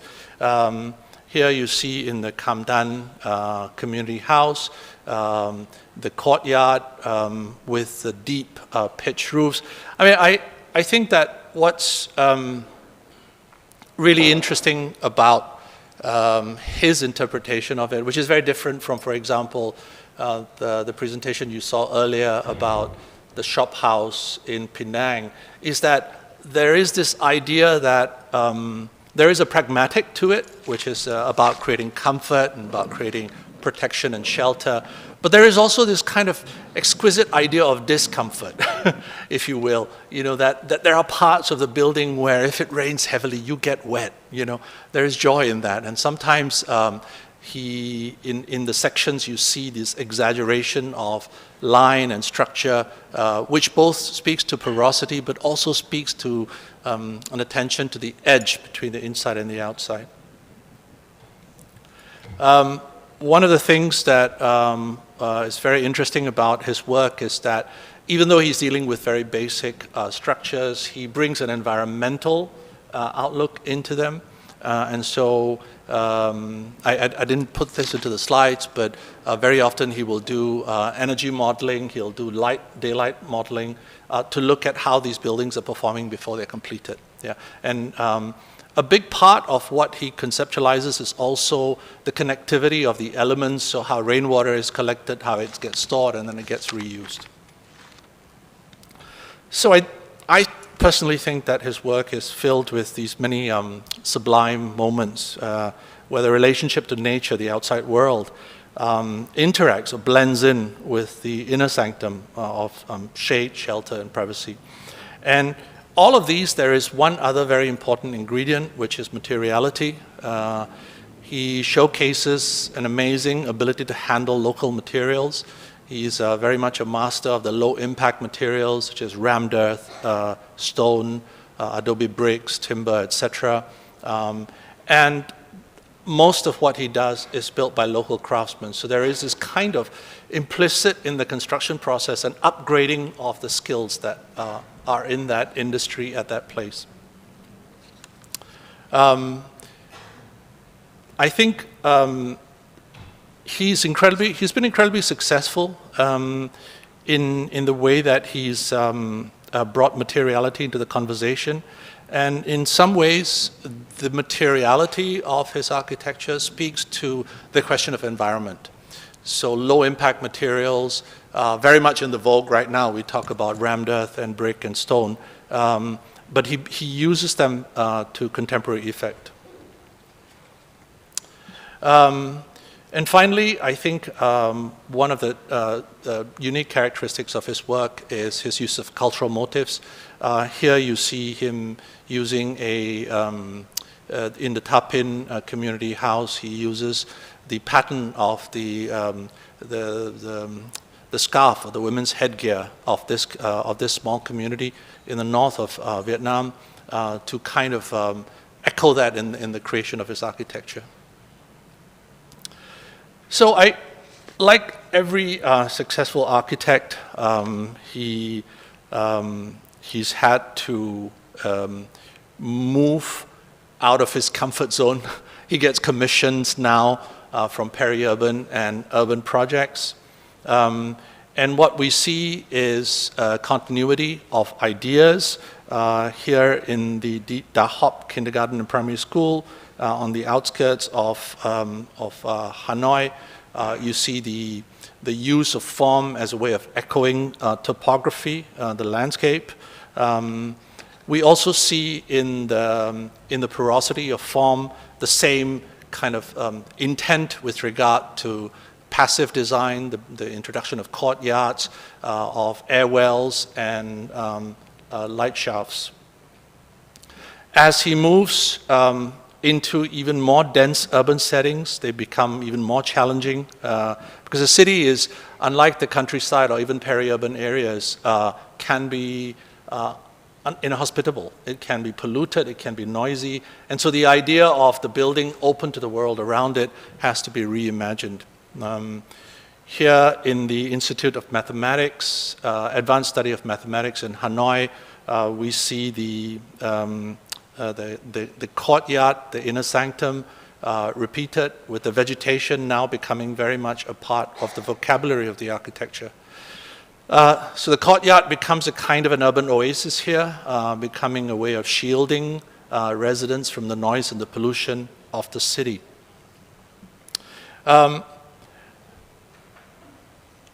He's even had commissions in downtown Hanoi, which, because of the brief and the site, are even more demanding. And so the idea of the courtyard here flips to the idea of the tropical veranda in the sky. This is Dream Residences. It's a hotel and apartment on a small site in Hanoi, where the architecture attempts to create elements that are found in nature, on its roof, and on facades. The vegetation here is used to counter urban density. This brings both value to both the occupants of the building and to the neighborhood. The last of his projects that I want to showcase is the Batrang Pottery Museum, which was completed recently. This is on the outskirts of Hanoi. I think every successful architect eventually gets to do a museum. Seems to be the bane of my profession. So how does an architect who built his reputation on small community architecture do this grandiose kind of iconic structure? Well, obviously he carried through some of the ideas of courtyards and vertically distributed greenery into the building, but here he veers towards the cultural object, the idea of the building as a kind of mimicking the act of making pottery. So I think the work of How attempts to address the specifics of the countryside and the city, the challenges that are faced. What is interesting in his reliance of these traditional forms and strategies and this reinvention of the vernacular is that he's even able to carry it forward into the city. So the vocabulary has expanded from these very small, intimate structures to larger urban conditions. And I think we're beginning to see this kind of unifying thread that suggests that maybe, just maybe, this idea of the urban-rural binary, this dichotomy that we're becoming so used to talking about, is perhaps more imagined than it is real. That what happens in the city is very much contingent on what happens in the countryside, and what lessons we learn from the things that we do in the countryside have a role part to play in the way that we design in the city. I'm going to end with a quote from Rahul Mehrotra. Rahul is an urbanist from India. He's a professor, also is a professor in Harvard Graduate School of Design. So I interviewed Rahul for my podcast, Ecogradia, and we talked about the future of the city. Yeah. Actually, the thing that Rahul says here, I've heard from quite a lot of thought leaders in this area. And I'm just going to quote what he says. He says that there is a lot of flux with climate change, climate migration, and this is going to be accelerated in different ways. He was referring most recently to what happened in India during the pandemic, when millions of people literally had to walk home to their homes in the countryside. And that the idea that as people migrate to the city, they leave behind their homes and their histories is imagined. Yeah? And he says that it will not be a clear urban versus rural, rural versus urban. In fact, the rural-urban binary, in my view, is a useless category, that we have to begin to look at development, human settlements, in a more polycentric way. So the conversation that we're having about, oh, you know, how much more can we pack into the city? How are we going to do mega cities? The future is a polycentric one. It's not going to be these big metros. It's going to be a network of cities, towns, and villages kind of coexisting with these flows and exchanges that happen between them. In case you want to hear more, and I will do a shameless pitch here. I'm having a blast of a time interviewing people on my podcast, so people like Rahul and Huang Tak Hao, who are thought leaders in their field, please join me anytime you want. Iko Gradia. Thank you. So, thank you very much, Dr. Krishnani, for your insightful information on this architect work and also how to extract traditional knowledge and how to interpret it into the modern urban world. So, coming up with the last speaker of our panel, last but not least, we have Mr. Sibarani Sofian, who is a passionate urban designer, planner, and a business leader with extensive experience in various urban projects in Asia, especially Southeast Asia and Indonesia. He focuses on executing sustainable urban development based on an integrated multidisciplinary approach. He also initiated the formation of the Indonesian Urban Design Institution in 2019, for which he is now serving as a president. So, all to you. Okay, thank you very much, SEACHA, for the kind introduction, fellow speakers and moderators, and also the participants of these exciting talks, and seminars. So, my name is Ibrani Sofian, and you probably aware about the new capital city relocation. That's probably something that I will talk about a lot. And this is going to be, again, another different directions from the various speakers in here. Some talking about the shop houses, some talking about the city expansion in the sort of like huge modeling, space syntax, and another one, rural architecture. And I think I'm going to work on another scale. And this is a huge effort, and titled New Direction, Culturally Inspired Urban Forms of Indonesia Capital City Nusantara. And I'm here to actually learn together with you because I'm very much inspired by the terms or the phrase that the Reverend Anil mentioned about this morning, this afternoon, sorry. It's one thing that changed, that constant is change. So you're gonna see a lot of changes.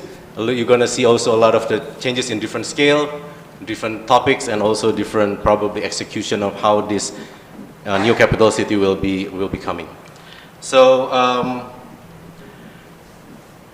back in 2019, our President Joko Widodo decided to move our new capital city to Borneo. Again, this is not a very popular topic in this room, especially talking about Borneo as the lung of the world, homes for probably, I don't know whether tigers live there or not, sir. Probably if we coming in there, moving all the tigers to another place, that's gonna be a disaster. But don't blame me on this because this is a political move that our president already made.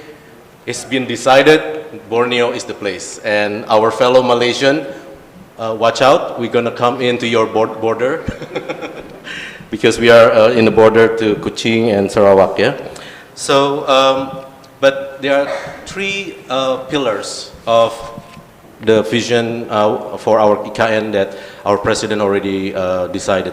First is about national identity. Another one, again, this is a very interesting thing, sustainability. I don't know whether our president really understands exactly what it means, We'll talk about that later. And also, it's a smart, modern, international standard city. So, all these three, if we are talking about in the terms of our academic sort of discourse, three very different directions. And today, what we are talking about here, whether this is going to be related to culture and heritage, I'm invited by Professor Johannes Widodo, and I was asked what I'm going to talk about in this forum, because we're going to create everything new. So there's no history, there's no heritage on this. But later I realized that there is actually a good discussion that we can bring out in here, because the nature itself is a heritage. And the culture itself is constant move. The culture that we have in the past could be something, the culture that we will adapt in the future. Talking about sustainability, when we, after 2019, the competition was done, and then he was happy that we have a winner, which is our scheme. In 13th of January 2020, our president, just right before the COVID, came to the Sustainability Week in Abu Dhabi, and this is the phrases that he brought into the to the forum in that time in Abu Dhabi. Smart metropolis, 80% renewable energy, zero emission city, and then bringing the best technology and innovation forward and the best wisdom, and low carbon efficient, pedestrian friendly city, all kind of what we call the wish list of a future city, all in one. And imagine that I have to deliver all this in one location with all the KPI within a very short limited time, and showing that whether this is right or not. And I'm here to actually learn with you guys whether I'm in the right direction or not. Okay, let's see how big failure did I make or not. So 2% temperature reduction. This is coming to a little bit more quantifiable KPIs. 2% temperature reduction, 80% alternative energy, 70% green area. So compared to our lovely city of Jakarta, our lovely city is only having 9% and 11 million people. I don't know, that's Bangkok will probably in the better shape or not. Sometimes Jakarta probably worse. Net zero emission, and there's a small little print in there, by 2060, and probably, I don't know whether it's going to be there or not. 10-minute cities. Just now, Leandro mentioned about 15 minutes. Yeah, we have 10 minutes, so we are better than that. 10 minutes and 80% public transport. And for all those urbanists here in this room, you know that all this KPI is not going to come together in one city. You can have a little bit here and there, but you cannot have it in one city. And my task is to bring this all and recipe into one city. Yeah. So I don't know whether I'm going to get there or not. So the location of our capital city, sorry, if you are not familiar with Borneo, it's in the East Kalimantan, it's East Borneo. If you are aware about city of Balikpapan and Samarinda, so this is between the two. We call it the Triangle City, and the area is 250,000 hectares. It's the size of the metropolitan Jakarta that has people about 34 million. And then the red area in the middle is 60,000. It's about the size of Singapore Island. And the area of the red is actually the core of the capital city. In all, we're going to bring together a population of 1.8 to 2 million new residents. Balikpapan and Samarinda itself have roughly about 1 million, bringing together about 3.8 to 4 million population of people. So bear in mind, this is not Jakarta, and capital city of Nusantara is not going to be a relocation of Jakarta of 11 million people to that location. So it's going to be somewhat in the middle of the population of that. So that's our design, Negara Rimba Nusa, and our president looked very excitedly on that. And our Minister of Public Works there. So that was in 2019. If you look closely, it's near to the coast.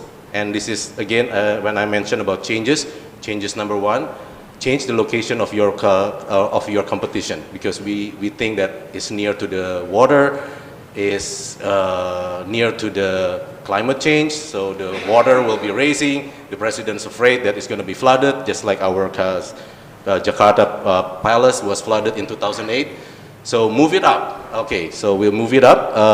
But the idea of the Negara Rimba Nusa, probably one may ask, Negara means state, Rimba means forest, Nusa means archipelago.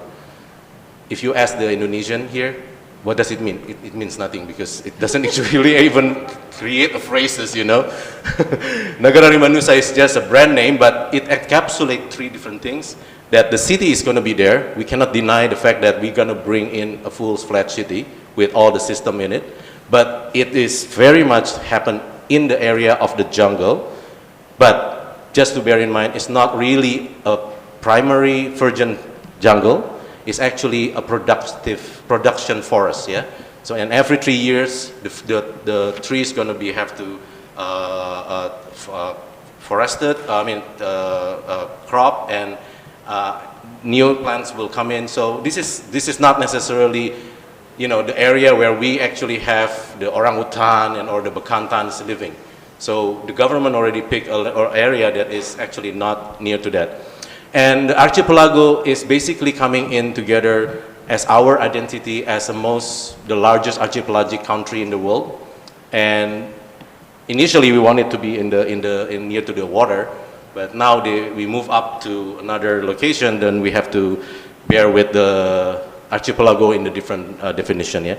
But the idea of Nagari Manusa is basically having a city that is coexist with the nature, which is forest, in Kalimantan or Borneo, which is known as their rimba or the forest, in the very unique identity of Indonesian.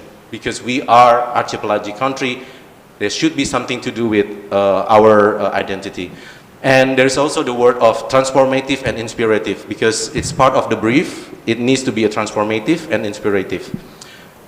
Now, what would be the shape and the look of these future-looking cities, and with all the KPIs that we have? This is several winners. Yeah, the first one on the left is actually predates me. That was the first brief that was done by somebody that I cannot mention, but it was done even without any site.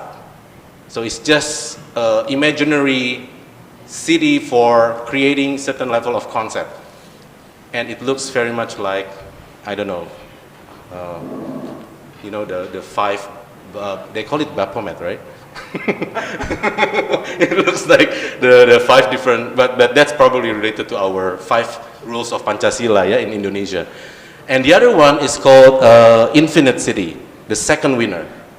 The third winner is called Kota Seribu Layar or Seribu Rajutan, yeah. It's a network of a city, of a layered city. So what you can see is there are various options, there are various shapes that you can actually arrive to a different solution, but responding to the same brief. So all the brief is the same. So the hypothesis that we want to have in here is, to what extent the heritage culture of Indonesia, urban form and architecture, could bring forward the new direction of the future developments. And we hope that the IKN design in here kind of like respond to all this, sustainable and smart city, but also try to develop a new future developed urban forms that I'd like to really learn from everyone in this room. So I'm going to be quickly moving into the material. So the location that you can see in here is pretty much what the Borneo looks like. Borneo has a very distinct characteristic. There is no volcanic activity, there's no mountain that is too high, but there are very annoying bumps. Small little bumps in this kind of level is not very noticeable, but when you are in there, it's actually pretty strong. So you can see a 20 to 30 meter difference in every 100 meter you move. For a developer, it's a nightmare, right? So, but then our government decided, let's move it there because we like it to be on the mountainside, although it's not really a mountain. We don't like the water, although we are archipelago country. So, so we are asked to, changes number 1 is to ask to move up to the hill. So, but then the response that we have, that we need to start to build in, is how we start to bring in the language of the archipelago, the language of our natural terrain. We call it tanah air, the land and the water that is bringing out the life. But then at the same time, we have the tradition of creating an axis. Indonesian, we have the cosmological axis, and we'll explain to you later about it. But then this is just to show you how we are dealing with the contour without really changing the landscape too much, introducing a new type of axis that also have the vertical pillars of our cultural representation of our 34 provinces. You're probably aware Indonesia have 17,000 islands, and we have hundreds of languages. We have very different people from the east to the west, north to the south. So we have to represent that into one space. Coming back to what will be the cosmology, the microcosmos concept of Indonesian old vernacular spaces, yeah. As in the past, we believe that the way the traditional architecture responds is related very much with the nature. But when it comes to the independence time, we start to leave those wisdom. We start to leave the way we relate to the nature. Then we start to create a modern city, and that's where the things start to go pretty bad, yeah. But then coming back to this concept of there's something defined, there's something that is important, there's something that is beyond us that needs to be placed in the different sort of like sets of spaces, where us human in the bottom and the nature and the higher create this kind of like primary and secondary aspect of life, that we have that written up in many of our cultural heritage relics. In even the axis of the city is being also defined, and it's part of our various cities in Indonesia. You name it, you can come it from Bali, you can come from city in Java, sometimes even in the island of Nusa Tenggara. You see this kind of relationship to the mountain, you can see relationship to the ocean, and people relate that very well. And that's something that we want to bring into the new capital city, and that's also bring us to the next level of how the roof and the architecture of Indonesian archipelago, although we are in the different island, we have a similarity. We treat our roof very specially, be it from the Borneo itself, or to the Toraja and also to the Sumatra. We have what we call the separation between the ground level. That's where we relate to the human, between the human and the animal. Sometimes a domesticated animal, like our cattle, etc., was placed at the bottom. You can work with the water. Water can flow in. We live on the second floor anyway. And then we have the roof to create a lot of the learning from Penang, also from the Vietnam architect. It's where the insulation, that's where the climate is actually factored in. So we have what we call the architecture of the head, the body, and the foot, yeah? And how this relate to our architecture and also the urbanism of the capital city, we try to emulate this into the design of that. So the smart forest city that we propose in here is basically forest and archipelago-based future city model as a transformation symbol and civilization and advancement of Indonesia. So if you look at it, it's located in the rolling hills. The urbanism has to start to work with that. The water is around us, needs to be captured. And let's open it layer by layer. That's the kind of topography that I have been working for the past 3 years. It's actually, and during the COVID time, yeah, when we did it, it drives me nuts actually, because we have no computer, we don't have any team because we work in the room, and I have to deal with this very annoying undulation. But then we have to relate this with the sensitivity by keeping the high ground and also letting the flat area and the sea level rise free, and we don't touch those areas. We go painstakingly identify not only the big one, but also to the smallest riparian order to allow the urbanism to come in. We cannot have any grid. We have all this sort of like meandering road, unlike the first one that we show. we start to bring in this sort of like urban structure where we have the higher up, the defined power, and also the middle one is the human and the nature at the south. And then we create also this sort of a green corridor where we allow the animal and the water to pass through. We also have this so-called 70% green area, 30% developed by creating a green and blue fingers, painstakingly carving in the green system into the neighborhood, allowing the breeze and the water and the wind to pass through. And at the same time, we try to also bring in certain level of dynamics, livability, and also inclusiveness within the area of a transit-oriented polycentric city. So we bring in the public transport, 10 minutes and 15 minutes, sort of like a radii, and trying to bring in what we call a polycentric transit-oriented city based on the 10-minute walks, while we also still identifying the greenery around us in the undulating nature and trying to create this diversity and the mix within that very compact area. So I'm just going to very quickly pass through. So this is something that we will bring in the nationalism into our axis. We also try to bring a building that is mimicking the nature. So we call it biomimicry. So architecture of the building try to mimic what the nature look like. And we also try to bring in the ground level by pilotis, bringing up the building and allowing the breeze to come in, and also trying to create a certain level of wind to come in and work with the nature, with the slope, and also the verandas and all those kind of architecture elements that we have in the system, yeah. And the Indonesian, we don't have a lot of pedestrian next to the building. If you look at the new building in Indonesia, in the old past, yes, we do, but in the new architecture, we are always having a setback.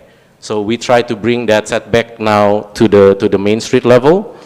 And then we try to also bring in medium density. We don't actually bring in high density building. And we try to relate also with the main street issues.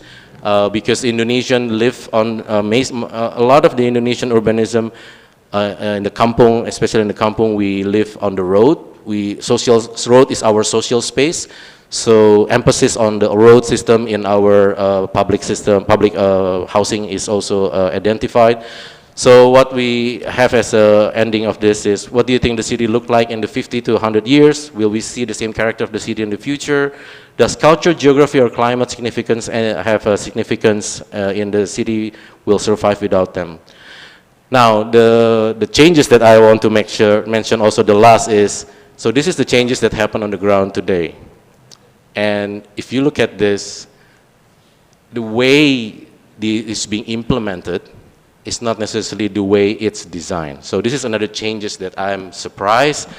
As a planner, we sit in the room, we put a heavy sort of like expectation to what needs to be done, but because of the time, budget, and quality, the three things that never be in the same place, you want to get quality building, you need to have time and you need to have a good budget. But our government don't have time. We may have money, but we don't have time. So the rushness and the order from the above that says you have to do it now is something that cannot be managed easily, and is done by many various parties. So the constant change that I have to deal with is to see how our plan has to adapt to what is happening on the ground, because sometimes what we design is not necessarily what is happening on the ground. And this is concerning everyone, and I'm also asking everybody's opinion about how to deal with this implementation issue of setting apart from the planning issue. Thank you very much.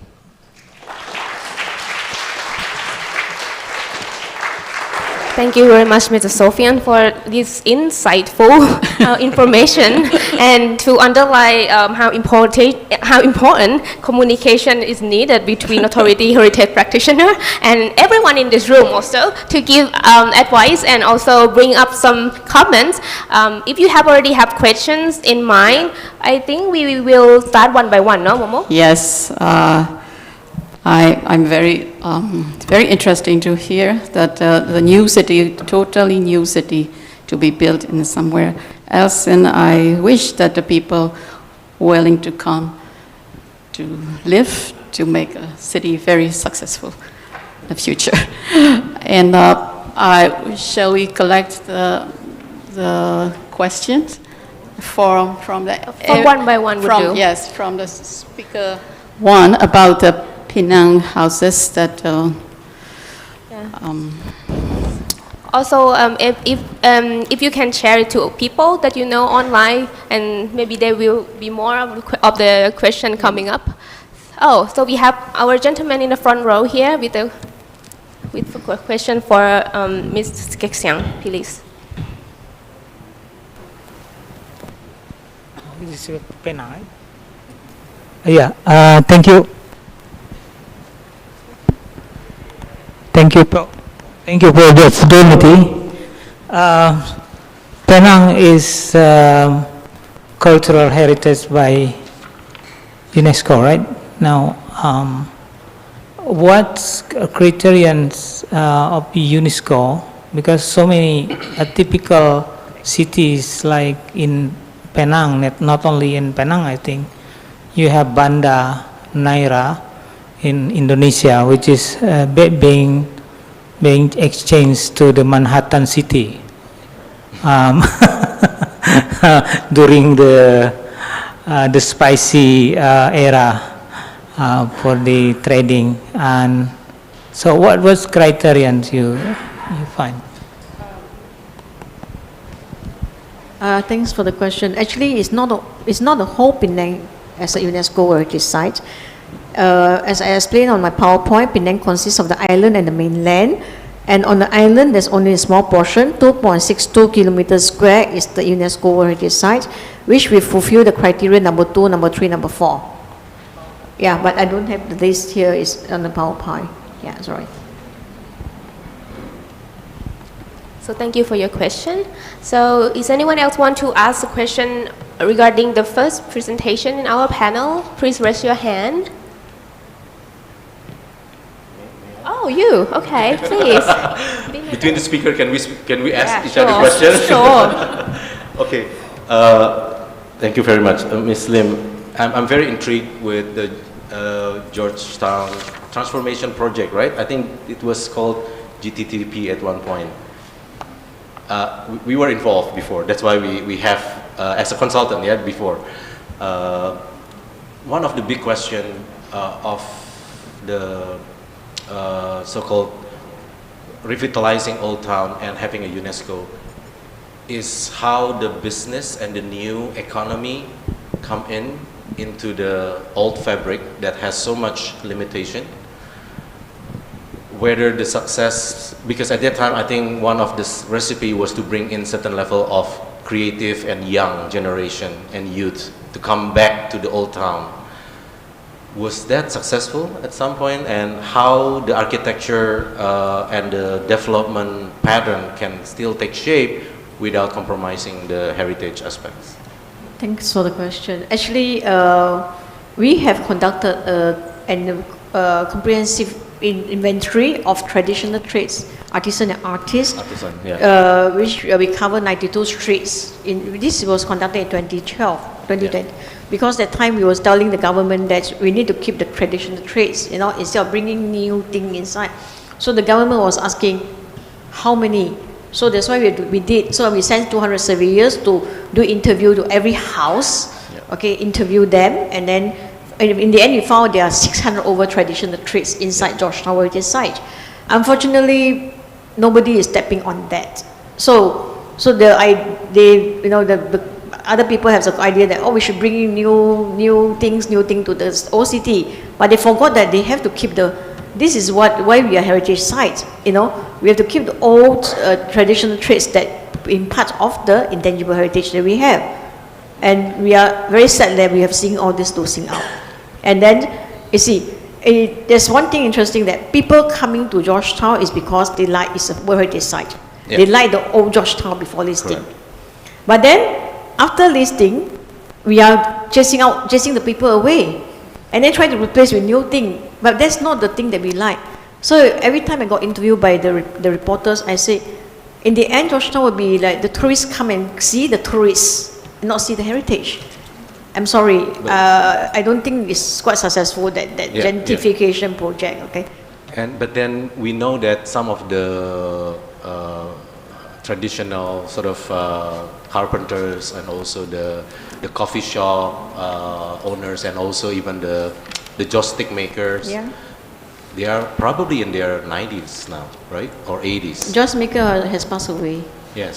So, yeah, but the son is inheriting. Yeah. So I think the continuation of this living tradition is probably the challenge, right? Yeah, that's why we were proposing to government that we need some steps to protect them, because I think the biggest challenge was rental.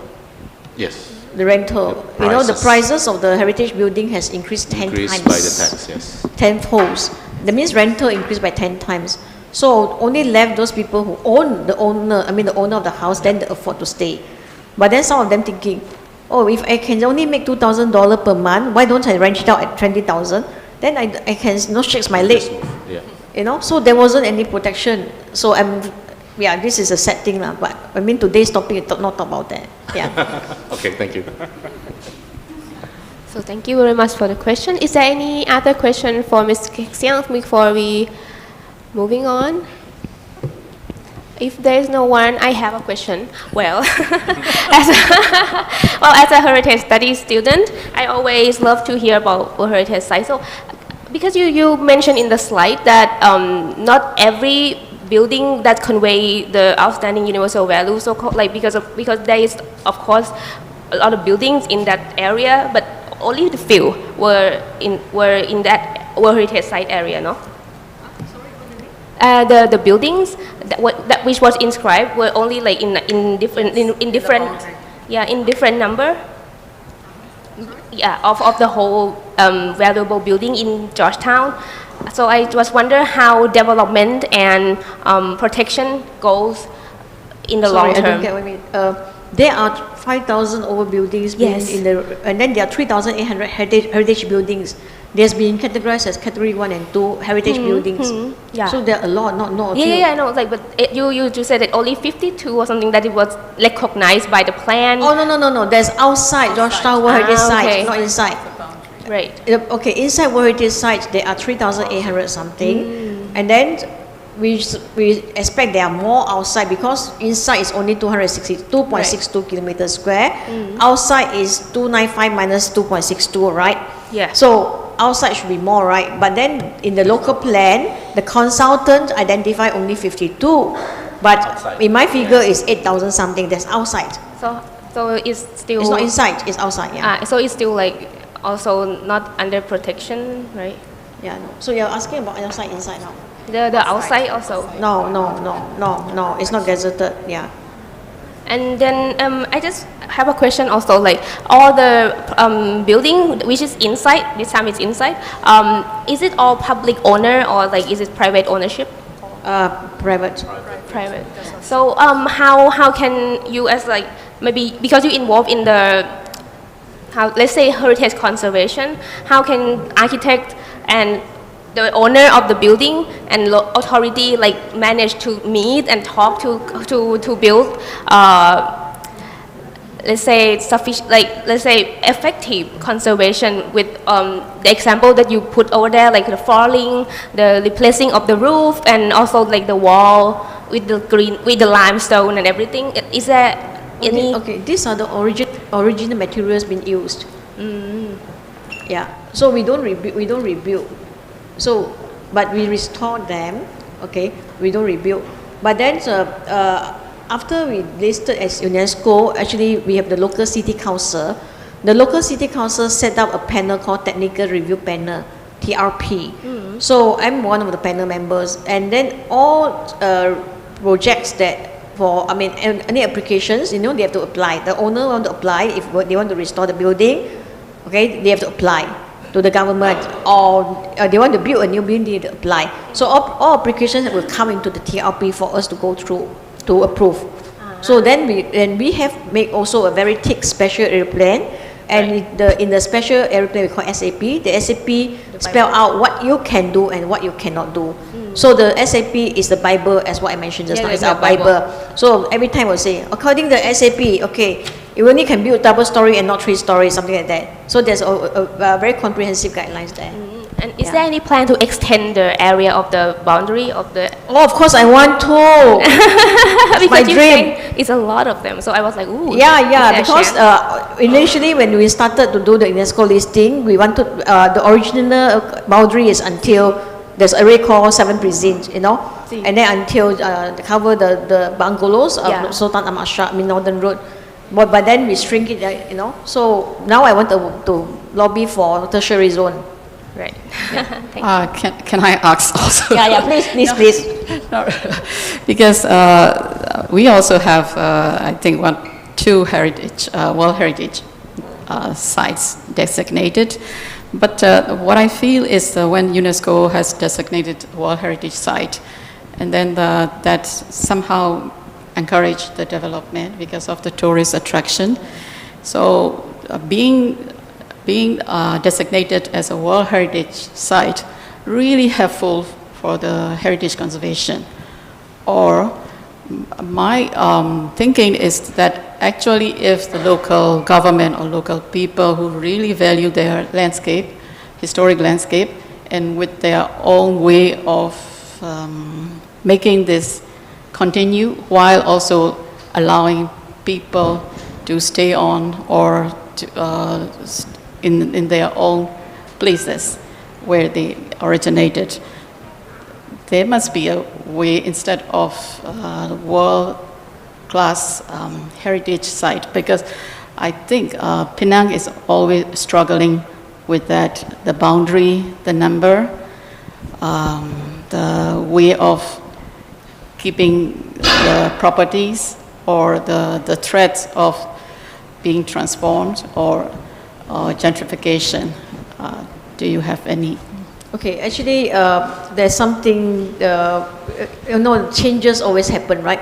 So when we were doing the UNESCO listing application, it was under one government, and there were plans, that we planned ahead. What should we do if we got listed to control the houses price, those sort of thing. And as UNESCO, the ECOMOS assessor came in 2007. He came, was under one government.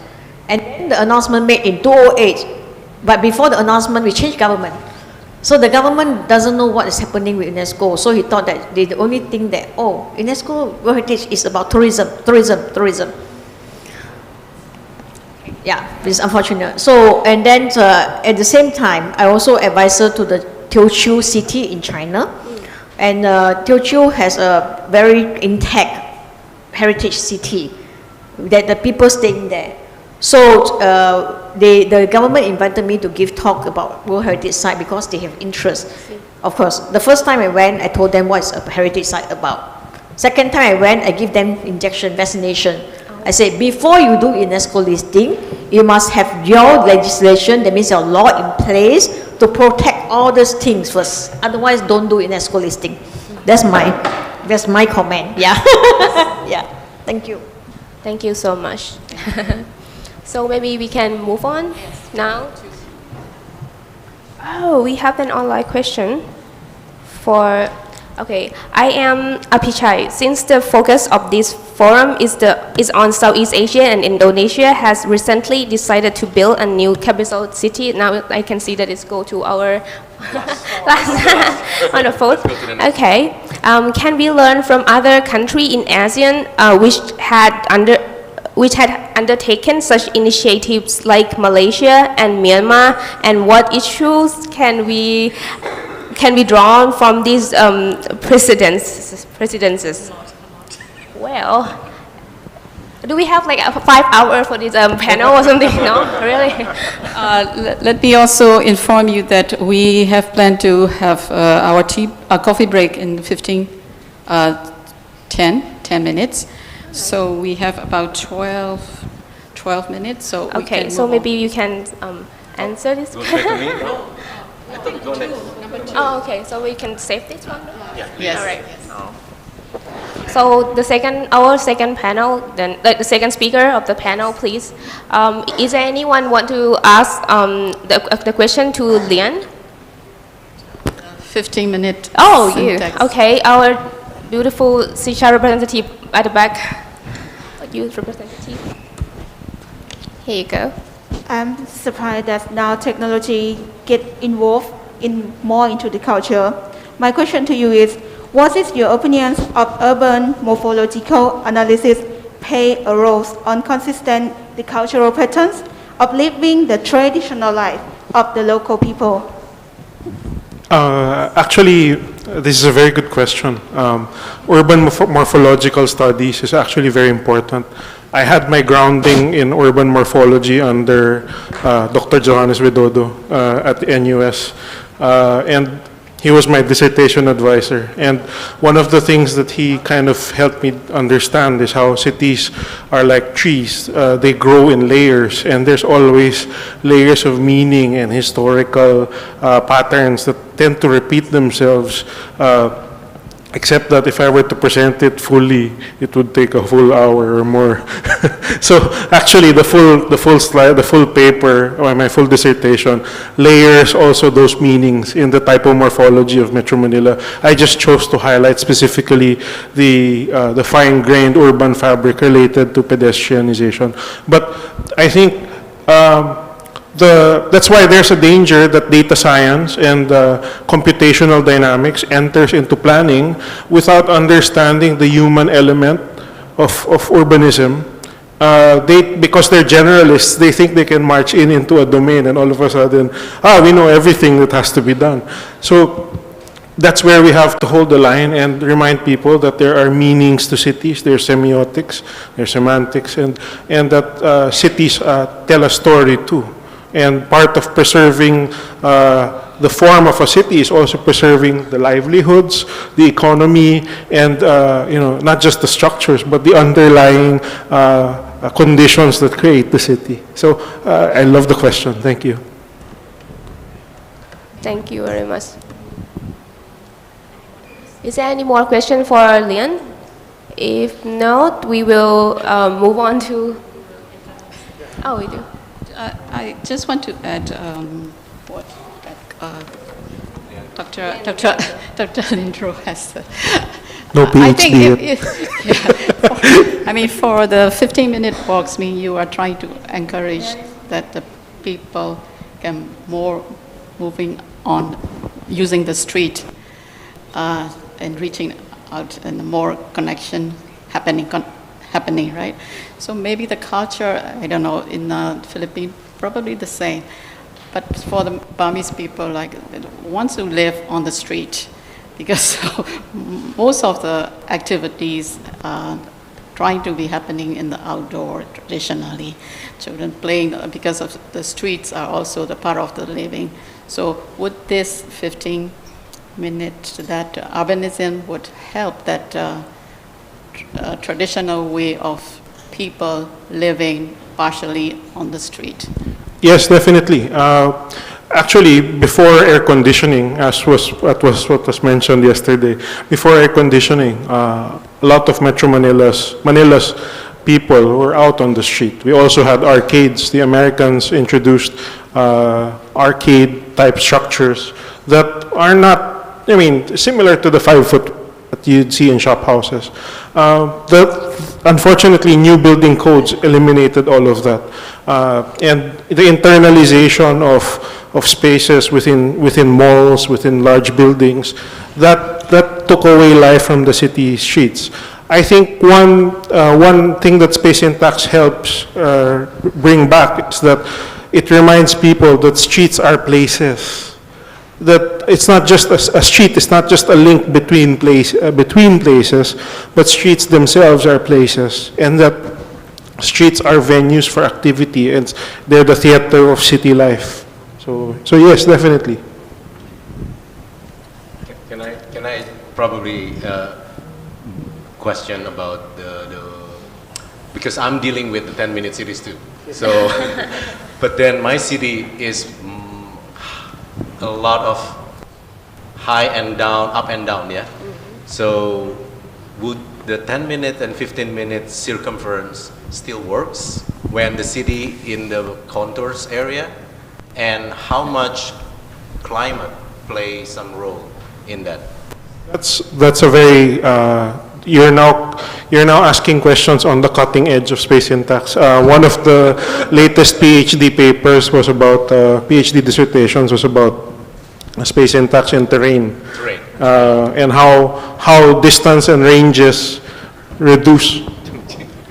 They reduce or recede depending on how steep the gradient is, and how hot the temperature, the climate is. So I guess when you say a 10-minute city, it depends. No? If you're 10 minutes in a temperate climate, maybe you could be walking 800 meters up to 1 kilometer away.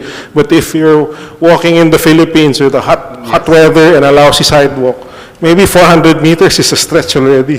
So there's a lot of psychography that we have to adapt a lot of these learnings from abroad, from the West and from temperate regions, and bring them here. But I think it's the same logic. If you want to make things accessible, you have to bring things closer, and you have to upzone things to be more, to have a catchment population. I won't be surprised if we run space syntax on Georgetown, and a lot of the shop houses are actually on very integrated and accessible streets. That's why they're very pedestrian. So it all goes together. Does density play some role also in the success of the 10 minutes? Yes. But then it's not too dense, right? Like if it's so dense like Hong Kong or New York, will it still work? Too much. Yes. It's a tricky balancing act, because at the end of the day, you want your ground floor permeable frontages, your retail, street retail to survive. Yeah. So the objective is to load up on the density such that all these ground floor shops along these streets will survive, because they have their own captive market. Yes. I agree. Yeah. So thank you for the question. So our conversation is not really to go down. Okay. So is there any question for Dr. Krishnani about the vernacular architect and interpretation of it into the modern urban? No? Yes? No? Oh, we have two gentlemen down there. I'm curious, I'll speak up. You mentioned the craftsman, and I'm wondering, is that scalable? Because I can see the projects are very unique, and it's a very unique location, or it's a small location. Do you envision a way in the future where you have enough craftsmen to make it scalable, to do that thing on scale? No, thank you for that. I think there is a inherent contradiction in becoming reliant on craft, because then solutions feel very bespoke, very customized, and then how do you then replicate this? Huang Tak Hao doesn't talk about this per se. His projects tend to be these very discrete, very localized interventions. There is another architect though in India, Ashok Lal. He is of an era. He's older than Tak Hao. He's one of the regionalist actors of the 70s, 80s, 90s. He has become very interested in how to create industrial capacity in craft. I know that sounds like a contradiction, but he's genuinely interested in how do we take craft and systematize it. The goal being that you can then export it to other projects in other parts of India, but that also creates employment for other parts, other craftsmen. So that, and this industrial systematization of craft is something that he talks about a lot in his book and his works. And it has to do with developing processes by which the craft becomes replicable, easily replicable. Yeah. One more. Thank you for the question. So we have another one question, right? Please. Yes, thank you, Dr. Kishnari. I learned a lot from your presentation, and I'm from Vietnam as well. My question is, in your work with Hoàng Thúc Hào architect, do you have any consultant with local people, and how do they respond to the structure, to the vernacular architecture? Because I think that these buildings were built in a mountainous area, and Hoàng Thúc Hào used a lot of local knowledge to draw and to draw the construction of the house. Yeah, thank you. Thank you for that.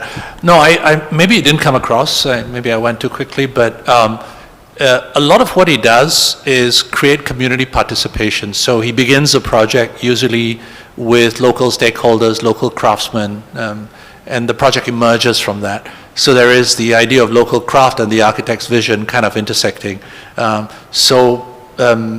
answer to your question, yes.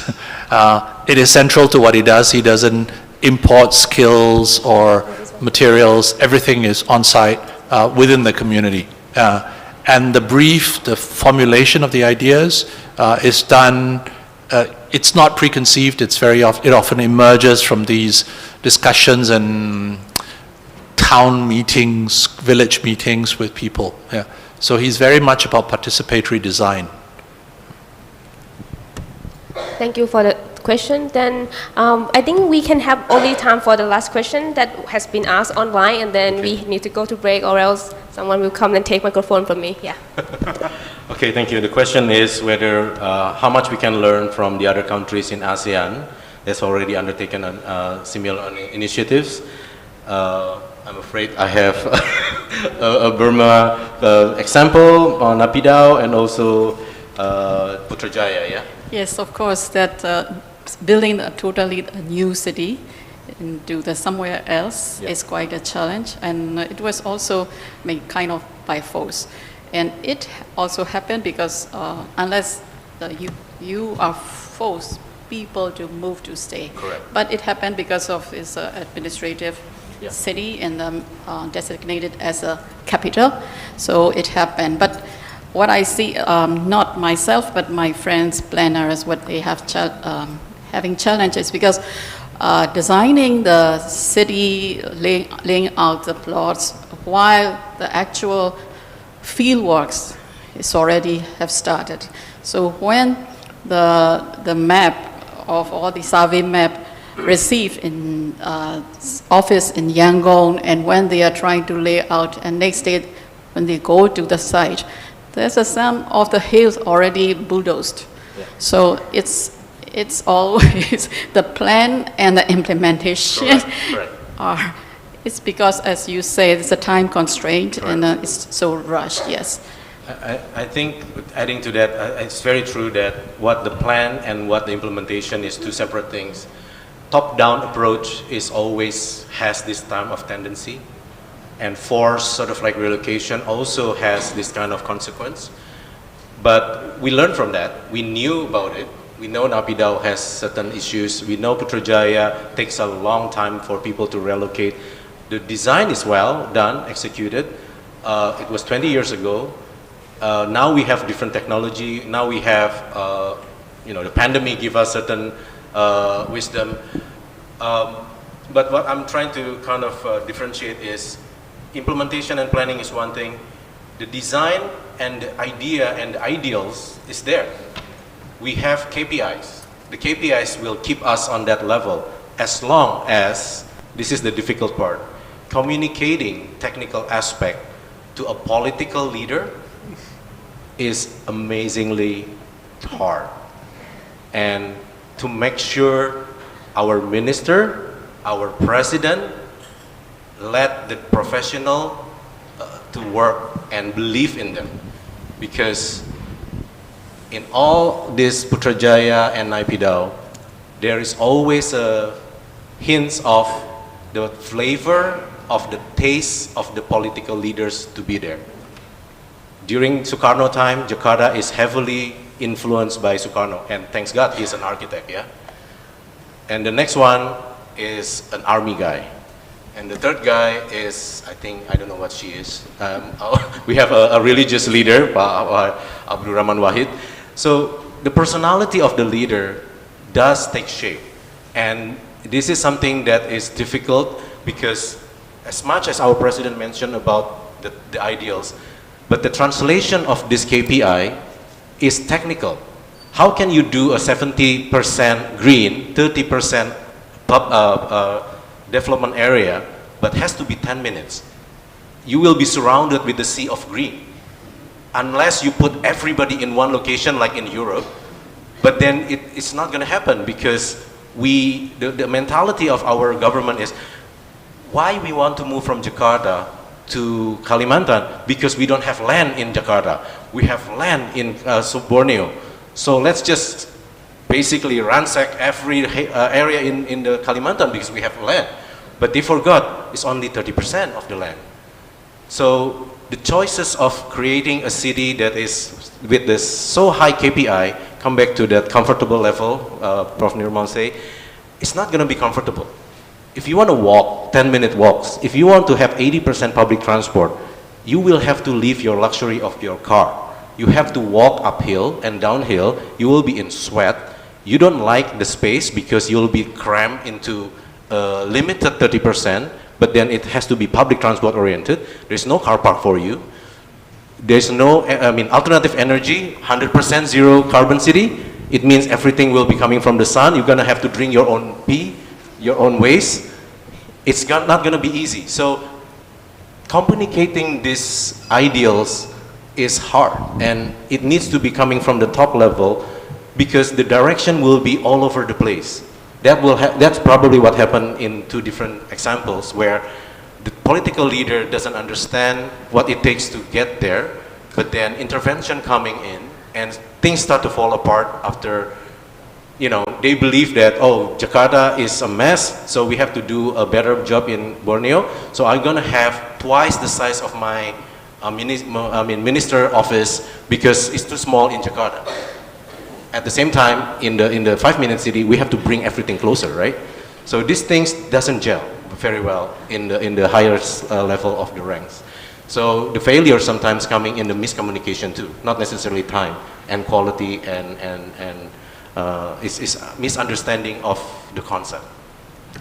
Wow. So I'm sort of like complaining here. So I hope that resonates somewhere. My minister doesn't hear this.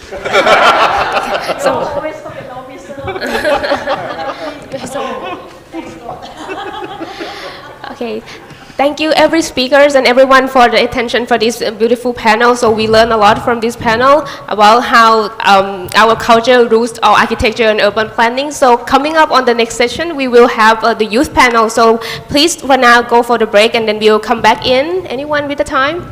How many minutes do we have to come back? Yes, ladies and gentlemen. 10 minutes. Yes, we will take a 10-minute break, and please kindly be back here and take your seats by 3:25. Thank you very much.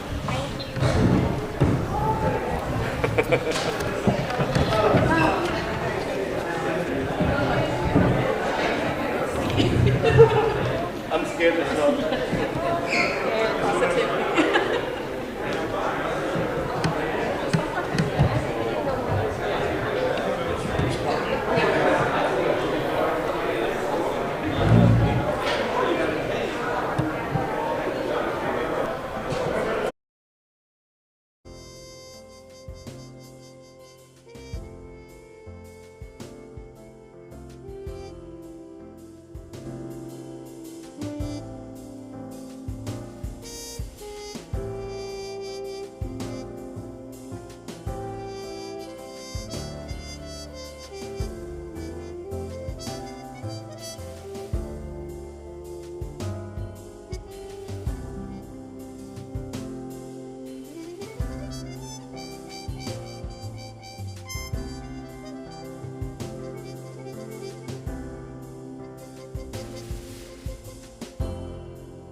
Hi. Nice to meet you. From the Philippines. Where are you born? In honor of the Philippines. Yeah, that's nice. Quite comfortable. Yeah, it is. It's not the best. It's not the pineapple. Everything Elliot share. But it's more comfy. And where are you from? I'm from Philippines. Should I just speak? 2 to 3 hours away downtown. What's it called? Sorry. What is it called? It's called Quezos. Quezon, alright. Have you been there? Yes, yeah, I was married to a Filipino. So I used to go. Ladies and gentlemen, a reminder once again to please take your seats. We will begin shortly. Thank you. Very nice, beautiful. All the time. Very nice. What's this next time? Right, so you're going to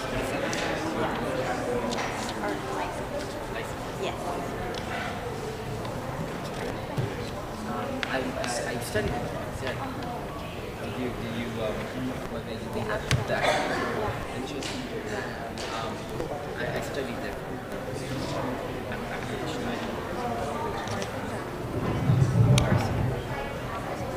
Oh, really? Oh,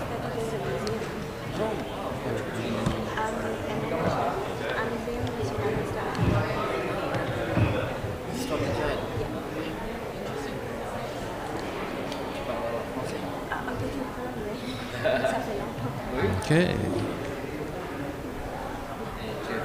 Ladies and gentlemen, our last panel for today will be under the topic of faith and culturally based environmental attitudes.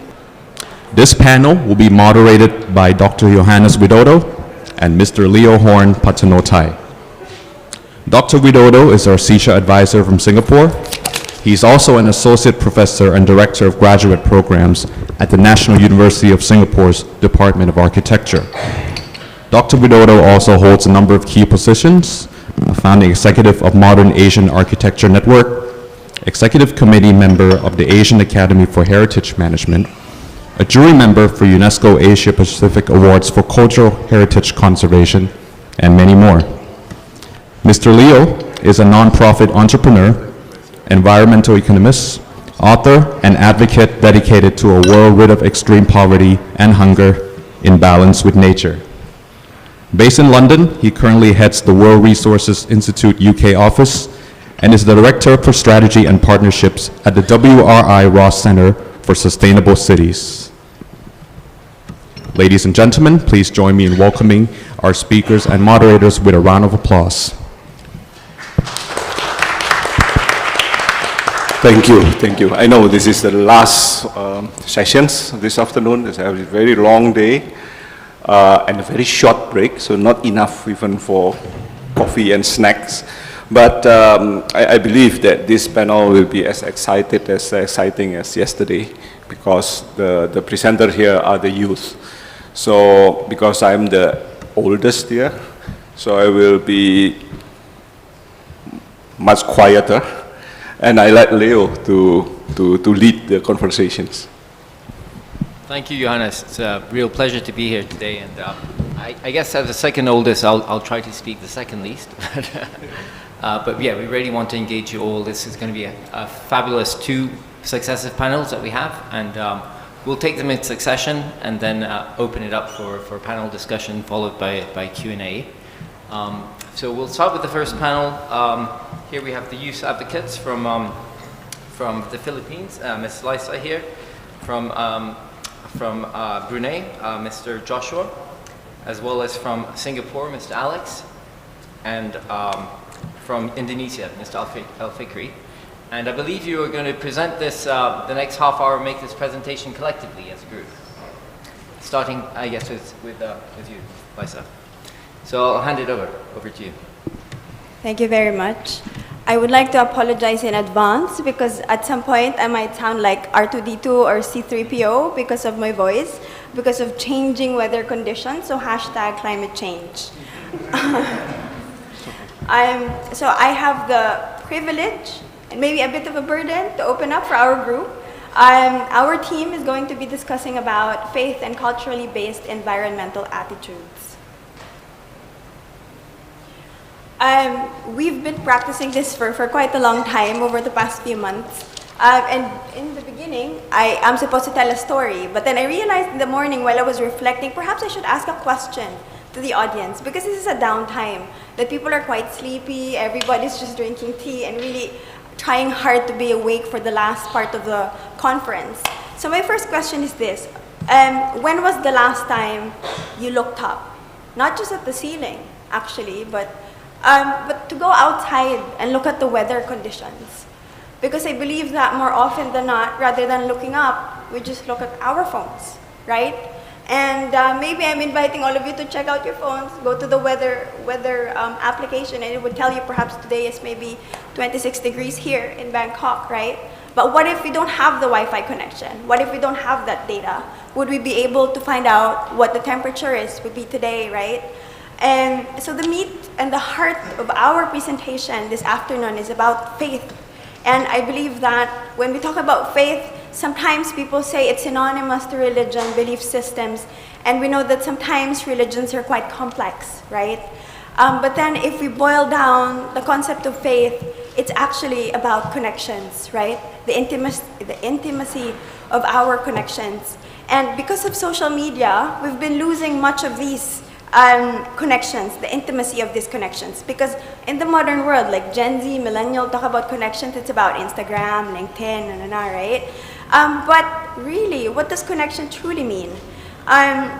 So our presentation will talk about our connection to nature, connection to a higher being, connection to people, to spaces, to environment, and to nature most especially. Okay, story time. I know we all like stories, right? I hope that I don't bore you. I come from the Philippines, a country that has 7,600 islands, diverse with cultural heritage, intangible and intangible.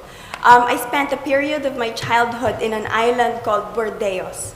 The thing is, perhaps most of you are more familiar with Boracay and El Nido, right? Very famous islands. But I come from Bordeos, and even a lot of Filipinos are not actually familiar with my island.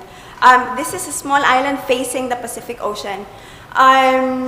So just a bit of history. Bordeos is actually a Spanish term for the French town Bordeaux or Bordeaux, because when the Spanish friars came, they saw that the geographical location actually resembles Bordeaux. So that's why I got the name. So a few months ago, last November, my island was actually struck by a very strong typhoon. I don't live in that island anymore since my grandparents died, but I remember with my memory in that beautiful island, I learned how to swim. I was taught by my grandmother how to swim, playing with puffer fishes and chasing jellyfish. But with the unfortunate typhoon you see here, it was ravaged. Primary industries such as banana, agriculture industries, they were ravaged. Also at the same time, a lot of boats were destroyed because, of course, fishing villages and fishing industries. The only thing, of course, that I could do is to have donation drives so that we would be able to help the people from the island. But we know for sure that this is not the most sustainable solution to help climate change, to address typhoons, especially if you come from the Philippines where disasters have natural, everyday qualities, unfortunately. My country is in the typhoon belt and the Pacific Ring of Fire, not the safest geographic location in Southeast Asia, an average of 20 typhoons every year. I even have an application for earthquakes. So this is what I call #living with disasters.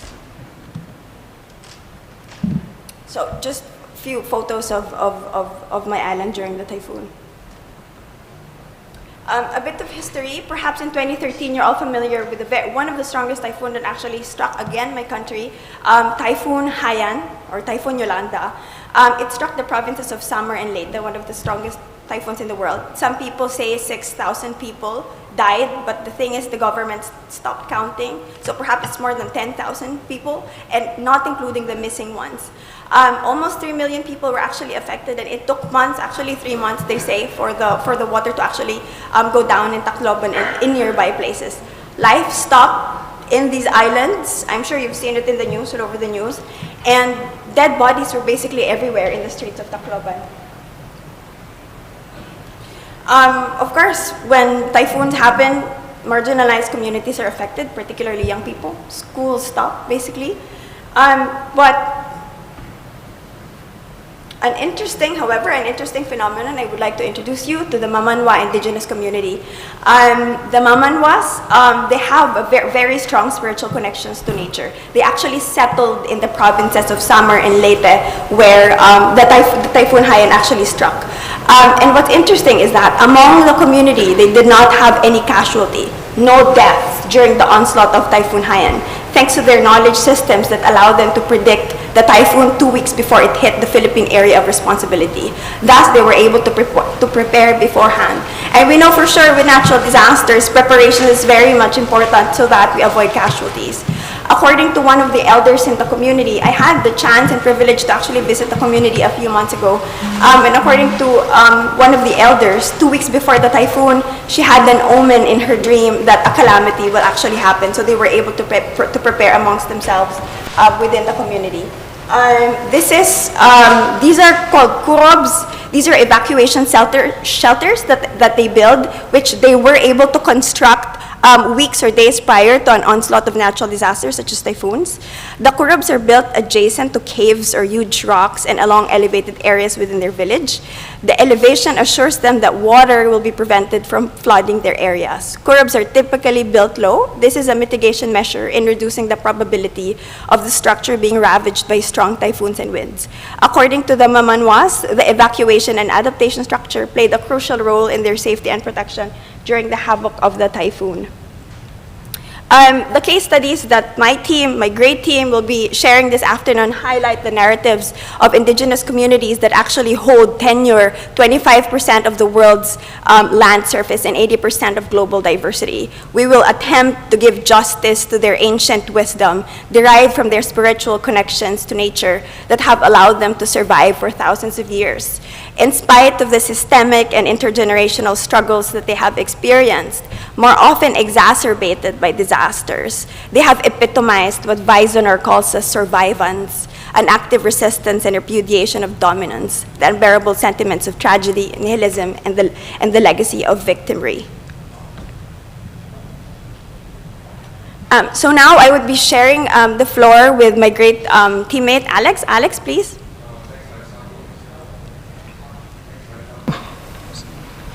Mic test. Thanks, Lisa, for the introduction. So basically for this presentation, my colleague here, Elfie, will talk about the Hukum Laut from his native province of Aceh, Indonesia. And then Joshua will talk about culture and climate advocacy work that he has done in Borneo and Brunei. And lastly, we will follow up with some stories on conservation and adaptation, challenges, and call for action. So when we think about faith, when the Creator, if you're from an Abrahamic faith, when the Creator creates something, you will love His creation. So likewise, the stewardship or people from the area, for example, what Lisa has shared on the Manawa, they have a lot of awareness about when the disaster is going to happen and what are the ways to tackle it. So we want to, at the end of the day, inspire and empower faith organization and their leaders. We want a green, faith-based organization through investment and asset to support the implementation of SDG, and lastly, provide them with knowledge and networks to enable their leaders to effectively communicate.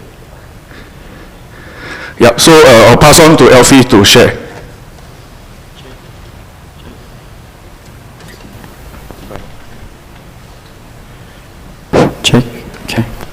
So to begin with, I'm going to be speaking about my island, the western coast. So I'm in Aceh province, Sumatra Island specifically. So as you can see, I'm going to be coming out with one of the traditional practices. We call it the Hukum Laut, or we turn it in English, we say like the sea law, right? So as you can see on the screens, I'm putting like narrower, scientifically, and of course there are a bunch, like number of reasons why this practice has been passed on from generations to generations, but I'm gonna be like I wanna get some idea clearly to you guys. So coming out with spiritual, so what actually Hukum Laut basically means, what is these traditions for?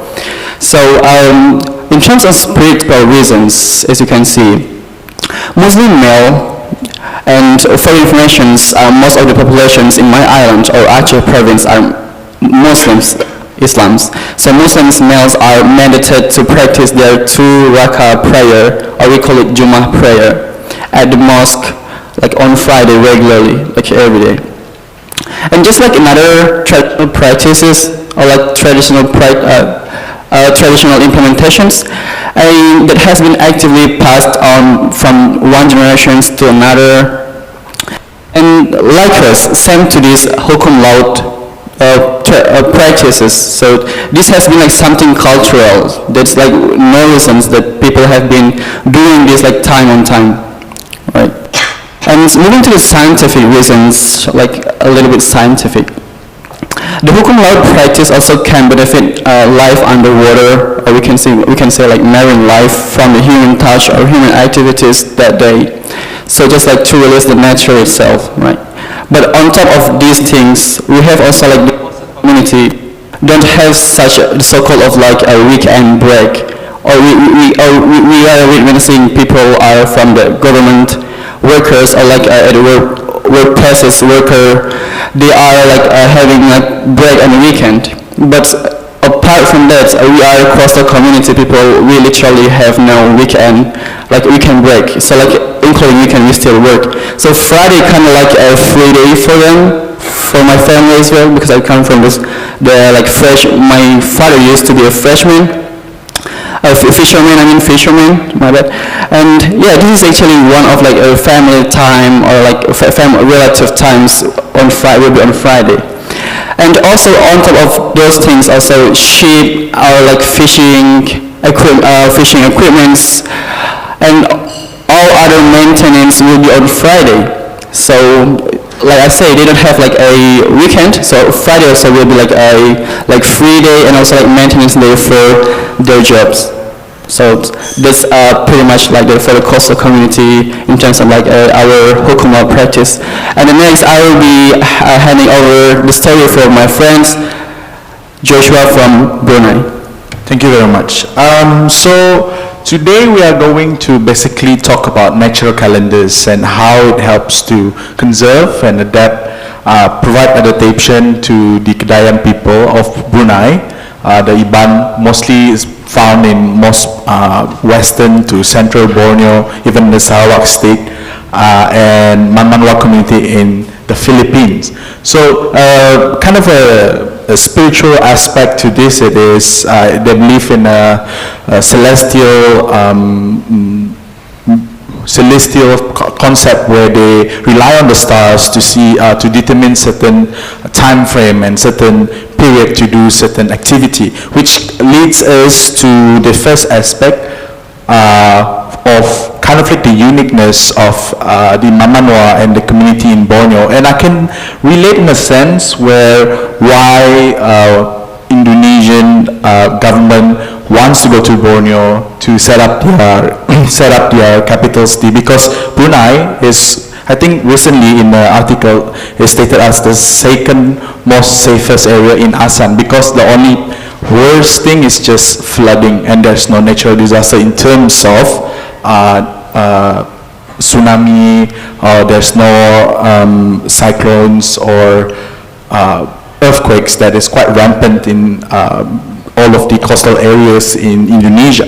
So I think that's one first rationale. And like she said, natural disaster can also impact a lot of the economic activities, and you need to rebuild every time when natural disasters strike. So this is the differences. They focus more on conservation biology and preserving ecosystem, and practicing regeneratively land management is kind of a big emphasis in most of the communities in Borneo.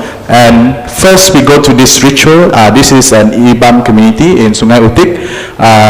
They are a community that is settled in West Kalimantan. So just beside Sarawak state. So this is called Miring. So they are a shifting cultivator community. Like most indigenous Bornean or the Dayak, there are like 116 group of them in Borneo, and this is just one sect of them. And they have, and the others Dayak as well, have this type of similar ritual where they do before they practice their agricultural practices. So they would ask for blessing, for signs, and on top of that, once they have the sign and all of the prayers and enchantment that they've done already, they would clear the land and do shitting cultivation. But the thing is, shitting cultivation is also banned, I believe, in Indonesia, or it's frowned upon. At least it's not positively looked at. And the thing is, there's a misconception, and I believe the gentleman from Chiang Mai yesterday said about how policies is one shoe fit all kind of policy. And the thing is, this community have been practicing shitting cultivation for thousands of years, and you never see the whole Borneo being deforestation by them. And there's 116 of them. So it goes to speak that this concept of the shitting cultivation is actually land that they have used 15 years prior or 50 years prior. So it's just land that they have recycled for generation and generation. That's first misconception. And because of this, their practices are being hindered and being stopped in a sense, and they've been fighting a lot of battles with not only the government but also with encroaching palm oil plantation within that area that is not only threatening their way of life but way of identity and their connection to the land. And this goes not only for the Iban people as well, only in the Sarawak state as well. You can see the Orang Ulu, some gentleman, Jaya Langup actually is a part of the Orang Ulu tribe. Also face that challenges as well, where the trees are being cut and the soil, as you see here, the clear soil it's totally brown because there's no tree that hold the soil from depositing into the waterways. So that is one of the challenges. So going back into the natural calendar, these all concepts that they learn, living from repeated patterns for thousands of years, leads to the creation of the natural calendar. So now I bring back to Brunei a Kedayan community. Kedayan community are rice farmer people. They are one of the 7 Rakyat Jati, Puak Rakyat Jati in Brunei.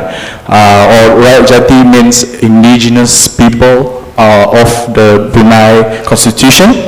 And they are mostly agriculturalists, and they created this patterns of calendar. And actually there's a university lecturer who quantified all of this and make it easier for researcher to read and understand these natural calendars. Like the gentleman from Chiang Mai actually said, we need to also translate this knowledge to people of academic standing, because the thing is, these patterns or these natural calendars ties to religious belief, and some people are not religious, and these concepts or putting it in terms of academic standing give some form of legitimacy at some sense. And especially if you're working with government, they would like to see, oh, what's the data, what's the data, this is the data. So this was done, I think, 2022, and I was so grateful that he created this. And pretty much this guy who created this concept, or at least studied this concept, is Dr. Merlin Franco, a researcher from University of Brunei Darussalam. And he basically talked about how natural calendars help to ensure that certain animals are not being killed at this certain period of time, but then it has a relation to how a certain area could help to regenerate the nutrients or regenerate the food source or food web of the animal or over the area. So that is all from me. I will pass back to Liza. Okay, so I'll really do this quickly. So for the Mamanwas, disaster risk reduction strategies, a lot of their indigenous knowledge systems are actually derived from their very intimate connections with nature. And because of these very intimate connections with nature, the elders actually, they're the ones who help the community in predicting the natural disasters through omens that actually appear in their dreams. So the Mamanwas, they believe in a genderless god called the Magbabadya. And this Magbabadya, they believe that he or she is the ultimate savior from the calamities. But also at the same time, it's the Magbabadya who also gives the natural disasters whenever, basically whenever they feel like Magbabadya feels that too much sins have already been committed by the community members.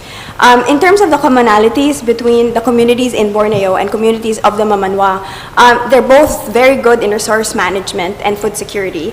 In terms of food security, the Mamanwa indigenous community, during natural disasters, they're actually able to have climate-resistant crops. They're able to nourish themselves with climate-resistant crops, such as sweet potatoes and taros, because we know that when natural disasters happen, it actually takes time for local governments to actually respond. It would take like weeks, hopefully not even months. So that's why they were able to sustain themselves using their natural food. Similar to Joshua's calendar, the Mamanwas also have their own local weather and hazard calendar forecasts. This is based from, they were able to name different types of winds every single month, and through the reading of wind patterns, they're actually able to decipher whether a natural disaster is going to occur. And this is also their basis for planting climate-resistant crops. This is also their basis for whenever they would be preparing to actually create, as what you've seen, the kurab, or the evacuation low-lying structure. So they have different names, such as Kabunghan and Kanaway. When these winds actually interact with each other, that's when then it would be time for them to prepare for typhoons and natural disasters. As you can see in the photograph, this is a photo of a Mamanwa woman. She's doing weaving using rattan. The thing is, when we talk about survival, it's not just about survival between life and death. It's also about surviving every single day, because it's also about surviving economic survival, basically. And we also acknowledge, as a group, we also acknowledge the many challenges that indigenous communities face. With the Mamanwas, of course, they have been victims of displacement. And also acknowledging that these various challenges that actually affect how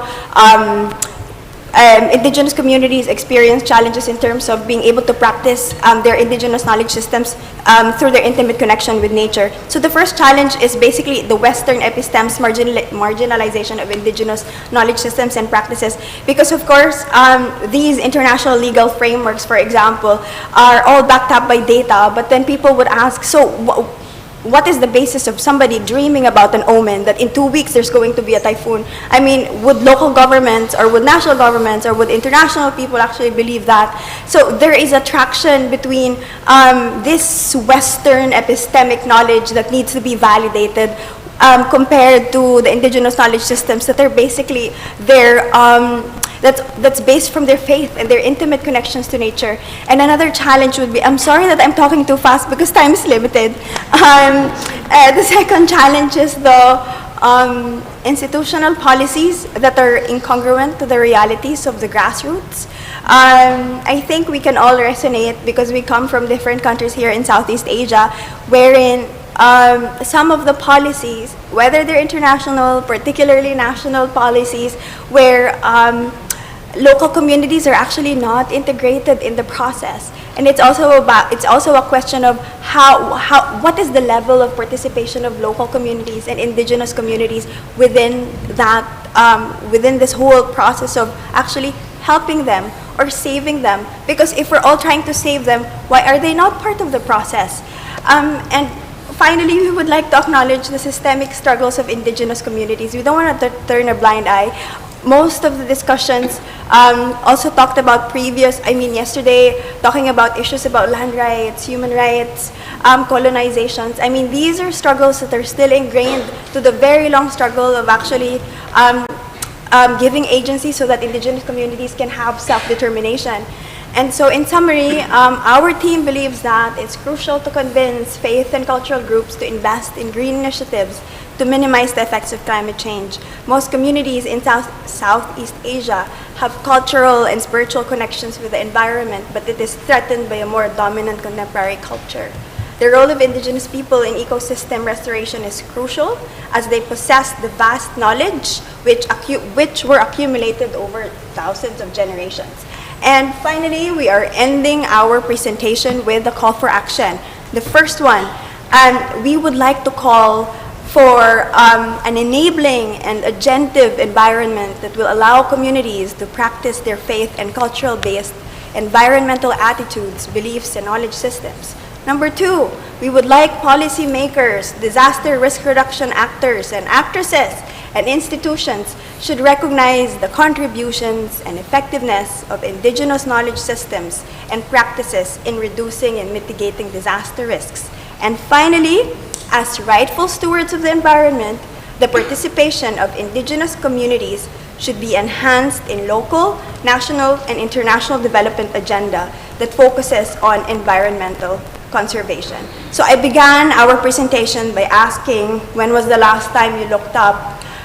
In our struggle, in our endeavor to fight for climate change, perhaps it's not just about looking up, but perhaps looking together in one direction and really reflecting on our actions and how we can actually move forward and not just talk to each other. Because at the end of this conference, what will this yield? Will this actually yield tangible actions? And finally, I would like to close our presentation with lyrics from the cult of, the Queen of Intimate Connections. She says, "Don't say you're too tired to fight. It's just a matter of time. Up there's the finish line.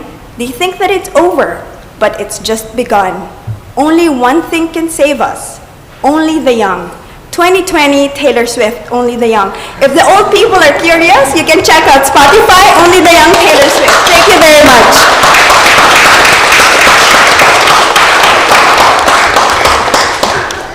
Thank you so much. It was a fabulous, rich presentation you just gave, and I'm sure a lot of you have questions. I'd ask you to please park those questions, or if you're online, please feel free to just type your questions in the chat, and they will be captured. We'll have some time after the second presentation that I want now to pivot to.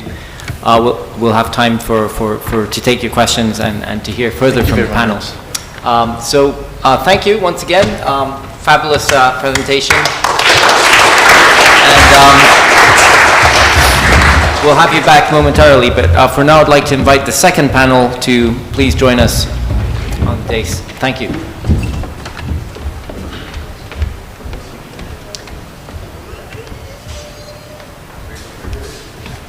So for our second panel, we have, we're being joined here by again, SEACHA youth representatives from the region. We have Ms. Lebui Anto, is that correct? From Vietnam, to my left here, right here. We have Mrs. Kamori from Thailand. What do you have?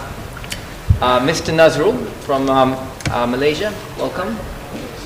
And Ms. Supicha from Thailand again. And I think two of you are going to be making this presentation, right? Starting with yourself. Okay. Over to you.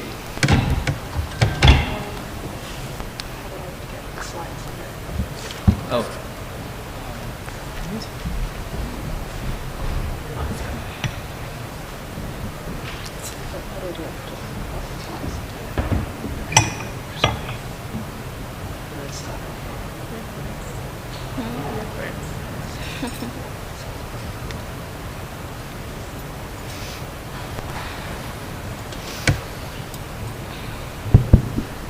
Hello everyone, xin chào mọi người, Yim Long Mia. Thank you for your patience and attention today. And our presentation today is titled Climate Action, Lost in Translation. And we'll be talking about languages and climate action with an emphasis on youth and indigenous perspectives. Some of our audience members may be wondering, what exactly is the connection between languages and climate action? In our presentation, we'll talk about how they're interconnected, as well as our recommendations to incorporate local languages and traditional wisdom into policies moving forward. First of all, please take a look at the map of biodiversity hotspots around the world and pay attention to where all the hotspots are. I'll give you a moment. And then here is a map of language hotspots, specifically endangered languages. Are there any similarities? As some of you can see, biodiversity hotspots often correspond to language hotspots, particularly an area of concern for a group circled on the slide, where most, if not all, of our interviewees hail from is the Southeast Asian Massif, the mountainous region south of China, home to more than 100 million indigenous/minority people in Vietnam, Laos, Thailand, and Myanmar, not counting recent migrants. Research has shown that there's a proven connection between language diversity and biodiversity. As the world becomes less biodiverse, we lose more languages, and vice versa. Caretakers of these biodiverse environments speak vulnerable languages, and those languages hold traditional wisdom that can be effective in climate action and mitigation. So how can languages serve as vessels for traditional wisdom? An example of traditional wisdom showing up in language is clan taboos in Hmong and Khmer communities, both of which live in Laos, Vietnam, and Thailand. Every Hmong and Khmer person belongs to a clan, which are named after a fruit or an animal. If you belong to a certain clan, you cannot consume the totem object or animal of that clan. So if you belong to the Lee clan and you're a Hmong, for example, you cannot consume plum on your table, because if you consume the totem object or animal, it's like consuming your own family. And this is an example of a kin-centric worldview in which you view the surrounding environment as your own kin. So every time one speaks Hmong or Khmer, they're cognizant that the surrounding environment is their own family and that we're all interconnected, which is a good mindset for climate action. There's incredible language diversity in Southeast Asia. About 1,200 languages are spoken in our region. Many of these languages are neglected and not represented. As such, communities that speak these languages lack representation as well as in language resources on climate change. This means that local communities' wisdom and leadership are not represented within mainstream scholarship. Some knowledge simply has no words to describe them. Similarly, resources about climate change are not translated into minority languages, which leaves community members in the dark in terms of shared knowledge and makes them vulnerable. For example, farmers may not know what rights they have or whether they can farm on certain land or not. And this is why we argue that language matters in the climate action conversation. We'll be talking about the disconnection in different levels. The following table shows the 10 ASEAN nations in their official languages, as we all are familiar with. But what lies beyond that? What happens to other languages that are not represented on an official level? How do local communities get their knowledge about climate change and action? And how can their traditional wisdom contribute to our collective effort in climate mitigation? To answer those questions, we set out to interview people of diverse backgrounds, people across generations from young students to experienced policymakers and heritage practitioners. We also sent out a questionnaire for interviewees to fill out to see if there are words for climate change concept in local languages, and we highlight people of these communities here, as you can see in the slide. And I will now pass the mic to my teammate Naz to share some of our findings and recommendations. Thank you, Celia, and very good afternoon, everyone. So just a quick run through of SEACHA's data collection. 12 people were interviewed and were asked about what they thought about the different concepts that we selected due to their relevance and their frequent use amidst the current climate crisis. So as you can see, the terms such as environmental conservation, climate change, and global warming, these were concepts that our interviewees had comparative terms in their own languages to explain the word. Meanwhile, global warming and carbon footprint require further elaboration on their end, but you can understand the essence of the word itself. The concepts that our interviewees generally had a difficult time explaining are climate adaptation and climate resilience. 7 out of our 12 interviewees could not find comparative words or explanations for climate adaptation, while it was 8 interviewees for climate resilience. We also found it really interesting to hear explanations that broke the norm or the commonly accepted definitions of all these concepts when translating to English. So for example, the Moken term for greenwashing means liar, while global warming was directly translating to the world is going to explode in your, which to me sounds just about right at this moment. So onto the disconnection within the communities that we found from our data collection. Climate concepts that are not translated into local languages.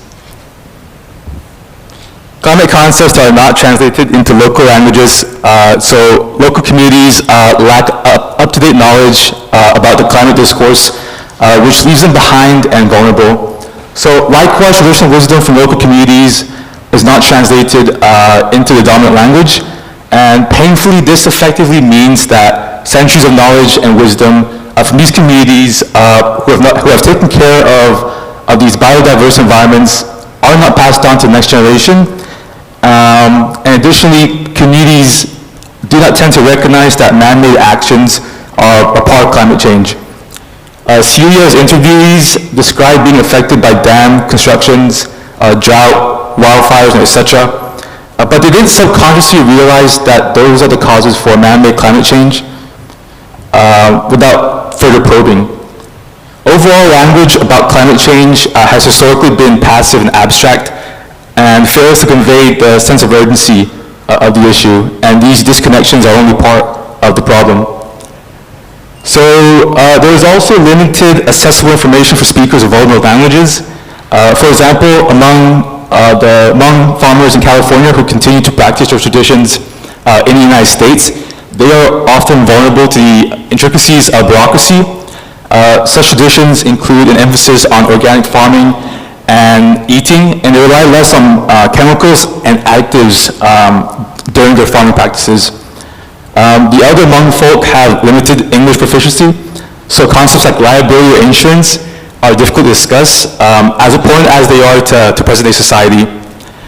And they don't know their rights due to a lack of in-language resources, and having the knowledge they need in the language they speak is the next step in ensuring that they know their rights and that they can freely practice their own traditional wisdom. From SEACHA's data, we've also found that communities were not included as stakeholders in activities promoting climate actions. So there's a desire for more representation of indigenous communities in leadership and deeper engagement with the planning process. Indigenous communities will only be contacted by researchers once the planning stage of a project is done. Hence, the participation is only necessary during implementation. Initiatives need to be something that these communities actually desire, with actual steps rather than unattainable and lofty goals. We've also attempted to understand the policy-making side of things and make sense of what were the stumbling blocks in the adoption of traditional wisdom. So for this, Komori interviewed Sintanon Jasdapipat, sorry I butchered that, climate policy specialist and associate professor at the Faculty of Economics at Rangsit University. So as a whole, the body of knowledge of climate concepts for local communities are questioned in policymaking for its adequacy in addressing climate change. Although Mr. Sintanon does acknowledge that traditional wisdom reflects the utmost respect for nature, and regards these practices as measures that serve the survival of local communities, climate concepts from local communities are perceived to be autonomous adaptation and policy, whereas climate change requires planned adaptation. Autonomous or spontaneous adaptations are triggered by ecological change in natural systems and market welfare changes in human systems that do not initiate an intentional response. They're usually based on how these affected communities perceive and frame their vulnerability to climate change. On the other hand, planned adaptation is generally executed by the government as a result of deliberate policy. For substantial and and effective action is deemed within the policymaking circles that climate change requires plan adaptation and long-term funding. So the amount of climate concepts from local communities serving as mechanisms for plan adaptation are presently few, and the body of knowledge continues to erode the further we stray away from our relationship with nature. So we've got the data, and from it are some proposed general solutions, which we hope will only grow following the end of this conference. Firstly, there is a massive divide between the more scientific, technical terminology and everyday jargon, and the discussions we've had with our interviewees are only the tip of the iceberg. Seeing as to how translations are often machine translations, there needs to be a more effective pipeline to produce better translations, as translations to minority languages are often poor quality due to a lack of oversight. This pipeline would be crucial in empowering minority voices and ensuring that people have the resources and the support they need.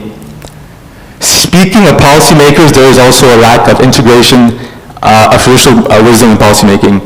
So local indigenous communities do not think in policy since they are treated as voiceless minorities. Barring the grassroots movements or activism that arises from these communities, they have a lack of political and social means to advocate for or enact policies that suit their needs and lifestyles. Minority local communities are diverse, but often small in size, so attempting to understand traditional wisdom, especially for the purposes of creating more equitable policy, requires more resources, more expertise, and definitely more care and attention. If so, then it becomes a matter of ensuring that the value of traditional wisdom is more apparent to policymakers, and this comes from cultivating an appreciation for local heritage and traditional wisdom amongst the public. So with that in mind, we need to consider how can we start to mitigate the disconnection between local minority communities and policymakers. We also need to build a greater sense of understanding between communities, urban and rural, and to keep an open heart and mind as we strive to learn from each other in our collective fight against the climate crisis.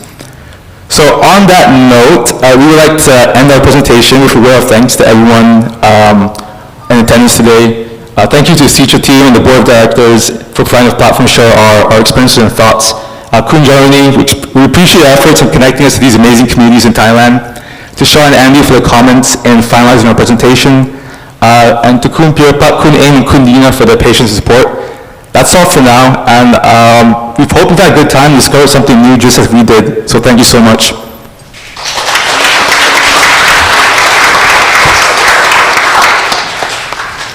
Thank you very much to all four of you for this fabulous presentation, very rich, and thank you also for bringing up the point about language, which often gets overlooked, and this is such a rich region for that cultural contribution to the climate challenge that we face. So thank you in particular for highlighting that. So we're going to open for questions, but first I just wanted to give an opportunity for the two panels to come together and just to hear a little bit further from them, particularly those who perhaps haven't had a chance to speak yet. And so may I invite the four panelists from our previous session to join us on the stage. Yeah, while waiting for the setup, I mean, it's interesting to hear about the first presenter talking about the look up, don't look up. I didn't remember the movie, Don't Look Up, right? But it's about finding the hidden code. So religion is not seen as practice or rituals, but hidden code. And then to be able to read the sky, to be able to read the wind, read the seasons, then comes the language. And when talking about language, then the loss of translation things happened. Okay, now we can start. Is there any light they can put on their face? Spotlight.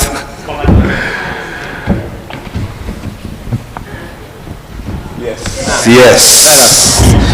Because we need to put you on Instagram as well. All right, so maybe just to kick things off, I wanted to ask any of you to chime in on you've all made this very compelling case about not just the intimate connections between cultural heritage and climate action, but also the need with urgency to bring these two communities together and to much more deliberately inform the course forward, the action, the path forward in terms of climate action. So that case has been very well made, and I think I was very heartened to see at the recent COP in Egypt, where I think some of you in the room were also. I was very heartened to see that this was the COP where cultural heritage actually started to get taken very seriously. And there were some landmark outcomes on cultural heritage, its contribution to climate challenge. And it was also, there was a vibe there of real vibrancy from the indigenous communities. Their engagement had increased, was very visible, particularly from the indigenous forest peoples who had shown up in force.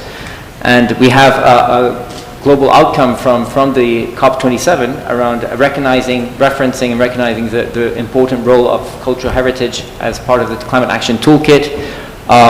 There's initiatives that were launched specifically targeting or addressing this intersection.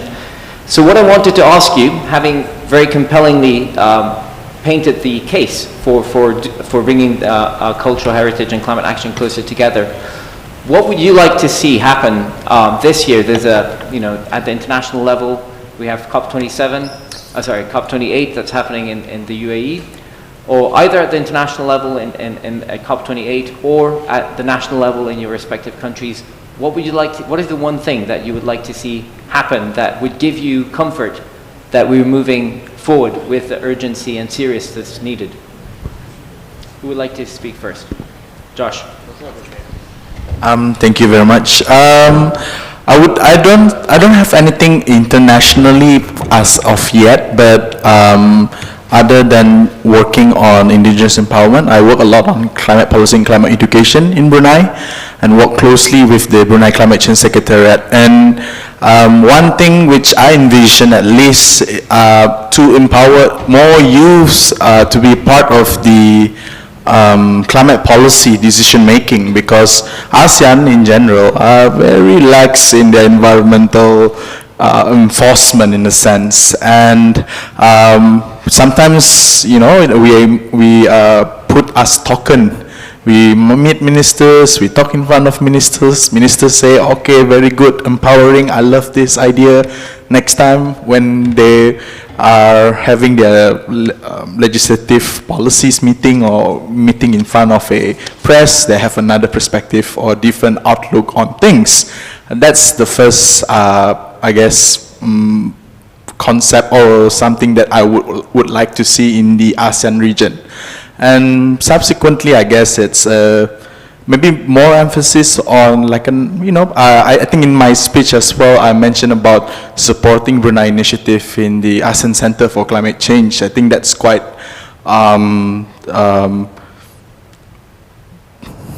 different in a sense, because Brunei are quite passive. We just follow country. We never really start something, and it's nice to see an initiative from the Brunei Climate Change Secretariat to further for this change within the ASEAN region. And yeah, hopefully it falls through. It is already agreed in principle, but principle, it is just a word signing on paper. You need real efforts and real implementation to push through. And yeah, I hope through this, through the cameras, please push through. Thank you very much. I think we have another, to underline what Joshua just said, I think the connection between people have to be established between different level, national level, on local level, in different multidisciplinary contexts. It cannot be, this kind of thing is huge. We see from the first panel until right now, the way of living, sustainable production, until spiritual connection, until now, that just the language that we talk to each other cannot be connected. And the policy and everything that, it might be a good policy, but it cannot connect people because we don't understand it. So I think what needs to be established is a connection between people, and people really need to talk. And for example, nature and culture, there is no single heritage site with only one value. Nature and culture are harmoniously bonded in Southeast Asia, and we really need to underline that and to make it visible to young generation, new generation, and everyone to really move forward in the same direction, whether it's a COP 20,888 or even the next one. So I think that's need to be underlined. So maybe just to follow up on that, so we need to talk, and the youth have an incredibly important voice. What would you like to say to the youth out there who are not currently engaged on this issue about the conversation that you'd like to have with them and how they can engage? In my opinion, I think we can use, like, everyone have social media, and then right now that we are streaming, maybe we hope our voices that SEACHA make, that SAM Society supported us to make, is resonating to other people, to other youth out there to take that step and begin to to recognize the importance of our wisdom and our culture in this region, how diverse we are and how we connect that. I think that is one way that we can start from us here in this room.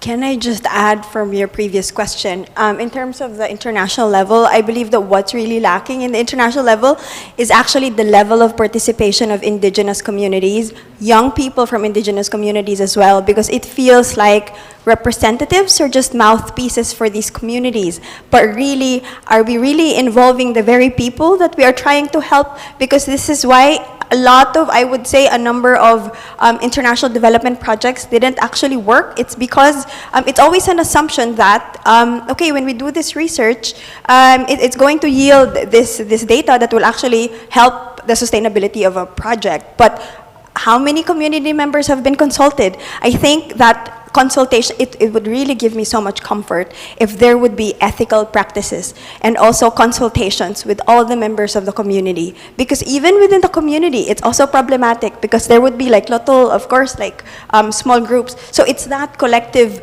consultation that would really perhaps give me comfort. Not just in the international level, but also in the national level and also in the local level. Then that perhaps there would be a harmony or a sense of synchronous actions, let's say. Anyone else? Next question. Right, next question. Johannes, did you? Well, but yes, I understand the power of social media and the streaming things.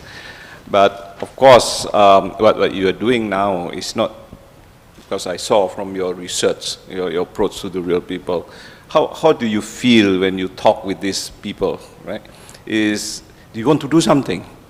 And besides just streaming and the social media, are you also have some urge to really work from their side? Because the interest is your first statement, the internet actually is not sustainable.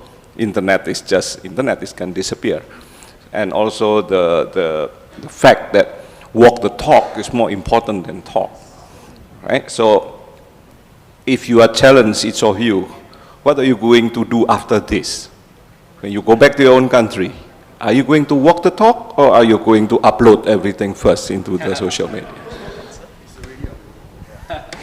I think, thank you for that question, because there's another person in Brunei. I was doing a talk as well, and she's one of the former legislative council of the kind of Brunei parliament, and she asked, climate awareness is good. What about climate action? And that struck me, actually, because the thing that we do is just talk, and just to some point talk is just, sometimes talk in your own echo chamber. If there's not a lot of people who watch certain things or are not a part of the conversation, they may not know about it.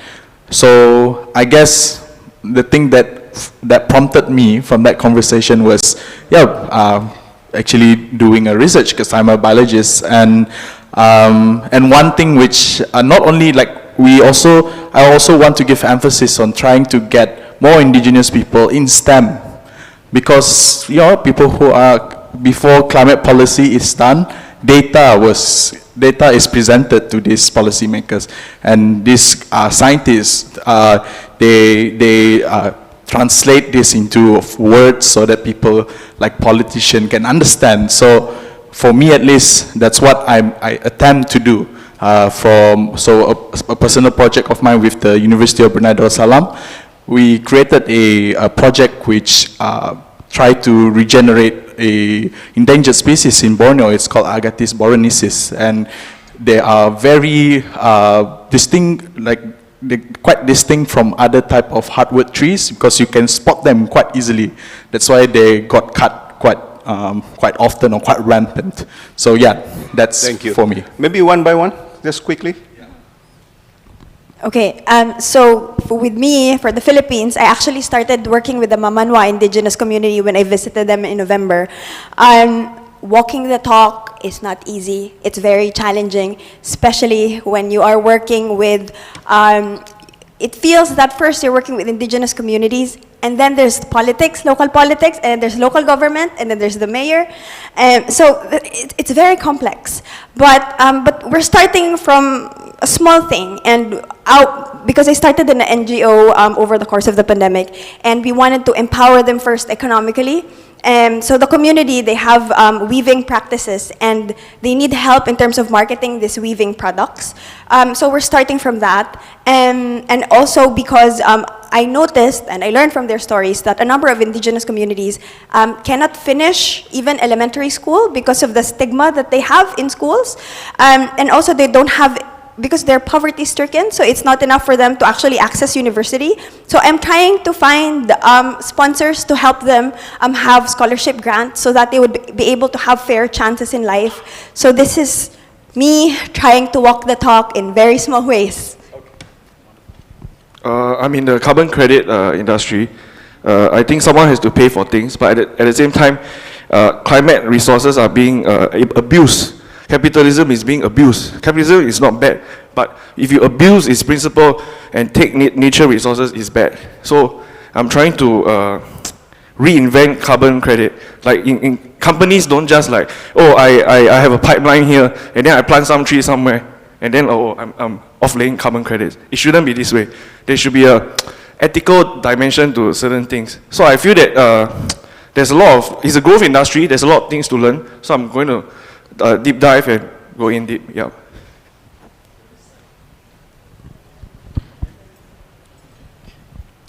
Well, personally, I geographically, I'm not currently living in my place where I'm from, which is Aceh. So I'm living in Thailand. I'm Indonesian. So what I can implement in my personal. Well, the place that where I'm from is the issue on top of many issues is a plastic. So what actually I want to implement in terms of climate actions, and then how I see the community that I want to get engaged in, because you already have something to concern about, but if you don't have a community to implement, it's just zero, nothing, because you are concerned about some things and you don't have to community to implement with, or you don't have a platform to implement with. So it's just like a floating on the sea, right? So thankfully I have some international schools back in Chiang Mai to work with. So I work with students. Of course, they are not indigenous community, but we can say the young, right? So they are young. So I try to how to brainwashing to them single-use plastic are literally we are literally in danger. I said just to the point like that, right? So they can try to being intrigued why actually plastic matters, something like that. So apparently those students are actually from the family background. They are actually indigenous community. So they come from different places all over Thailand, like from Songkhla, from Pattani, which is we also have some local community right there. So from students, they probably can reach people once they get back to their hometowns. So that's actually how this implementation works, how this actually concern being implemented through my society. So that's all. So because my background is in research, I did conduct research with an indigenous language which is endangered, and I get to go to conferences and present about my research. And I just wanted to add the point that advocacy doesn't necessarily have to be through social media or only talks. It can also be through research or academia, especially in an area where indigenous people are very underrepresented.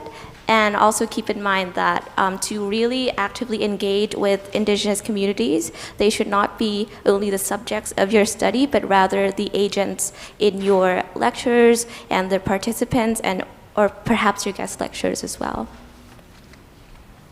So just to answer that really quickly, I think all what we hear from all of us, like all of us want to hear, is that we should find our passion, because you can see that different people do different things, and the key is like you guys never stop for doing that, and then other people, our friends also never stop on doing that. I think the way that to make this effective is to deepen in your passion, to keep fighting for to sustain the climate action and help mitigate all of these global issues, and at the same time find friends. Like I would say that social media is not sustainable for sure, but it helps us to reach out to each other.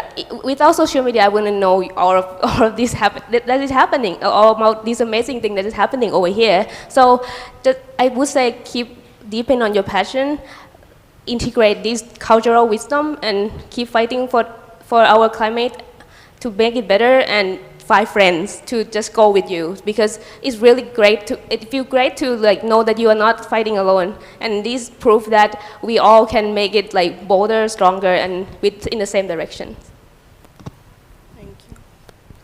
For me, walking the talk is extra difficult since I live abroad. I live in the United States. So actually, for this, our presentation, I talked to my indigenous friends, and we are all really dissatisfied how researchers would often come to us, ask for our stories, present those stories as their own, and then leave our community.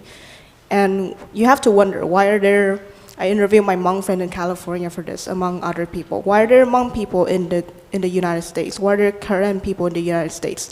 The answer is because of war, the secret war, the wars in Indochina, all those violent conflicts, and indigenous people were displaced to places all over the world, and particularly the United States. And so for me, walking the talk is learning from the global community of indigenous people, collecting oral narratives, oral stories, making sure that we have a database of languages to revitalize our languages, and just keeping our cultures alive. Yeah, so I'm really glad that you said that there are other ways of doing advocacy, because for a young person, I'm pretty bad with social media. Anyways, yeah, I've honestly, when it comes to I'm of mixed heritage, so I'm Orang Asli Chinese, and there are times that personally I feel like it's difficult to take on a role within the community, because I have no idea where I belong sometimes. Am I Chinese enough? Am I Orang Asli enough? Am I even Malaysian at times? So for me, it's been a personal a journey of exploration and understanding my identity. And through that journey, I've had experience in social policy, especially with indigenous education at the Institute of Democracy and Economic Affairs in Malaysia, and with Global Peace Foundation Malaysia. And I'm currently doing a postgraduate degree in environmental history. So one of my greatest hopes, alongside my own personal interests of exploring climate adaptation in the Middle East, is also to look into uncovering neglected stories, specific stories of grassroots communities, especially in Peninsula Malaysia.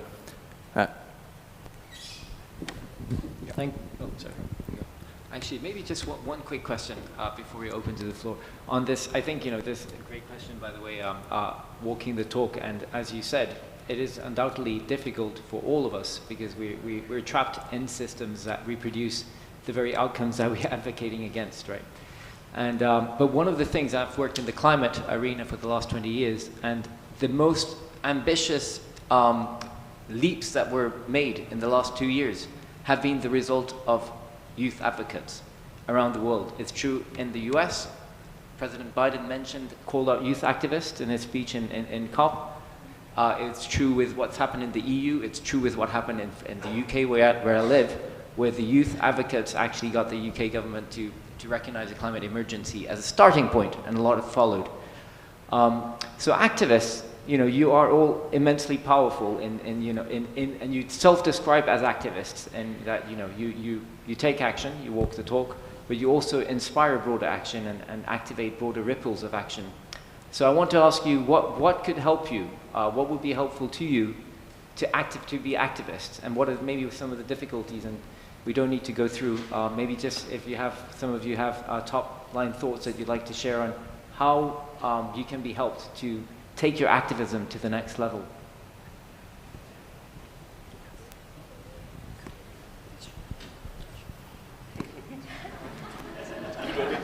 It's like me.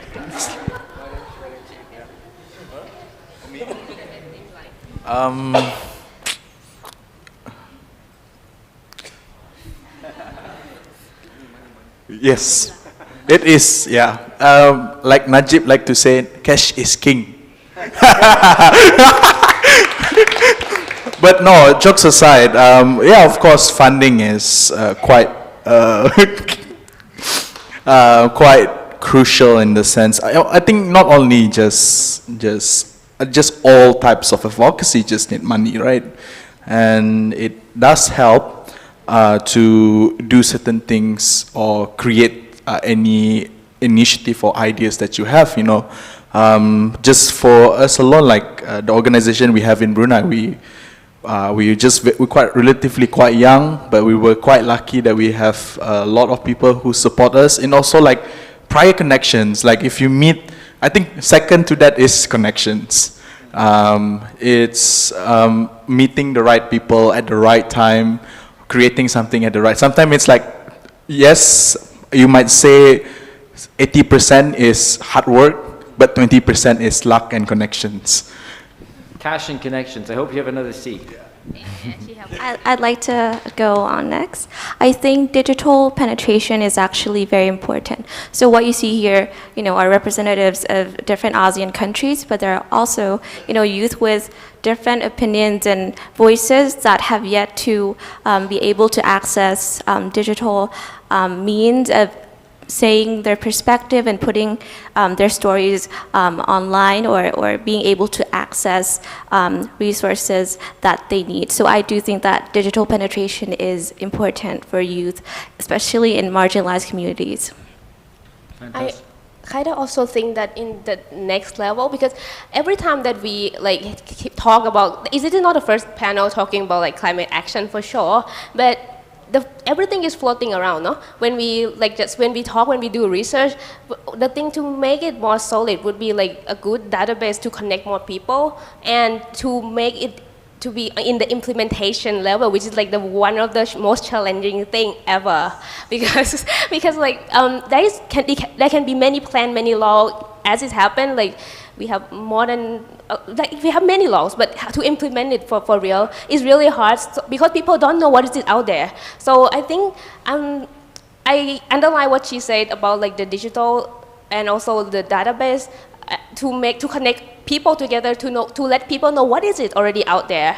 I think to create that kind of platform in a sustainable way would be the next level that I would love to achieve. And to do that, I think the thing that we have to do first may be like collect all of these, or talk to people as much as we can to collect what we have and archive it and make it visible to international level. Great point. So digital, data, cash, and connections. Here's how we can help. All right, so we have it's time to open a question. 1, 2, okay, the first 2. 3.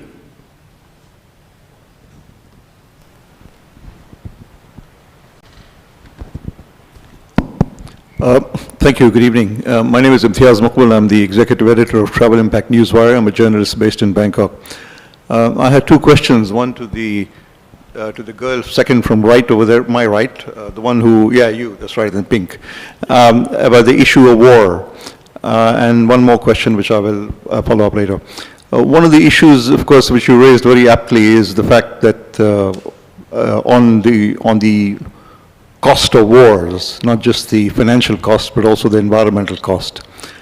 And the question here is the role of check and balance that can be played by young people in asking for some kind of accountability and transparency, because to date I have never seen any report or data on the environmental impact of the arms industry.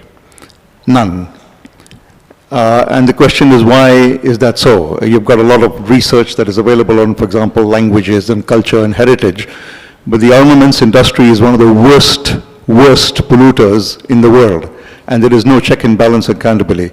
So my hats off to you, literally, for raising that issue and to see if there was any opportunity to actually follow that up. The second question is to Joshua and perhaps the rest of you guys. You began yesterday by raising the issue of the COP and the fact that you were quite frustrated by the repeated meetings where people just come, fly hundreds of miles and waste greenhouse gases just to agree, in your words, on the status quo. At what point do you think your patience is going to run out? How many more meetings are going to be held before you actually begin to pinpoint what has actually happened since the first COP? What has actually been agreed? Where are you today? And how much longer are you willing to wait before your patience runs out?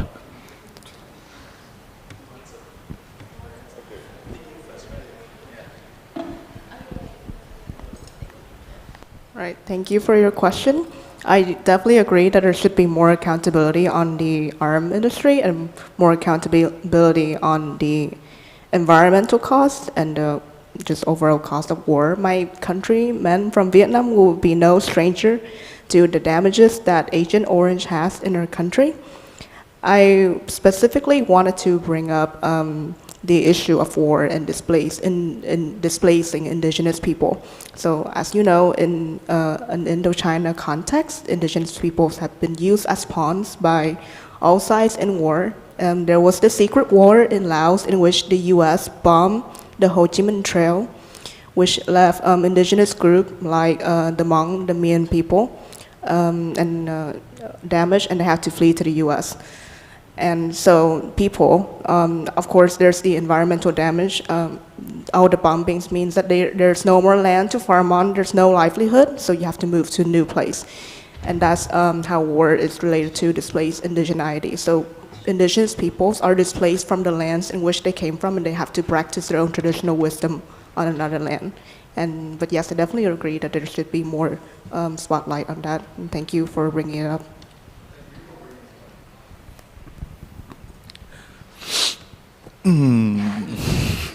I'm still relatively young. I can wait a bit.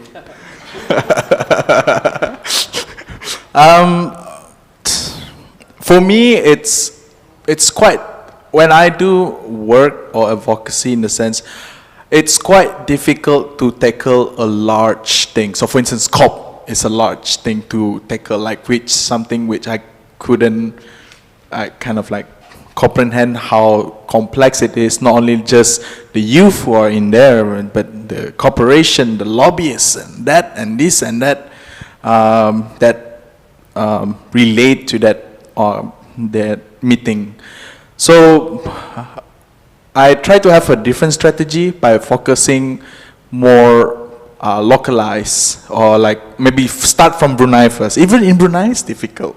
You know, like you have to navigate through that, and I sometimes have the liberty, or at least an opportunity, to work along with the ASEAN member state to discuss this certain idea. And I feel like there is, I think working in this region, it's quite important, because we're fifth going on fourth, or is it fourth going to fifth in terms of GDP in the region. So that we will be using a lot of energy. And I think the trajectory of carbon emission, sorry, a bit technical here. So our energy consumption will be like this. So if we can do a little bit of miniering it a little bit more, trying to give different strategies on how, okay, they can have this development, as they say, but we just need to push them by giving them, or there's different alternative. And like you say, young people cannot stop pressuring them. If not, then the carbon consumption will be like this, the graph, instead of like this. So yeah, I don't want to say I'm optimistic, but I think, okay, like rational a little bit. We'll see, we'll see. I still have time. Okay, I hope that answers your question.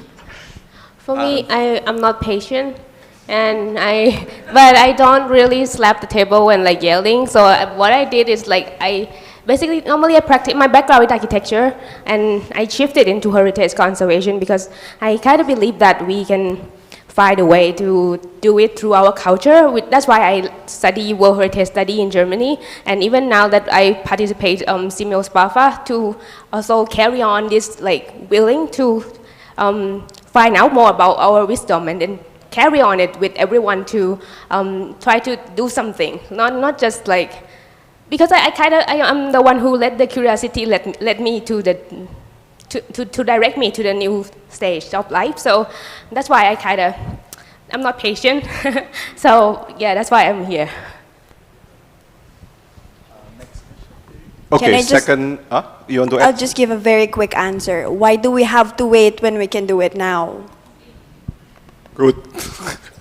Okay, second. Yeah, at the back.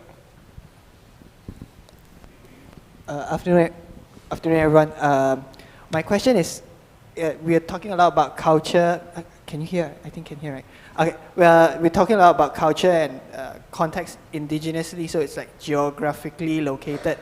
But then coming from a youth background, I fail to see the idea being brought forward about urbanization and the migration towards urban communities, which is happening among our age group, right? And no one wants to stay in a village or in the forest anymore. A lot of people are moving out of the village voluntarily. And I mean, is it okay to like isolate or tell communities that their heritage is bound within that certain geographical location, this forest, that jungle, this mountain, that river?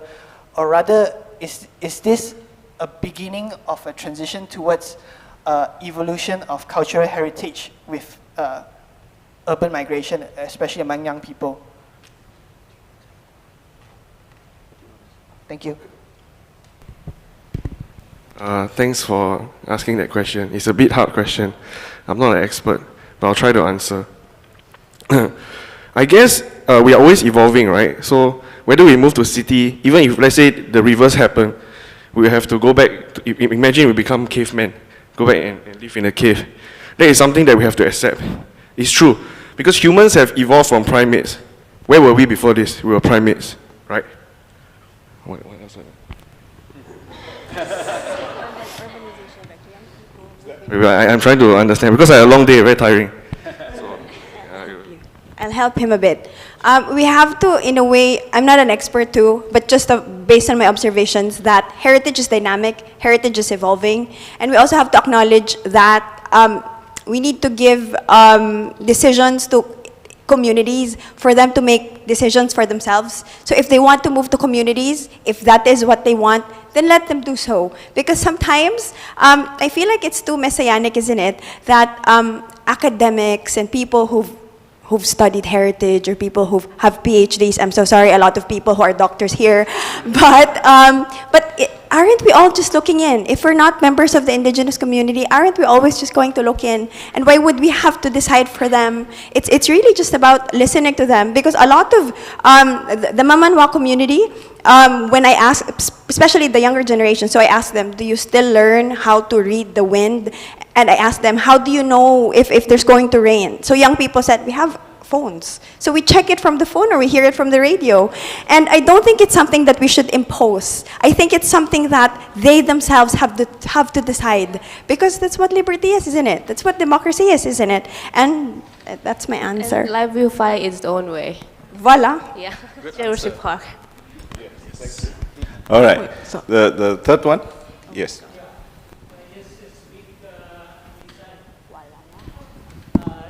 Following up your presentation, I see that you mentioned about the dream that that can shape the indigenous people. That's I don't know what kind of dream. Dream is a kind of cultural wisdom actually, particularly forgotten. That dream was, you know, messages for king to do a war. Sometime, you know, back to ancient times.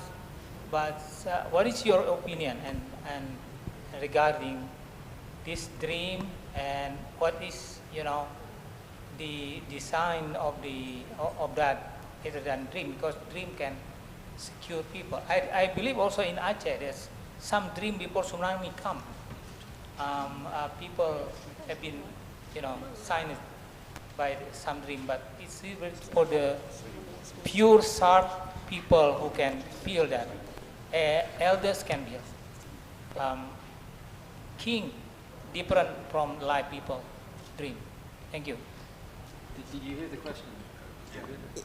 Yes. So with the dreaming, with the dreams, yes, with the dreams. My particular opinion about this is that it's because of the very intimate connections of the elders. They're the ones who, in a way, have the authority or have that connection to actually have that dream. And because they are elders, the community members believe them. And it has actually happened twice for the community. One is for the Typhoon Haiyan or Yolanda. Another one is, I think, a recent earthquake that actually happened. And sometimes, in a way, when we think about Western science and all of that, it's like we can be questioning, right? We can be critical about it. That, okay, what about, like, what if every single day I would have these kinds of dreams, right? Like psychology and all of that. But also it's about perhaps that level of intimate connection, and also at the same time, it helps, well, because in the Philippines there's also another community, we call them the dream weavers. So they dream about the patterns that they would be weaving. So in a way, perhaps, I don't know, maybe younger generation, our dreams, we haven't been so much in contact with dreaming, right? But then, so basically that's it, yeah. Next question. Okay, any other questions? We still have around 5 minutes. Yes, please.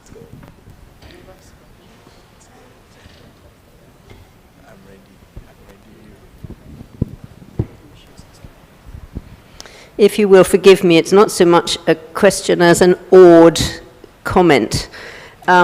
I've been watching you guys up there, and I've also been seeing the SEACHA logo above you, and I'm thinking, that logo is even cleverer than I thought it was. You know, it's a woven pattern of the countries of the region that we're focusing on, the different groups of peoples that we're focusing on, and what you've reminded me is that it is also the structures within communities, both hierarchical and vertical, and that those sections of communities, you've also reminded me, we need to recognize not only the different groups of people to listen to, but also the different strata, both vertical and horizontal, within communities, older, younger, rich, poor, men, women, etc. And we need to listen, learn, and then translate what we're hearing and learning. And I would also add, from my own experience, that it can be extraordinarily helpful also then to feed back what you learn and find out whether you've learned correctly and whether you've translated correctly, which hopefully might correct the problem of mistranslation. But the thing I mainly want to say is that in my field of wildlife conservation, primarily in this country, over 30 years, I have often been asked, how do I not lose hope, given the awful mess that we have in the world? And my reply normally was that I focused mostly on what I was doing. And within the context of what I was doing with the remarkable communities and people I was working with locally here, we had a very high success rate, by and large. By and large, we had a very high success rate. And that's how I stayed sane. But I want to tell you that listening to you guys really gives me hope for the world in a way that I myself have never felt before in my own field.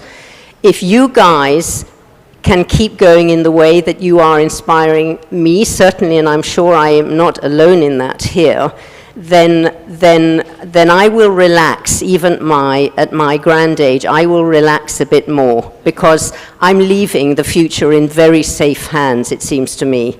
And I thank you for that. I really thank you for that. It is a great feeling. And all I would say is that if and when, because you will, if and when you burn out, any one of you burns out, I would say I've burned out 4 times in my 35-year career, just take a break, rest, recharge your ammunition and at least 2 of the barrels of your shotguns, and then come back fighting. You will do. But I thank you. Thank you very much. Can't possibly think of a better way to wrap this up than the words that you've just left us with. So I will say nothing further, but thank you, and thank you to all the panelists and Johannes. Yes, thank you so much. So this is not the end. Tomorrow we still have something else, but thank you so much.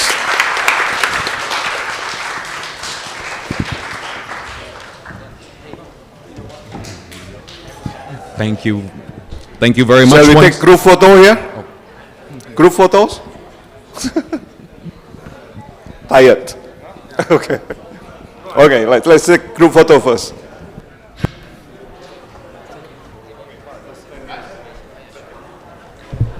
Hello everyone. Before you leave today, please remember that we ask all speakers to be here at 9:30 tomorrow so that we can get started at 10 a.m. prompt. And we have some business to go over in the morning. So please, just a final reminder, all speakers here at 9:30 a.m. Thank you.